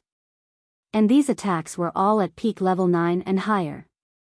Irene, who was supposed to be defeated by the combined efforts of Abyss Will and Despair Queen, had successfully turned the tide. Artifact? Enigma flipped back in the air, avoiding the poisonous flower petals approaching her. With a wave of her hand, the gravity field around her changed subtly, guiding the flowers toward the other Abyssals. Humph. The two Abyssals facing her snorted, channeled their prana, and forced the flowers back toward her. Looking at their arrogant faces, Enigma was furious. A black sword emerged from her palm and shot at an Abyssal. As he tried to escape, the gravity around him changed. His right hand was pulled to the right, and his left hand to the left, as if someone was stretching him in all directions and freezing him in place. Damn you! The other Abyssal spat, turning his arms into branches to block the sword and defend his friend. However, a subtle psychic power attacked his brain, making him slightly sluggish. Despite his defense, it had a single, significant flaw. It was too weak in one place. Using this flaw, Enigma's sword pierced through the branches and lodged itself in the Abyssal's chest. Arg! Arg! The Abyssal was engulfed in a pitch-black light. His hair, skin, and even his eyes turned black for a split second before he waved his hands. Hey! Hey, I can't see. The Abyssal's eyes were covered by a dark aura. It wasn't just his vision, his sense of smell and touch were also suspended. Gulp. The other Abyssal swallowed in fear. But he had no intention of escaping and was about to put himself to death when he noticed Enigma's offensive had slowed down. She was focused on the Sovereign and Queen's battle. Did Michael give her the artifact to remove the suspicion from him? Or is he not the traitor, but Julius is? Enigma didn't understand. But she had long learned not to judge a person by their apparent actions. Even if it appeared to be a good deed, the intentions and endgame could be quite sinister. Still, it was undeniable that Irene gained an edge only because of the artifact. I need to think this through. Varian felt a change in the Abyss's crack a while ago. Upon an initial probe, he discovered that the Abyss Will had disappeared. At first, he suspected it was just a trap. But after seeing the fight at the World Tree, he realized something. Even with the upper hand, Irene might or might not be able to destroy the crystals. It was a 50-50 chance. If she failed, they'd be up against the Abyss's masterpiece. His experience told him that if the Abyss did succeed, his race might really go extinct. Rather than bet everyone's fate on Irene, Varian decided to take matters into his own hands. This counts as breaking my promise, doesn't it? Varian smiled wryly. The Abyssals were so sure of his death that Enigma persuaded him not to participate in this war anymore. He agreed and even promised. Entering the Abyss meant he was going to break that promise.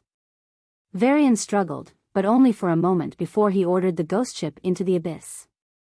Would you hold on to your promise or break it to increase the survival chances of the whole world? Of course, every action had consequences, unknown until the time came.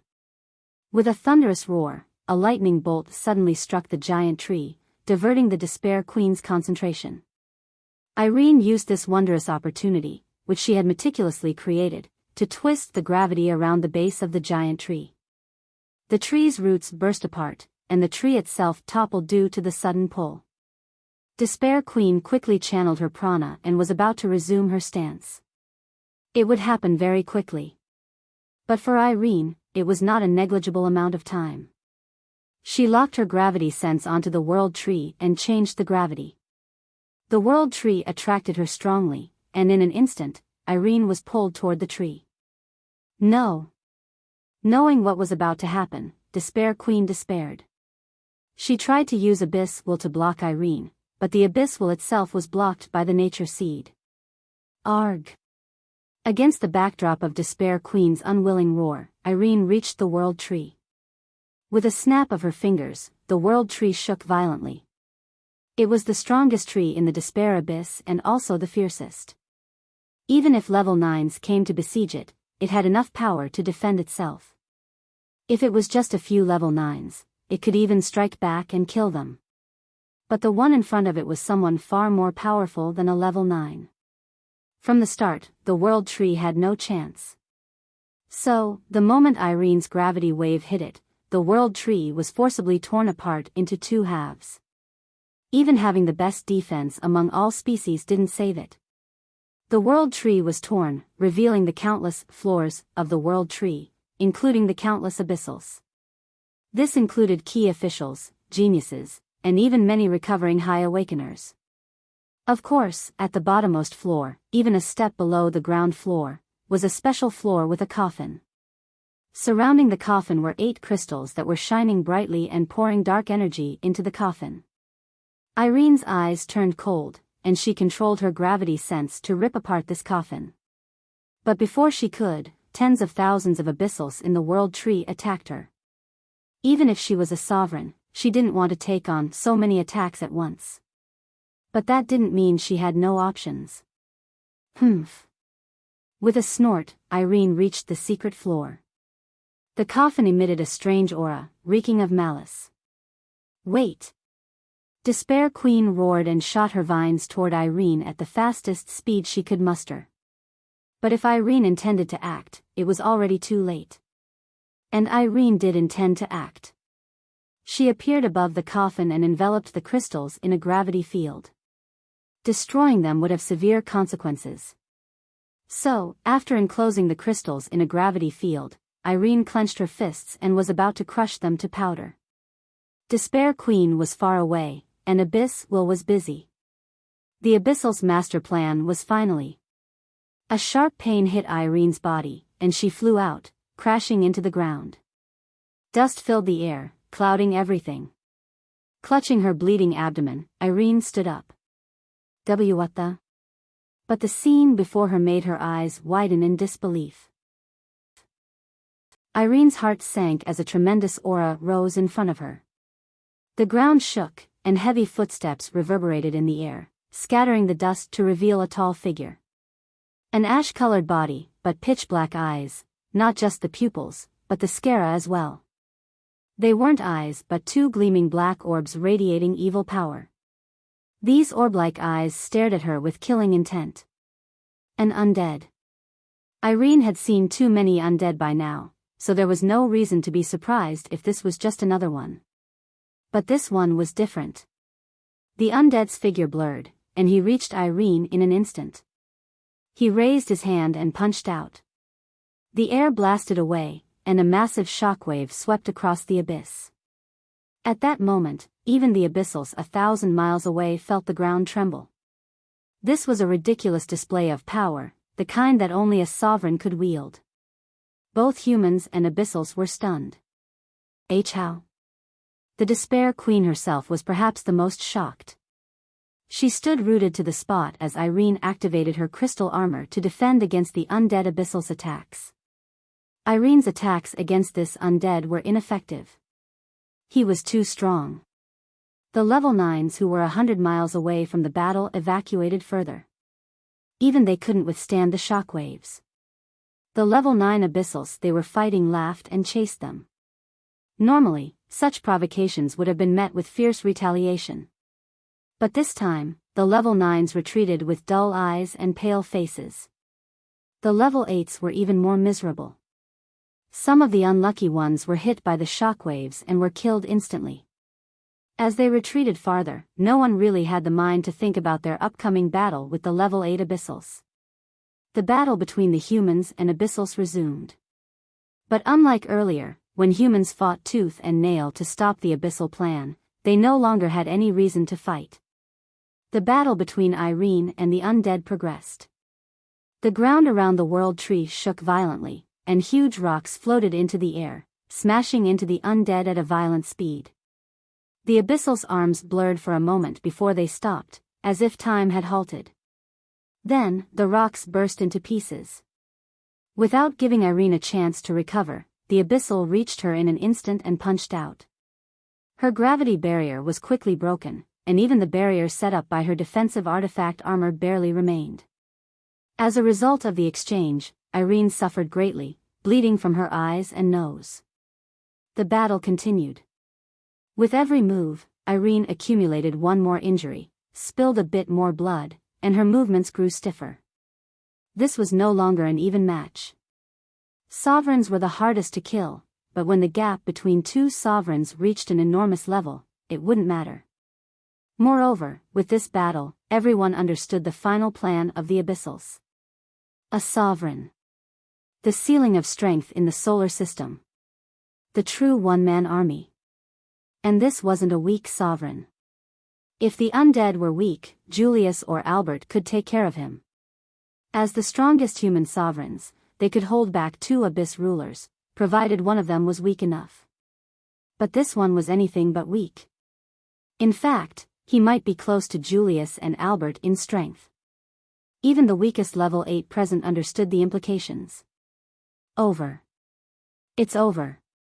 Is this really the end of our human race? My great-grandfather, my grandfather, and my father all died to ensure the survival of our race. I'm sorry. I failed you. I failed your sacrifices. Heavy despair filled the air as the burning fire in the hearts of the human heroes was extinguished. When they boarded for this mission, they were prepared to die. As long as it could thwart the abyssal plan and keep everyone behind the borders safe, they were willing to sacrifice themselves. But now, it's useless. It's all useless. My life can't change anything. Even my death can't. The gloomy aura pervaded the level 8s and subsequently spread to the level 9s. They were still fighting fiercely. Even if they died, they wouldn't do disgraceful things like suicide. The only acceptable death was at the hands of the enemy, after killing as many as possible.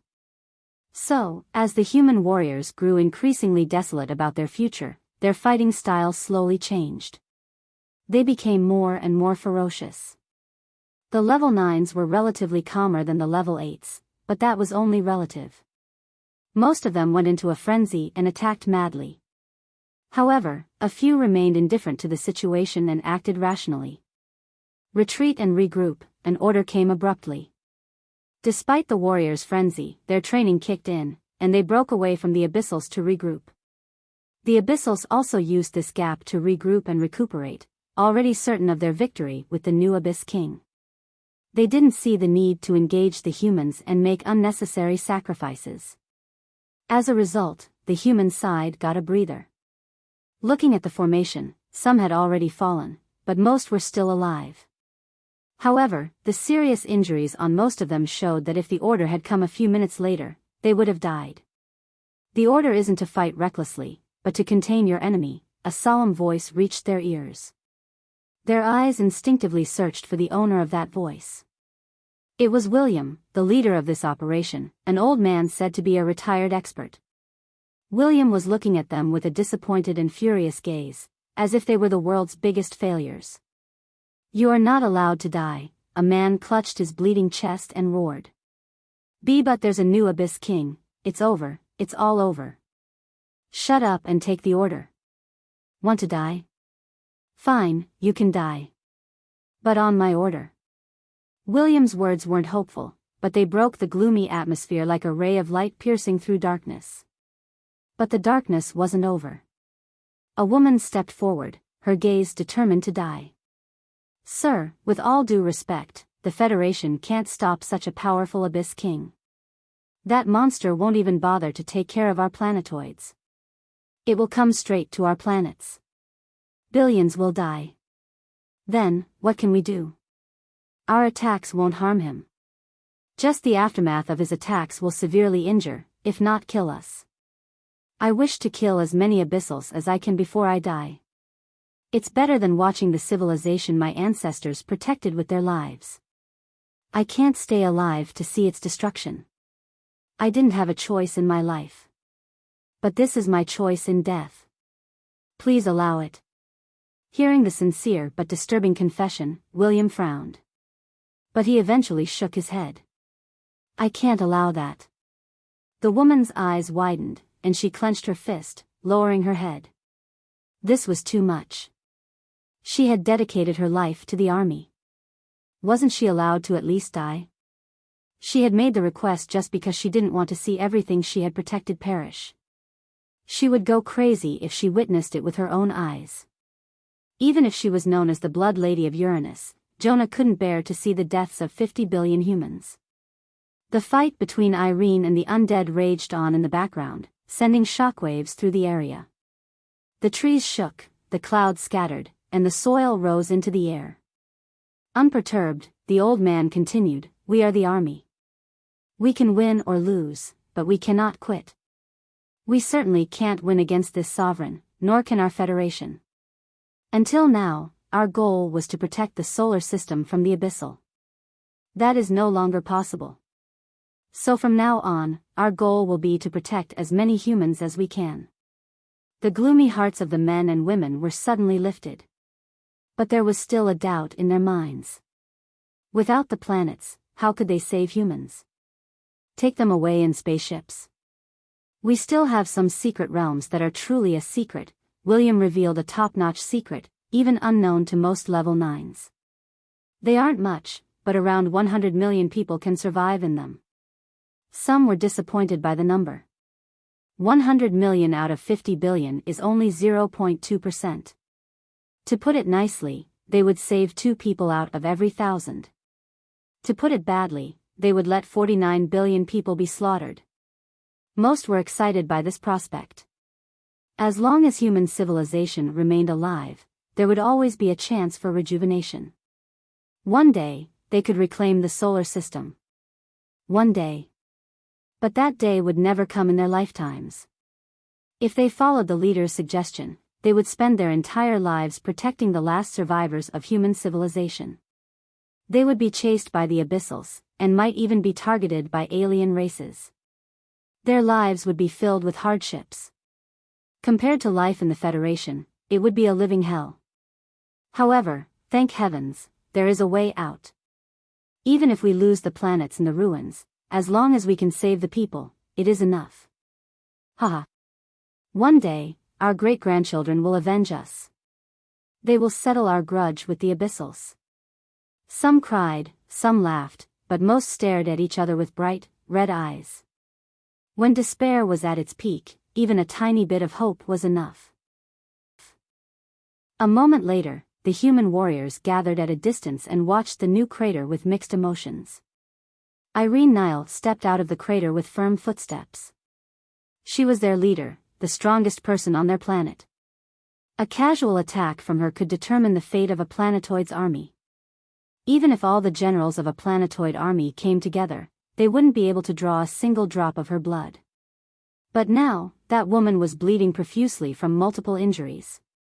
Although each injury was small, together they made her appear heavily wounded. This shouldn't have been a big problem, as Irene possessed some of the best healing potions. Moreover, she now had 2 artifacts that would boost her healing.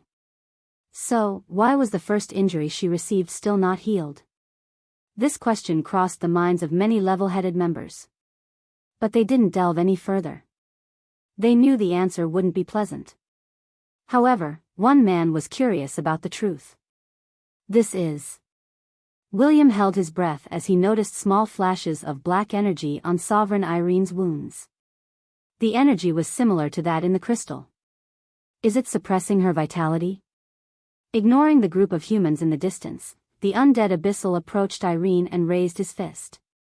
Knowing that her gravity shield would eventually break, Irene raised it anyway.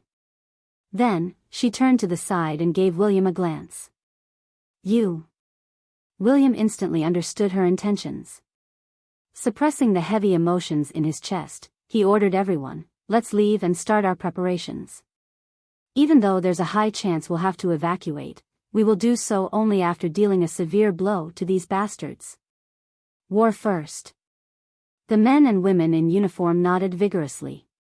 Boarding the spaceship, they all rushed to the exit. This was clearly witnessed by the level 8 and level 9 Abyssals now recuperating deep in the forest. "Sir, do you want us to chase them?" an adjutant asked. No, the leader of the forces shook his head and turned his gaze to the undead Abyssal. "I don't know why he's so strong despite us getting only half of the crystals, but it doesn't matter anymore. Sir? With an Abyss King level powerhouse at our side, why should we chase them? Recuperate for now." The Undead King will destroy them, and then we can start hunting these rats. The leader closed his eyes with a smile and resumed recuperation. Everyone was convinced by his words and followed the order. On the other hand, Despair Queen had already come to her senses a while ago. But she didn't join the battle for 2 reasons. Firstly, she wanted to check the capabilities of the Undead King. Secondly, if she joined, Irene might not fight anymore and escape. The best way to take her out would be a sneak attack. So, Despair Queen turned back into her abyssal form and tried to find a chance for a good sneak attack. But Irene was already on guard, not giving her any opportunity. TSK. Bitch. But even if you can't let me attack, you'll die soon, Despair Queen cursed. Although preventing Irene from running away was hard, once she was sufficiently injured, it could be done. That's what Despair Queen was waiting for. Irene knew this as well. As for why she didn't run away when she had the chance, I still need to hold them back a bit longer until William and the others can escape. Irene bit her bloodied lips and continued the fight with her battered body. And what's with those crystals? Why are they still shining? Irene also noticed the anomaly. The crystals at the deepest part of the world tree, which contained this energy, were still shining. She also detected a few dark lines between the undead and those crystals through her gravity sense. Her main takeaway was that something was wrong with this undead. Maybe this power boost is temporary? Despair Queen thought so too. But even she wasn't sure how this undead, which was supposed to be only level 9, had turned into a sovereign. Still, she welcomed the pleasant surprise and, as a result, protected the crystals with even more caution. Irene, on the other hand, tried to attack the crystals multiple times. But Despair Queen blocked her sneak attacks and strictly guarded the crystals. This only strengthened Irene's suspicion. There is really an issue with those crystals. However, it better be a different issue than the one affecting the normal undead. If the crystal were destroyed, the regular undead wouldn't lose their power, the Abyssals just couldn't control them anymore. This undead was certainly different, given how the dark threads were still connected to him, as if charging him. Moreover, Irene could sense a kind of sentience from this abyssal. Intuitively, she realized that even if the crystals were destroyed, this undead would still help the Abyssals. He wasn't a mindless undead like those on the Planetoid. To some extent, he was a rational undead. But at any cost, I need to destroy the crystals. Irene gritted her teeth and extended her hand toward the crystals. A gravity field covered them, and Irene was about to clench her fist, increasing the gravity on the crystals to crush them to powder. Rah! The Undead King sensed her intention and clawed at her neck. If she wanted to save herself, Irene would have to cancel the attack and focus on defense.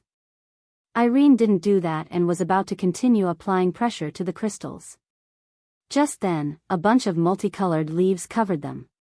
You! Irene's eyes gleamed with rage at the Abyssal Queen. Heh, the Despair Queen smiled as she poured her prana into the crystals. Although Irene wanted to bypass the leaves and branches to crush the crystals directly, these crystals were special treasures. Once they absorbed the Despair Queen's prana, they glowed brightly and formed a defensive field around them. As long as the Despair Queen guarded them, even Irene couldn't destroy them. At that moment, the Undead King's attack reached Irene. Since she was focused on the crystals, she barely defended herself, relying only on her crystal armor. At the last moment, she shifted her position to protect her vital areas. But the Abyssal's attack still struck her hard. Thankfully, her crystal armor glowed brightly and absorbed most of the damage, leaving her with only a moderate injury. Arg! Irene cried out as a terrifying pain assaulted her body. It wasn't the tearing of her shoulder flesh or the dislocation that caused her to cry out, it was the silent, chilling sensation of foreign energy creeping inside her, like ice pouring into her body and freezing her from within. The Undead King smiled, confirming Irene's fears that he was more than just a puppet. He glanced at the Despair Queen and mouthed, "Wait for it." The Despair Queen nodded and channeled her prana, trying her best to suppress the excitement bubbling in her heart. It had been years, no, decades, since she had fought Irene. This female sovereign had grown from someone significantly weaker than her to someone who could stand toe-to-toe with her. Earlier, Irene had even suppressed her. Even though she had received a boost from 2 artifacts, the Despair Queen still felt terribly humiliated. I will wash away my humiliation with your blood. My legacy will be your skull. Her lips curled up as she quietly waited for the opportunity the undead hinted at. As the battle continued, Irene's position became increasingly disadvantageous. She was pushed to the point where she could barely maintain her guard against the Despair Queen's possible sneak attacks. The Despair Queen's heart raced as she waited for the perfect moment. The fate of Uranus ruler would soon be decided. Meanwhile, William and the rest had already reached the crack, the exit and entrance of the Despair Abyss. I've already informed headquarters. Follow their plan, William said and got out of the spaceship. Yes, sir. What are you going to do? William's adjutant asked in confusion. William looked at the endless forest of the Despair Abyss and smiled. I will regroup with you soon. I have an archenemy to kill. He'd be at his weakest now. But shouldn't we preserve our lives to ensure the safety of humanity later on? A sharp voice asked. It was Jonah, the woman who had earlier pleaded with him to let her die in battle. She was now staring at him with a critical eye. Though she was weaker than him, she was also younger. She only followed his orders because he was the leader of the expedition team. But the expedition had ended, and he was no longer their leader. Though she accepted his words, she didn't like him breaking what he preached. He is a special Planti awakener. He can produce tiny flowers that can sense life forms. If humanity has to face the fate of escaping the solar system, he'll be our nemesis. Killing him is necessary, William said calmly. Jonah raised a brow but nodded softly. Make sure to kill him. She felt that William was lying, but at the same time, what he was about to do was indeed necessary. It wasn't her intuition, but William's eyes. Those were the eyes of a man burdened with a task greater than himself. Whatever William was going to do, it was for the good of humanity. I'll succeed, even at the expense of my life, William smiled lightly. He had recently retired and was busy raising his grandson. Due to the war, he rejoined the army. And since this expedition was so important, he agreed to lead it. But who would have thought? I hope you can survive, little guy. William prayed for his grandson, as that was the only thing he could do now. Many had doubts about William's words, but no one questioned him anymore. Bidding him farewell, the spaceship finally left the crack and disappeared from William's sight.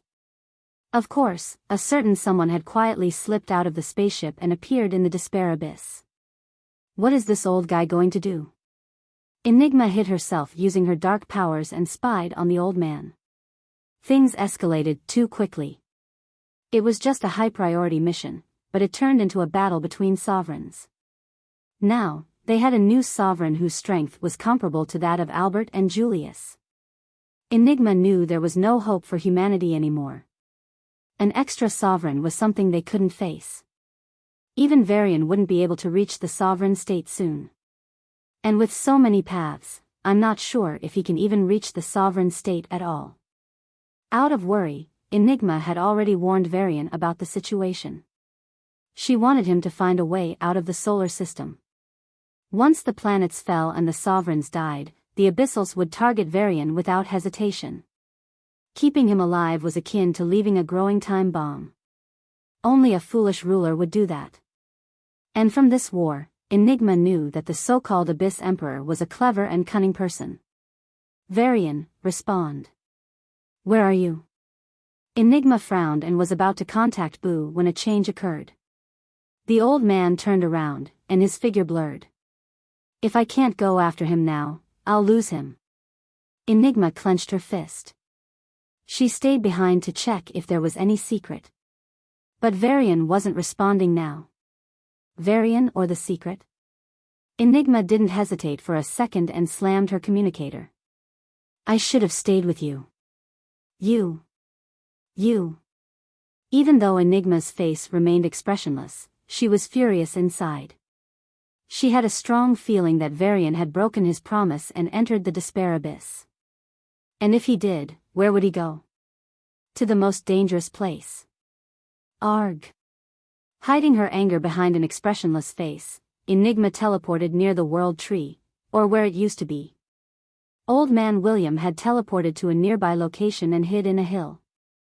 Unlike Enigma, he lacked any darkness powers to conceal his presence.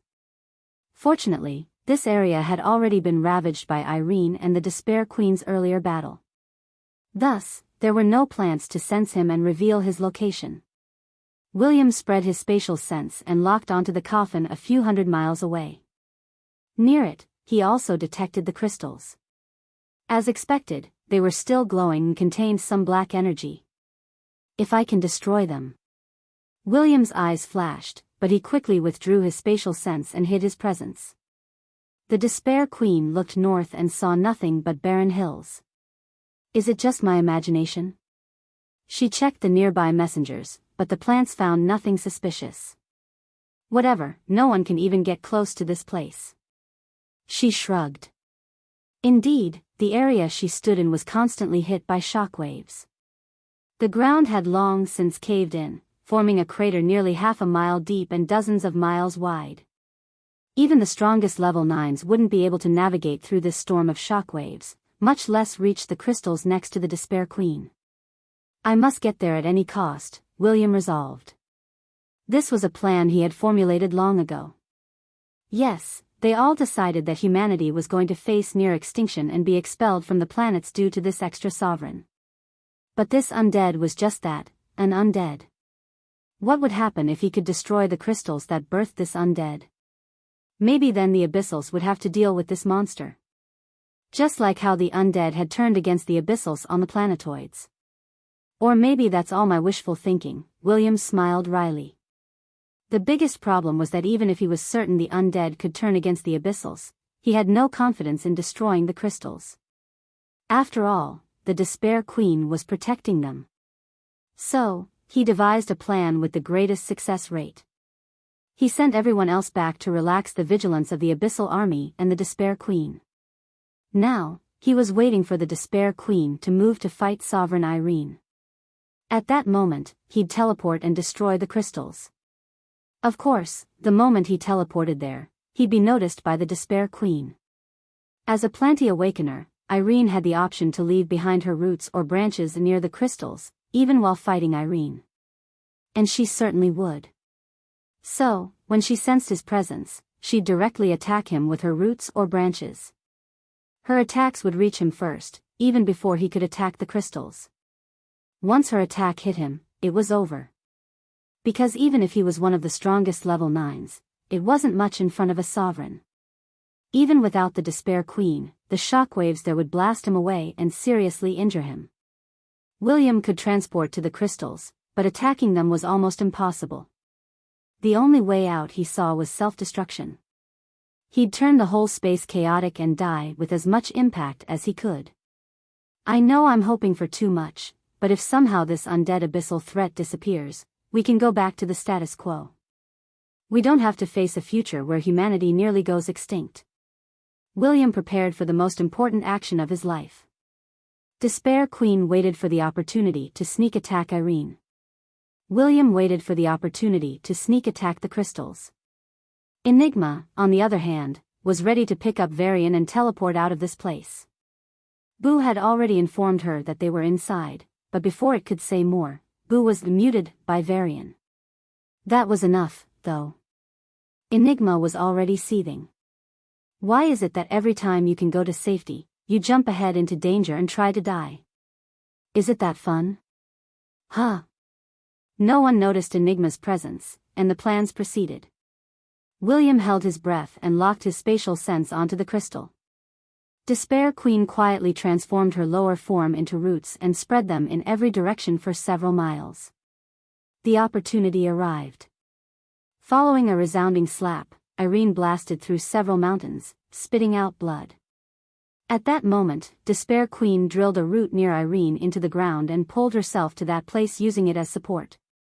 The next moment, Despair Queen disappeared and reappeared in front of Irene. Right then, William teleported and appeared in front of the crystals. The pale-faced and seriously injured Irene was alarmed at the appearance of Despair Queen, but she couldn't muster a defense immediately.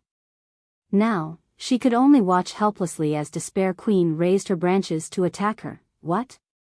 Despair Queen's focus was suddenly broken by the spatial fluctuation near the crystals, and she noticed the new presence.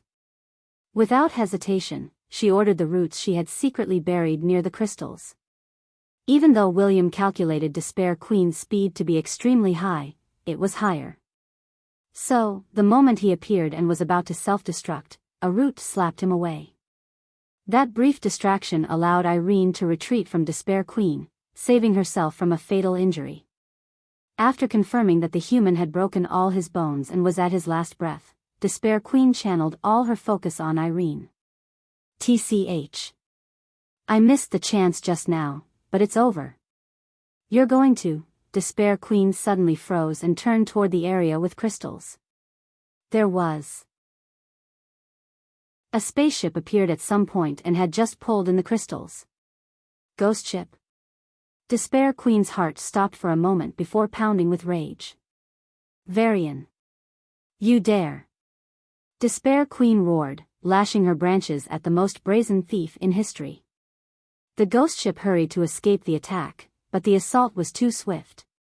As Boo's face turned gray, a force enveloped the spaceship and teleported it away, along with William. The ghost ship reappeared a few hundred miles away and activated its stealth, hiding from the Despair Queen's active search. Come out. Where are you? Coward. If you don't, I'll kill your sovereign. Despair Queen's furious roars shook the entire despair abyss. What? All those scratches. Boo cried, realizing there were countless marks on the ghost ship. She did her best, don't blame her. Varian rebuked the shameless ghost, using his telekinetic power to pat the shoulder of the woman next to him. Enigma held her knees, panting heavily. She had used her artifact to teleport them away from the Despair Queen. Unlike normal teleportations, this one had to be done extremely fast. For Enigma, it was equivalent to sprinting a marathon. Ha! Ha! Wiping the sweat from her forehead, Enigma stood up straight and stared at Varian with cold eyes. That gaze was enough to make any adult shiver in fear. But Varian looked at Enigma with a calm expression. Not now. This is an emergency. Enigma blinked twice before turning away from him. Hurry up. Whatever happens, it better be in our favor. Varian nodded and signaled to Boo. A cubic box made of celestial-grade alloy appeared in front of him and enclosed the crystals. Only one side was left open. Varian conjured a lightning ball and placed it inside the box. The lightning energy began to pour into the crystals. The box then sealed shut. When they thought it was over, it started to shake. The movements began as gentle tremors and grew into violent vibrations. It all culminated in one final, powerful shake, followed by a loud pop. The box fell to the ground, and a massive burst of aura escaped. It was like an aura bomb had exploded, spreading in all directions by the time Varian and Enigma regained their senses. With such a clear aura signal, the Despair Queen would find them soon. Varian and Enigma looked at each other, their eyes wide with shock, before they forcefully composed themselves. They had known that the destruction of these crystals would result in dangerous explosions, but this. It seemed to have surpassed the sovereign scale and reached the celestial level. Is it good or bad that the old man failed and didn't let such an explosion occur? Varian glanced at William in the healing room through the window, his expression, complex. Let's talk later, Enigma said as she prepared her artifact. The Despair Queen could be here any second.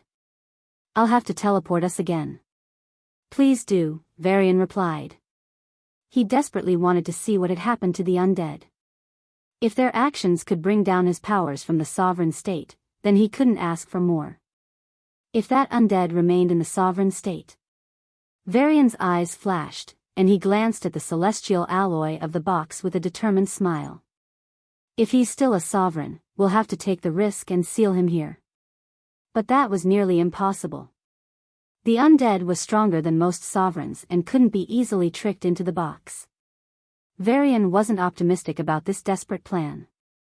It was just that, a desperate plan.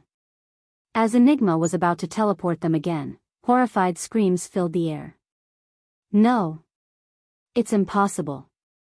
Why?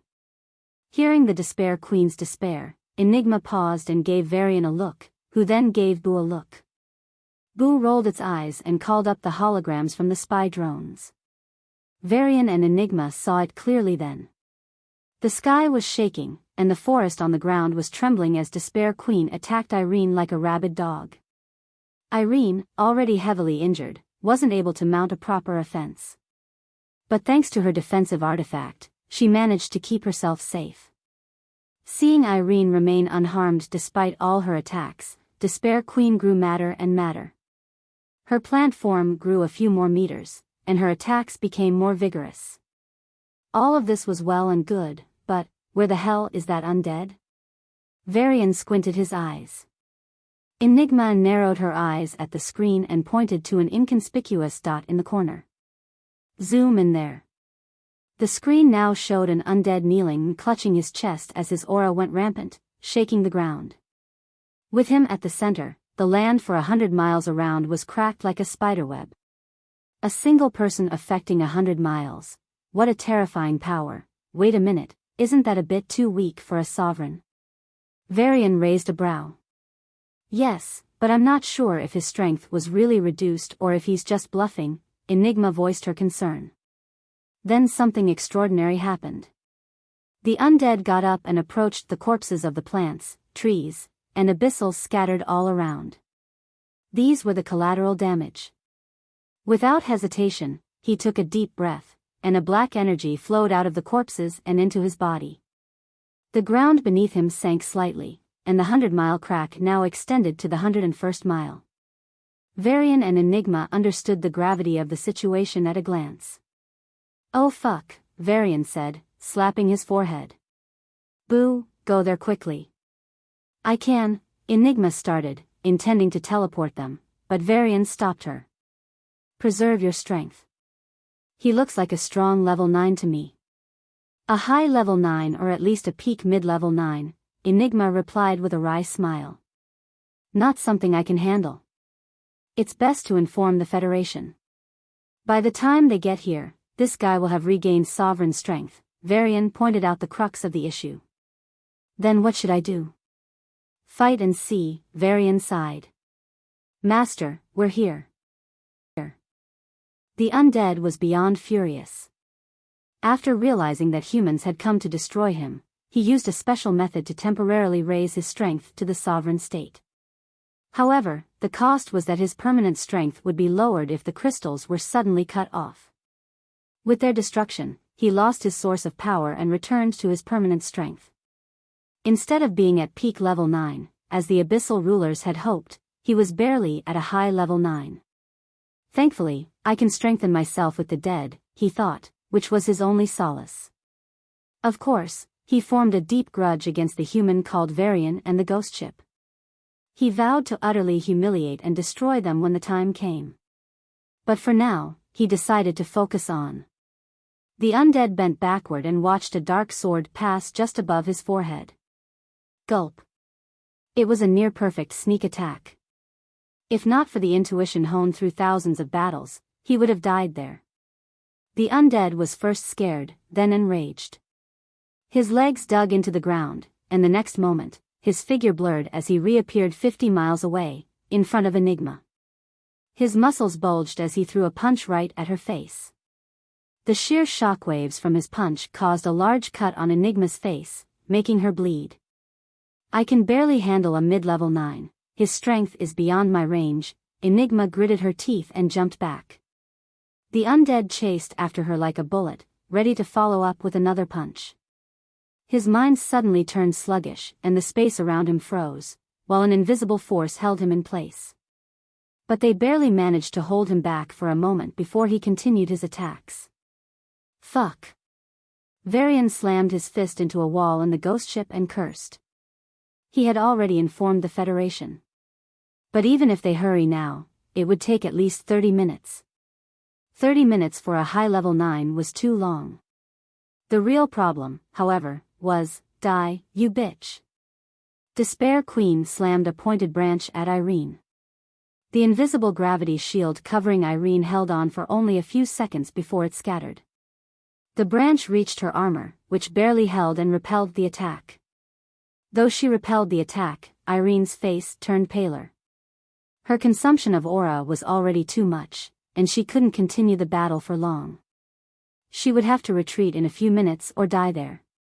Once Irene withdraws, Despair Queen will come to protect this undead. It's all over then. Varian rested his forehead against the cold metal wall, trying to think of a solution. It was like looking for a needle in the dark. Varian. Varian. Enigma's urgent voice sounded in his mind. Come back. We'll think of another way to deal with him. Varian kept his eyes closed as he replied, just look at the battle. Enigma urged, Varian, open your eyes and take a peek at the screen. Varian opened his eyes and saw the screen. Wait, how? The undead's arms blurred as he rained punches on Enigma. She was forced to dodge all of them, as they were beyond her level. But unlike before, these punches weren't so strong that the sheer shockwaves caused her skin to split and bleed. No, even though they were much stronger than what Enigma could handle, they were weaker than earlier. Varian carefully observed the situation and guessed the reason. Darkness? The undead was covered in a black fog, Enigma's signature darkness field. For some reason, it seemed to have a suppressing effect on the undead. Darkness has a positive correlation with death. But it shouldn't have this much suppression. It's only because the undead is a failed creation that he's this suppressed. The system suddenly said. Question mark. Varian didn't fully understand, but he didn't bother to. He hurried the ghost ship near their battle and wanted to try capturing the undead into his celestial wall prison. But before the opportunity could appear, one of the undead's punches hit Enigma's shoulder and sent her flying. As the sound of her bones breaking echoed, Enigma's entire right shoulder was dyed red with blood, which poured out like a running tap. Haha. The undead snickered and kicked the ground. He reached her in a blink and was about to throw a follow-up punch. Enigma flipped in the air and dodged. The undead didn't mind and continued his attacks. The battle went on with the undead unilaterally suppressing Enigma. Varian waited for just one chance. But the undead seemed to have realized his presence and was careful from the start. Frustrated and helpless, Varian watched the battle with a heavy heart. What he noticed caused his heart to sink. Enigma had accumulated several injuries so far. She had already taken several potions mid-battle, so her injuries should have at least stopped bleeding, if not already healed. But none of her injuries, including the cut on her face, had healed.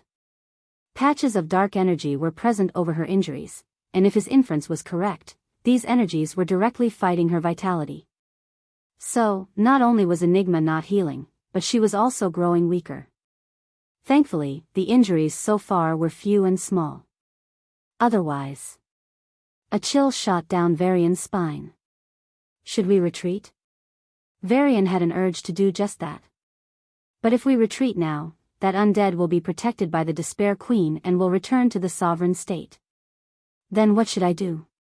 Go fight him? Can I last even one attack? But if I don't fight, then who will?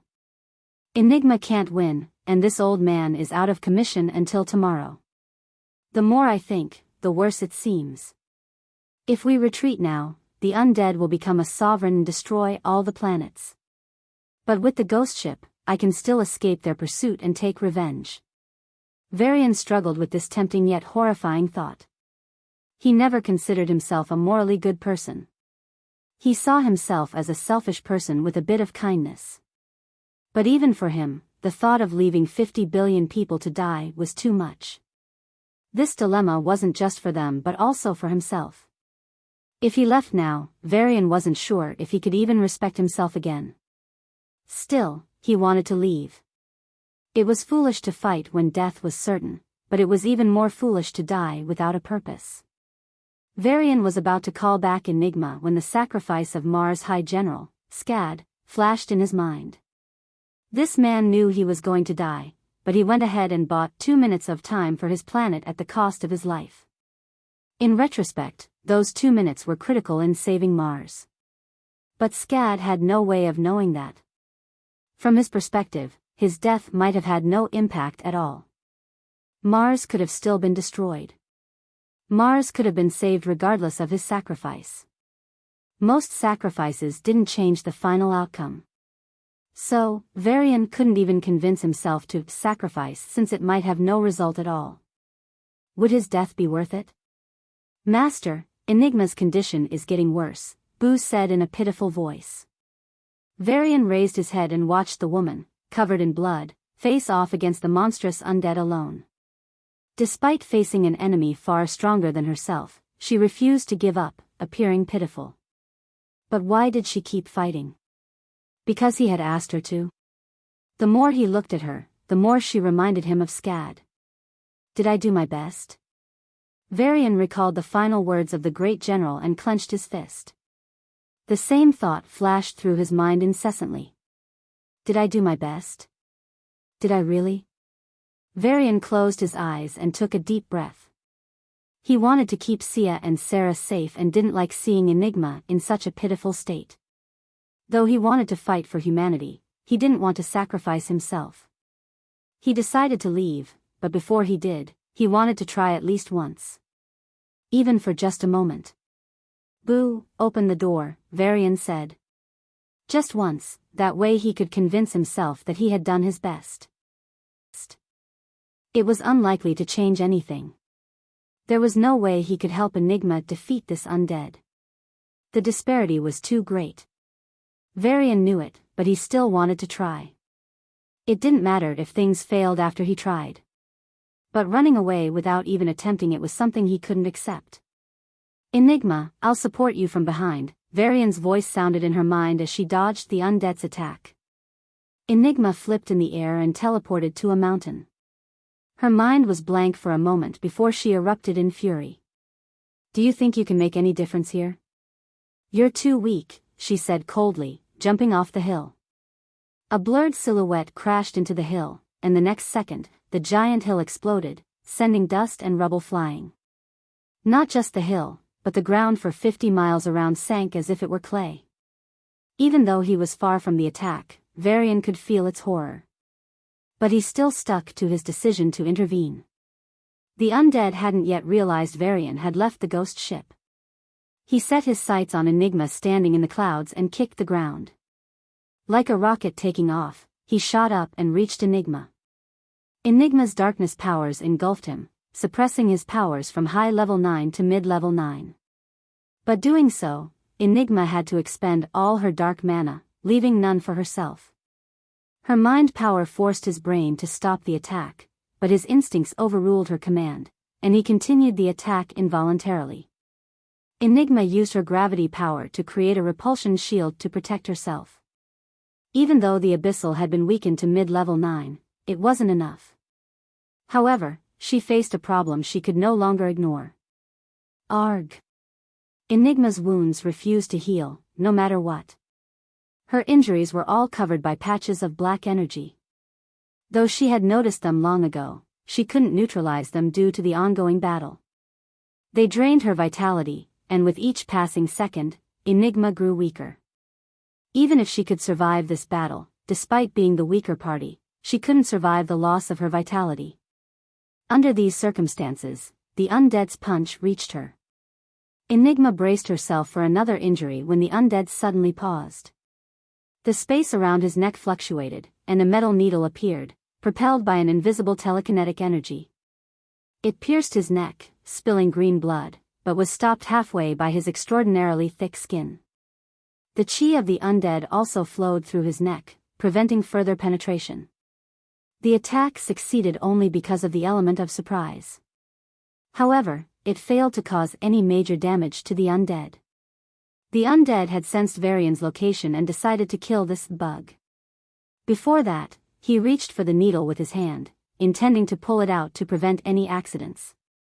However, a weak but intense psychic energy attacked his mind, causing his fingertips, which were about to grasp the needle, to halt for a moment. This halt was also reinforced by the sudden, literal freezing of his fingertips. Despite being significantly weaker, these two powers managed to halt his fingertips because they were heavily concentrated in a small area. However, the strength disparity was obvious, and the undead's fingertips broke through the control and reached for the needle. This time, a large amount of chi flowed into his fingertips to prevent any mishaps. But the next thing that happened wasn't to the fingertips but the needle itself. The special needle, made from a rare and famous alloy known for its conductivity, was struck by lightning. The jolt of electricity rushed into the undead's neck and, for a brief moment, passed through his body, causing the undead to twitch violently. His chi reacted instinctively, blocking the electricity.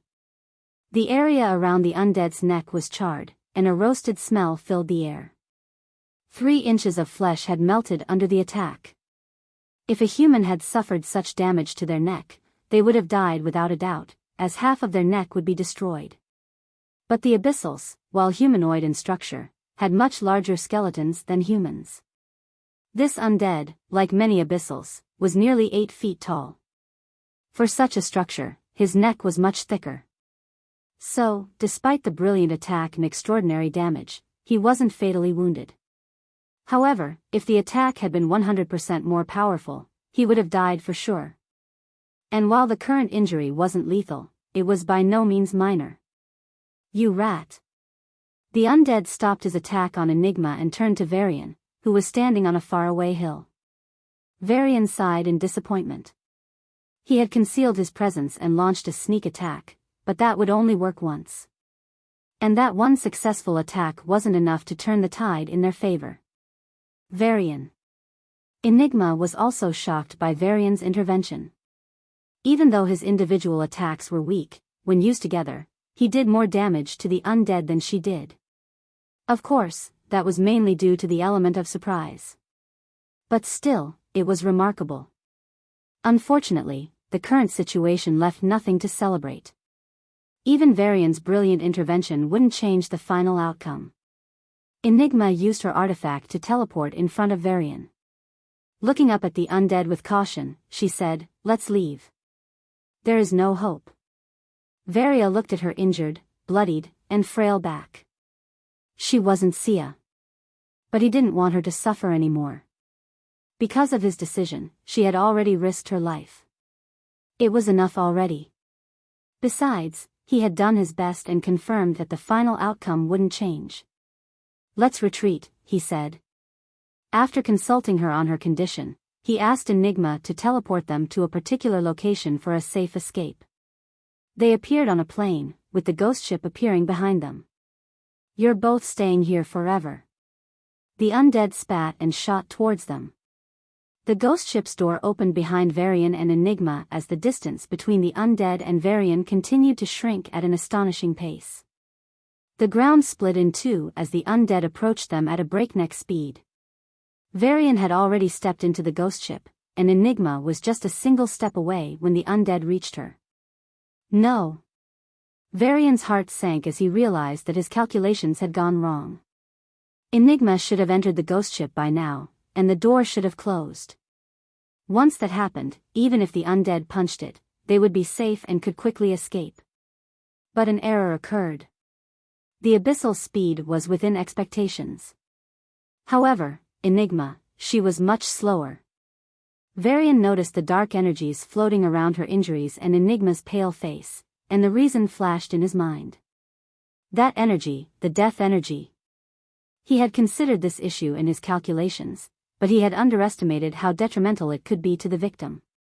Enigma, too, realized her predicament. The safe plan Varian had told her had failed. She was going to die. Finally, Watching the fist that inched closer and closer to her, Enigma felt a sense of relief. This was the kind of death she had always envisioned. She would no longer be burdened by finding a purpose in her life. She would no longer have to ask herself where she belonged, who she was. And what was she even living for? "But Sia won't die with me." Enigma urged her to wake up. Everything would be here. She would devour her and put her into a slumber. Being unconscious forever, how was that any different from death? Enigma could have chosen to bring down Sia and her and let them all die together.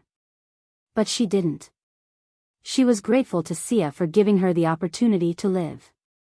When she first woke up, she was still weak. Sia had plenty of chances to devour her and put her to rest. She didn't do that. Perhaps it was out of pity, or maybe because of her loneliness. Sia let her live.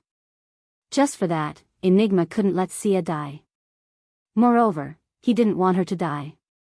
Varian went from hating her absolutely to being neutral and even treating her somewhat normally. The repulsion still remained, indicating that his inner feelings hadn't fully changed. But Enigma felt that she shouldn't cause him any more pain after wrecking his life. She didn't want to see him in pain. If Sia died, he'd be in a lot of pain, perhaps only second to the pain after his mother's death. So, Enigma urged her to wake up. Once she woke up, everything would be solved. Why am I feeling so bitter about this, though? Maybe I do wish to be alive. The corners of Enigma's eyes turned red. She didn't know why she was feeling this way. But she didn't want to sleep forever. She wanted to be awake. Even though it was short, she had come to like this life. She got used to talking to Sia. She wanted to see Sarah and Sia's friendship grow. She wanted to be a part of Varian's journey and watch him grow stronger. But it was too late now. Darkness would soon engulf her and bury her consciousness forever.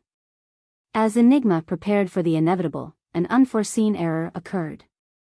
Enigma's pupils shrank as she realized she wasn't responding to her calls. What happened? You'll die. Wake up. Hurry. The Undead's attack was just a blink away, and Enigma felt her heart stop beating as she realized the three of them were going to die. At that moment, all the relief she had previously felt was washed away, leaving only a bitter feeling. Even as Enigma pulled back into the ghost ship, the Undead was faster, and his fist finally reached Enigma's neck. No. As the tragedy was about to occur, a white light covered Enigma's neck, and the world went still. Huh. The Undead's speed suddenly decreased. Enigma's speed was unaffected, and she was able to enter the ghost ship.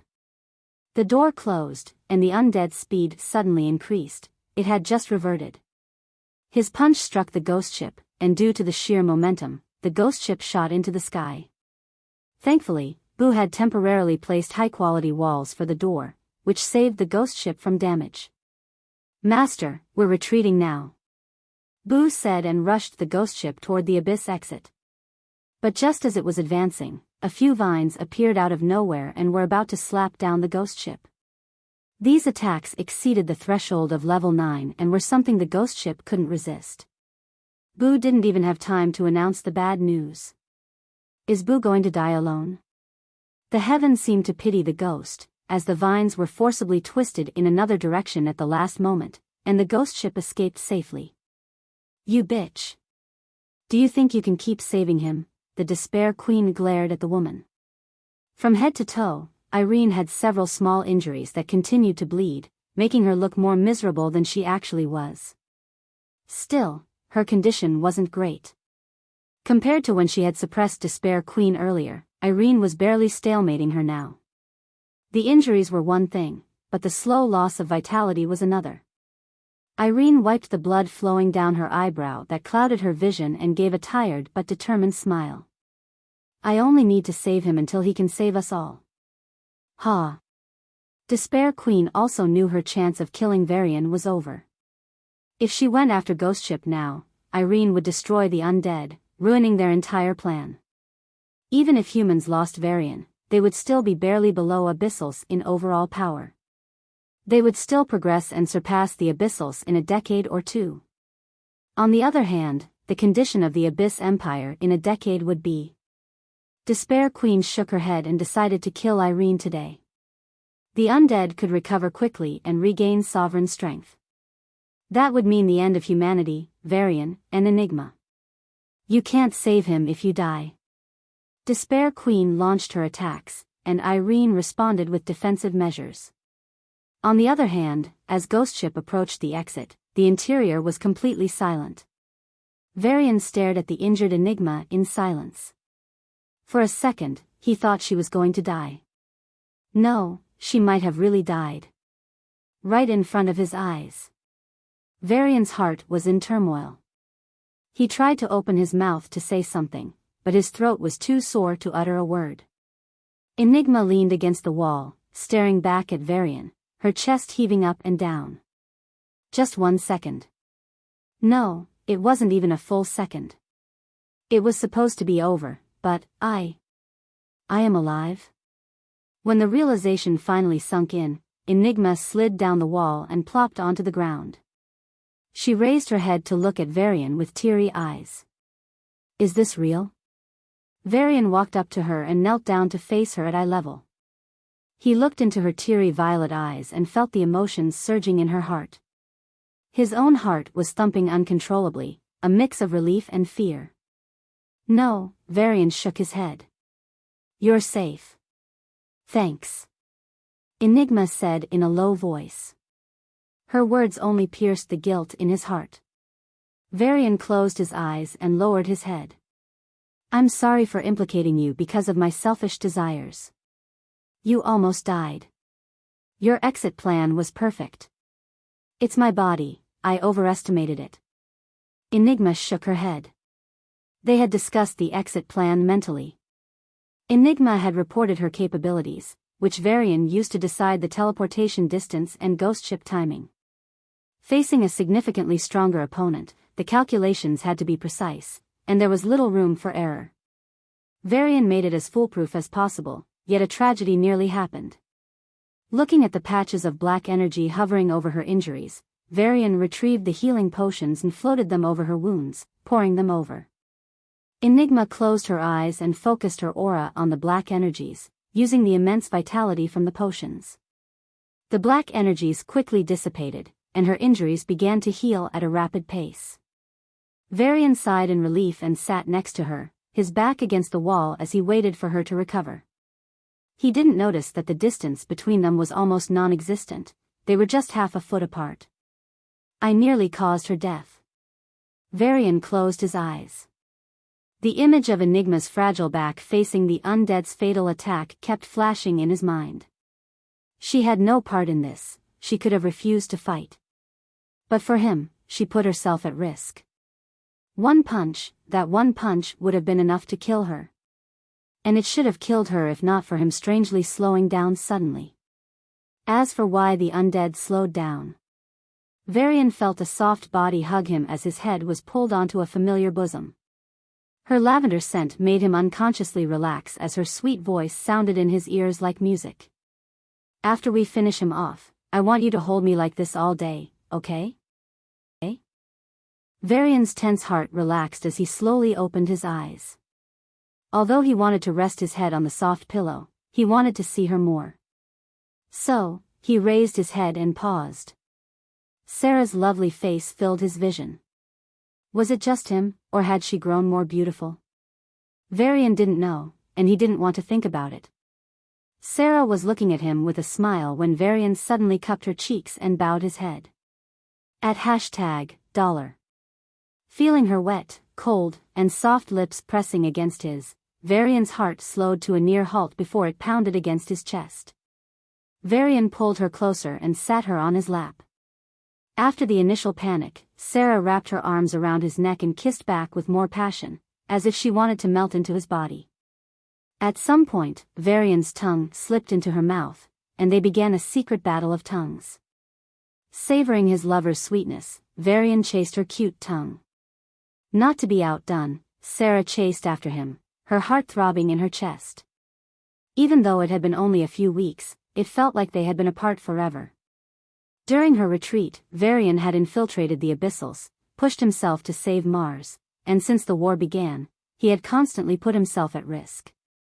Though she was still in retreat, thanks to Boo, she was aware of Varian's situation all along. She felt sorry for him, wishing she had stayed by his side through those hardships. Sarah opened her eyes. With his eyes closed and face relaxed, he looked lost in the kiss and finally at peace. Sensing the sudden change in her mood, Varian opened his eyes. His eyes, as black as night, met her shining golden ones. Looking into her loving gaze, Varian's emotions stirred. He wanted to be one with her right then and there, but there were things he just couldn't put down. Varian pulled away from Sarah, a silver thread hanging between their lips. As he looked at her rosy cheeks, Varian had the urge to kiss her again, despite knowing they had more urgent tasks to handle. Sarah, too, pushed those thoughts aside and leaned closer, puckering her lips. Varian licked his lips, struggling between reason and emotion. Ahem. Ahem.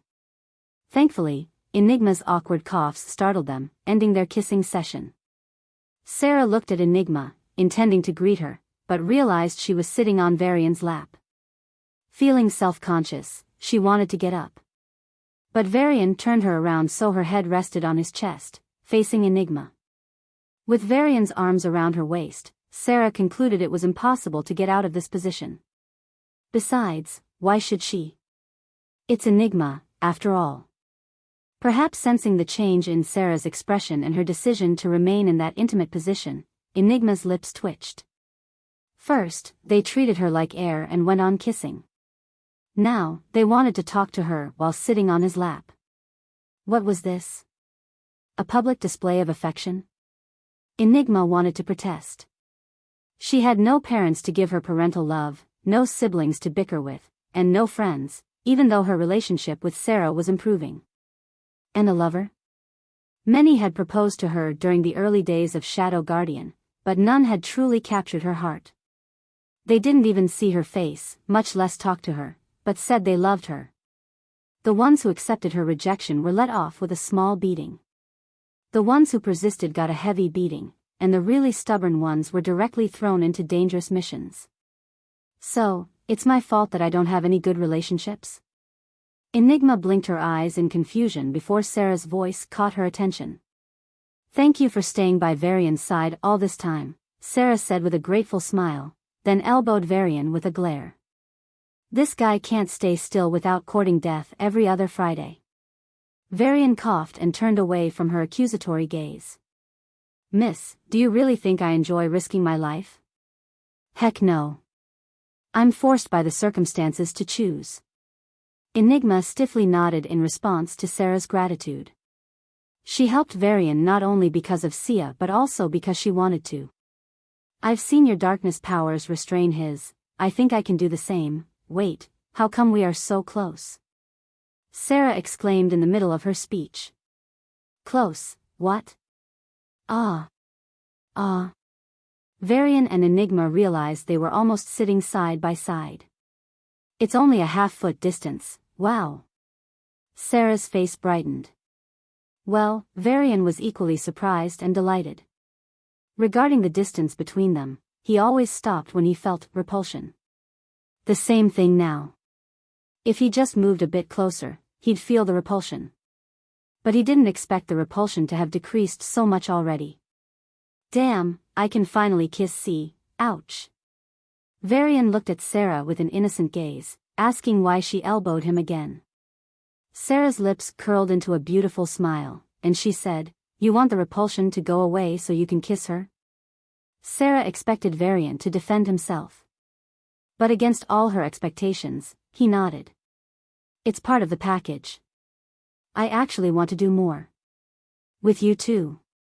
But as a fair and just man, I'm waiting until she can join you in some advanced synergy exercises.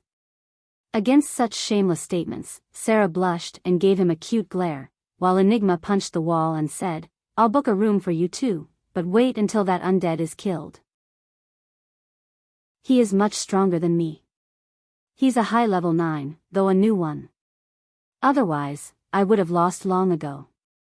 I don't know if this method will really work. Enigma said as she teleported onto a hill alongside Sarah and Varian. We won't know unless we try, Sarah said, waving her hand to reinforce the invisible light shield around them.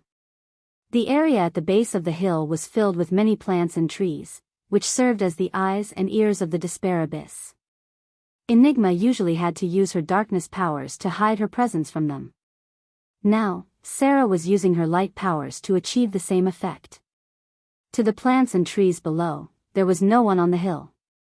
The light shield around the trio granted them a sort of invisibility, even bouncing back auras so no traces were left. Of course, it wasn't omnipotent. If the strength difference was too great, the enemy could still find them. Moreover, Sarah wasn't completely proficient in using her powers. But for the weak plants and trees between levels 1 and 6, her concealment was more than enough. As the trio teleported stealthily, they felt strong winds and shockwaves.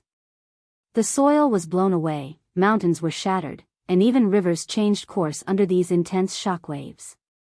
Far in the distance, two silhouettes in the sky continued to blur, and with each exchange, a new shockwave shot out in all directions. The forest land within a 500-mile radius was destroyed, the land cracked like a cobweb, and the mountains were all but flattened. Sarah's expression turned serious after observing the sovereign battle. She had finally reached level 9, but it seemed the journey was still long. Varian patted Sarah's back, and the trio silently teleported to the remains of the World Tree. This time, Enigma used her darkness powers to create a concealment shield and superimposed it on Sarah's light concealment shield. Thanks to this, the Undead, who was currently gathering all the dead bodies into a pit, didn't notice their presence.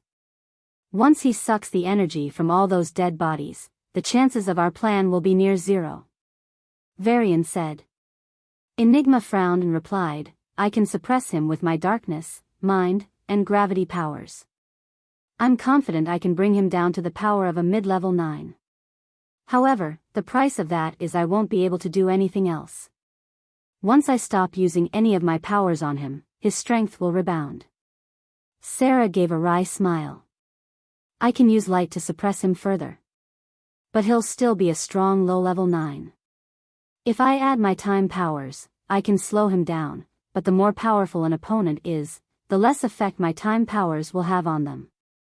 So, even if I use both light and time powers, his strength, defense, and stamina will still be around a low-level 9. But his speed will be slower than a low-level 9, though still faster than any level 8. And since I'm still adapting, using these two powers would require my full focus. So, I can't do anything else in the battle either. Varian listened to their explanations and gained a rough understanding of the challenge he was about to face. An opponent stronger than any level 8 but weaker than level 9s. Additionally, there was a hidden danger in fighting the undead. That black energy is draining vitality. You have to be careful, Enigma sighed. Don't worry. My planty powers aren't for show, Varian grinned. He had seen the black energy on Enigma and observed its prowess. If it's from a high-level 9, he wouldn't be able to resist. But if it's just a low-level 9, Varian was more than confident in his healing powers. Unlike others with planty powers, his offensive capabilities were extremely weak. This is why Varian wouldn't normally use his planty powers for attack. Apart from his above-average defense, even his speed was poor. But all these negatives were overshadowed by a single, significant positive, vitality. Enormous vitality. This is why Varian was confident he could confront the Abyssal and still stand tall. Besides, if this plan had to succeed, he should be the one to fight. Any other combination simply wouldn't have a chance. Let's go, Varian said and teleported. He nearly killed you. Let's kick his ass, Sarah smiled and removed the shield. The undead looked up and saw a new human in surprise. This aura. It's you. You saved that bitch. Correct answer, Sarah smiled and waved her hand. Here's your reward. A beam of light enveloped the undead before he could react, forming a skin-like armor around him. The undead's death energy was forcibly suppressed, and his divine paths, though temporarily, regressed. You bitch. I'll rip your limbs. The undead kicked the ground and halved the distance between them. Even under suppression, he was still much stronger than her. Sarah's expression turned grave as she realized the type of monster Varian was about to face. Without hesitation, she used her time power. The undead felt his speed was normal, but for some reason, it was taking longer than usual to reach Sarah. It doesn't matter, you can't escape. The undead continued chasing. To Sarah's horror, even the undead's slowed speed was still much faster than her normal speed. He'd reach her in a blink. But she was already focusing her two powers, and if she retreated now, it would break her focus and bring him back to his normal strength. If that happened, she'd be killed in an instant. When the undead was just a few hundred meters away from Sarah, a cold voice rang in his ears. You have a short memory, zombie. A cloud of darkness enveloped the undead, wrapping him like a bodysuit. With this, his divine paths regressed further. At the same time, his body began to repel him, and a psychic power started to attack his mind. While this was happening, his movements became harder due to the heavy gravity imposed on him. Yet, even with all these restrictions, the Abyssal reached Sarah in a second and raised his fist to punch her down. Beads of sweat rolled down Sarah's forehead as she maintained her focus on her two powers, even as the undead inched closer. If she failed now, the plan would fall apart. So, even though death was just a breath away, Sarah stood her ground. In the distance, Enigma observed the undead and realized he was on guard against sneak attacks. After nearly being killed by a needle, it seemed he had learned his lesson. Varian, a sneak attack won't work. His guard is up. TCH. Why is a zombie so smart? Varian gave up on the sneak attack plan and secured his space in front of Sarah. Haha. It's over. In trying to suppress me, you've put yourself in a deadlock. The undead let out a roaring laugh and punched at Sarah. Sarah smirked as the menacing fist reached her. Because.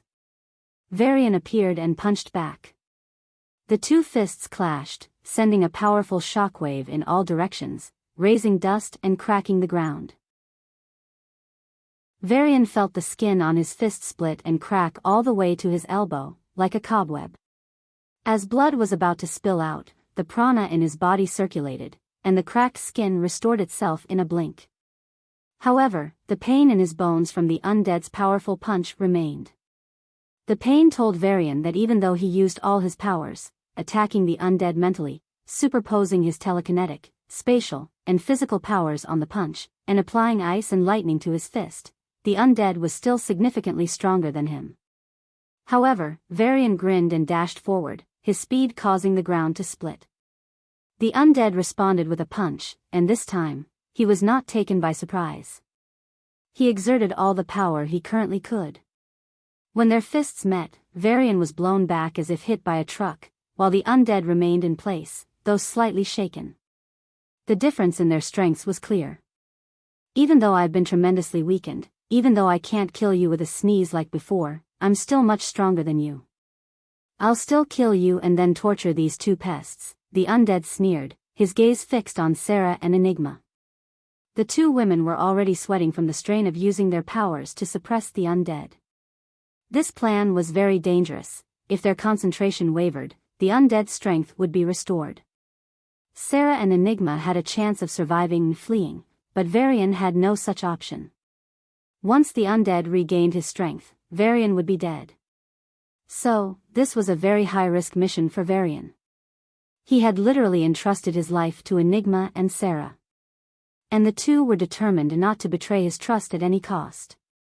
The battle between the undead and Varian continued. The undead blasted Varian with each attack, inflicting several injuries. After a few exchanges, Varian was bleeding from 7 wounds. But to the undead's irritation, he kept fighting despite his injuries. His stamina not only didn't decrease, but to the undead's horror, it increased. Damn you, a pest that refuses to die.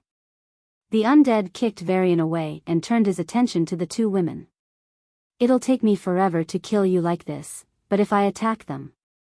Sarah looked at the undead defiantly as he locked his gaze on her, about to launch an attack.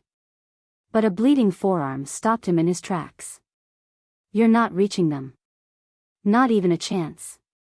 The undead chuckled, his pitch-black, pupil-less eyes seeming to shine with wisdom. I can't attack them, indeed. But did you forget where we are? With a snap of his fingers, hundreds of Abyssals appeared on the horizon. These were the level 9s and level 8s that had fought off the human group led by Old Man William earlier. They were waiting for the Undead's instructions, and once they got the signal, they charged toward the battlefield at full speed. Sarah's and Enigma's eyes remained calm even as the Abyssal army approached. If they showed any sign of disturbance, the plan would collapse. They had considered every variable. Naturally, the Abyssal army had been discussed during their planning. Varian had a simple solution for them. Now. The ghost ship suddenly appeared behind the Abyssal army, catching them off guard. The doors opened, and hundreds of human soldiers jumped out, ambushing the Abyssals. This was the same group that William had sent back. Since she was part of their mission, Enigma had their contacts and called them back. Due to their injuries, this group was naturally weaker than their Abyssal counterpart. Without William, they were even further behind. Thus, this ambush was set up to help them regain some leverage. They did, but it wasn't enough to make them dominant. The human group was still weaker than the Abyssals, but they were strong enough to hold them back. And, even if we lose our lives, we won't let a single Abyssal pass. The current team leader, Jonah, placed her hand over her chest and vowed. The team vowed with her and attacked the Abyssals. The sky shook, and the ground split as countless colors filled the sky. The powers of divine paths were displayed to their fullest, and before long, a stalemate was formed. The human group surrounded Varian's trio and the undead in a wide circle, acting as a barrier against the Abyssals. Insolence. There's no William here. You'll die, the Abyssal leader snarled, waving his hand and exploding the poisonous flowers at Jonah. Her face turned green from the poison. She quickly suppressed it and attacked the Abyssal with an ice sword. The ice sword split into 10, and each 10 split into another 10. 100 ice swords attacked the Abyssal leader, forcing him to retreat. Indignant and furious, the Abyssal roared, "You can't stop us for long. Save your breath. Either you'll be stalled, or you'll die with me," Jonah replied firmly. These battles took place far away and did not interfere with Varian's fight with the undead. This was not by accident but by the deliberate design of the human group.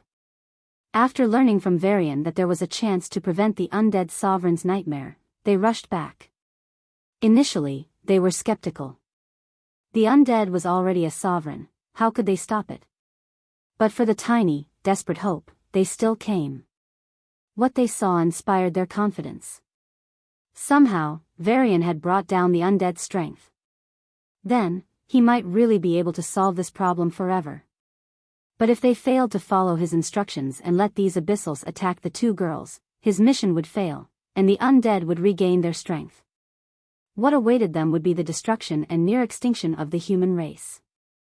So, every man and woman fighting the Abyssals now was supercharged and ready to stop the enemies at any cost. It didn't matter if they had to lay down their lives. If push came to shove, they'd gladly die. As the humans put their lives on the line to buy time for Varian's trio, the trio fought their own battle.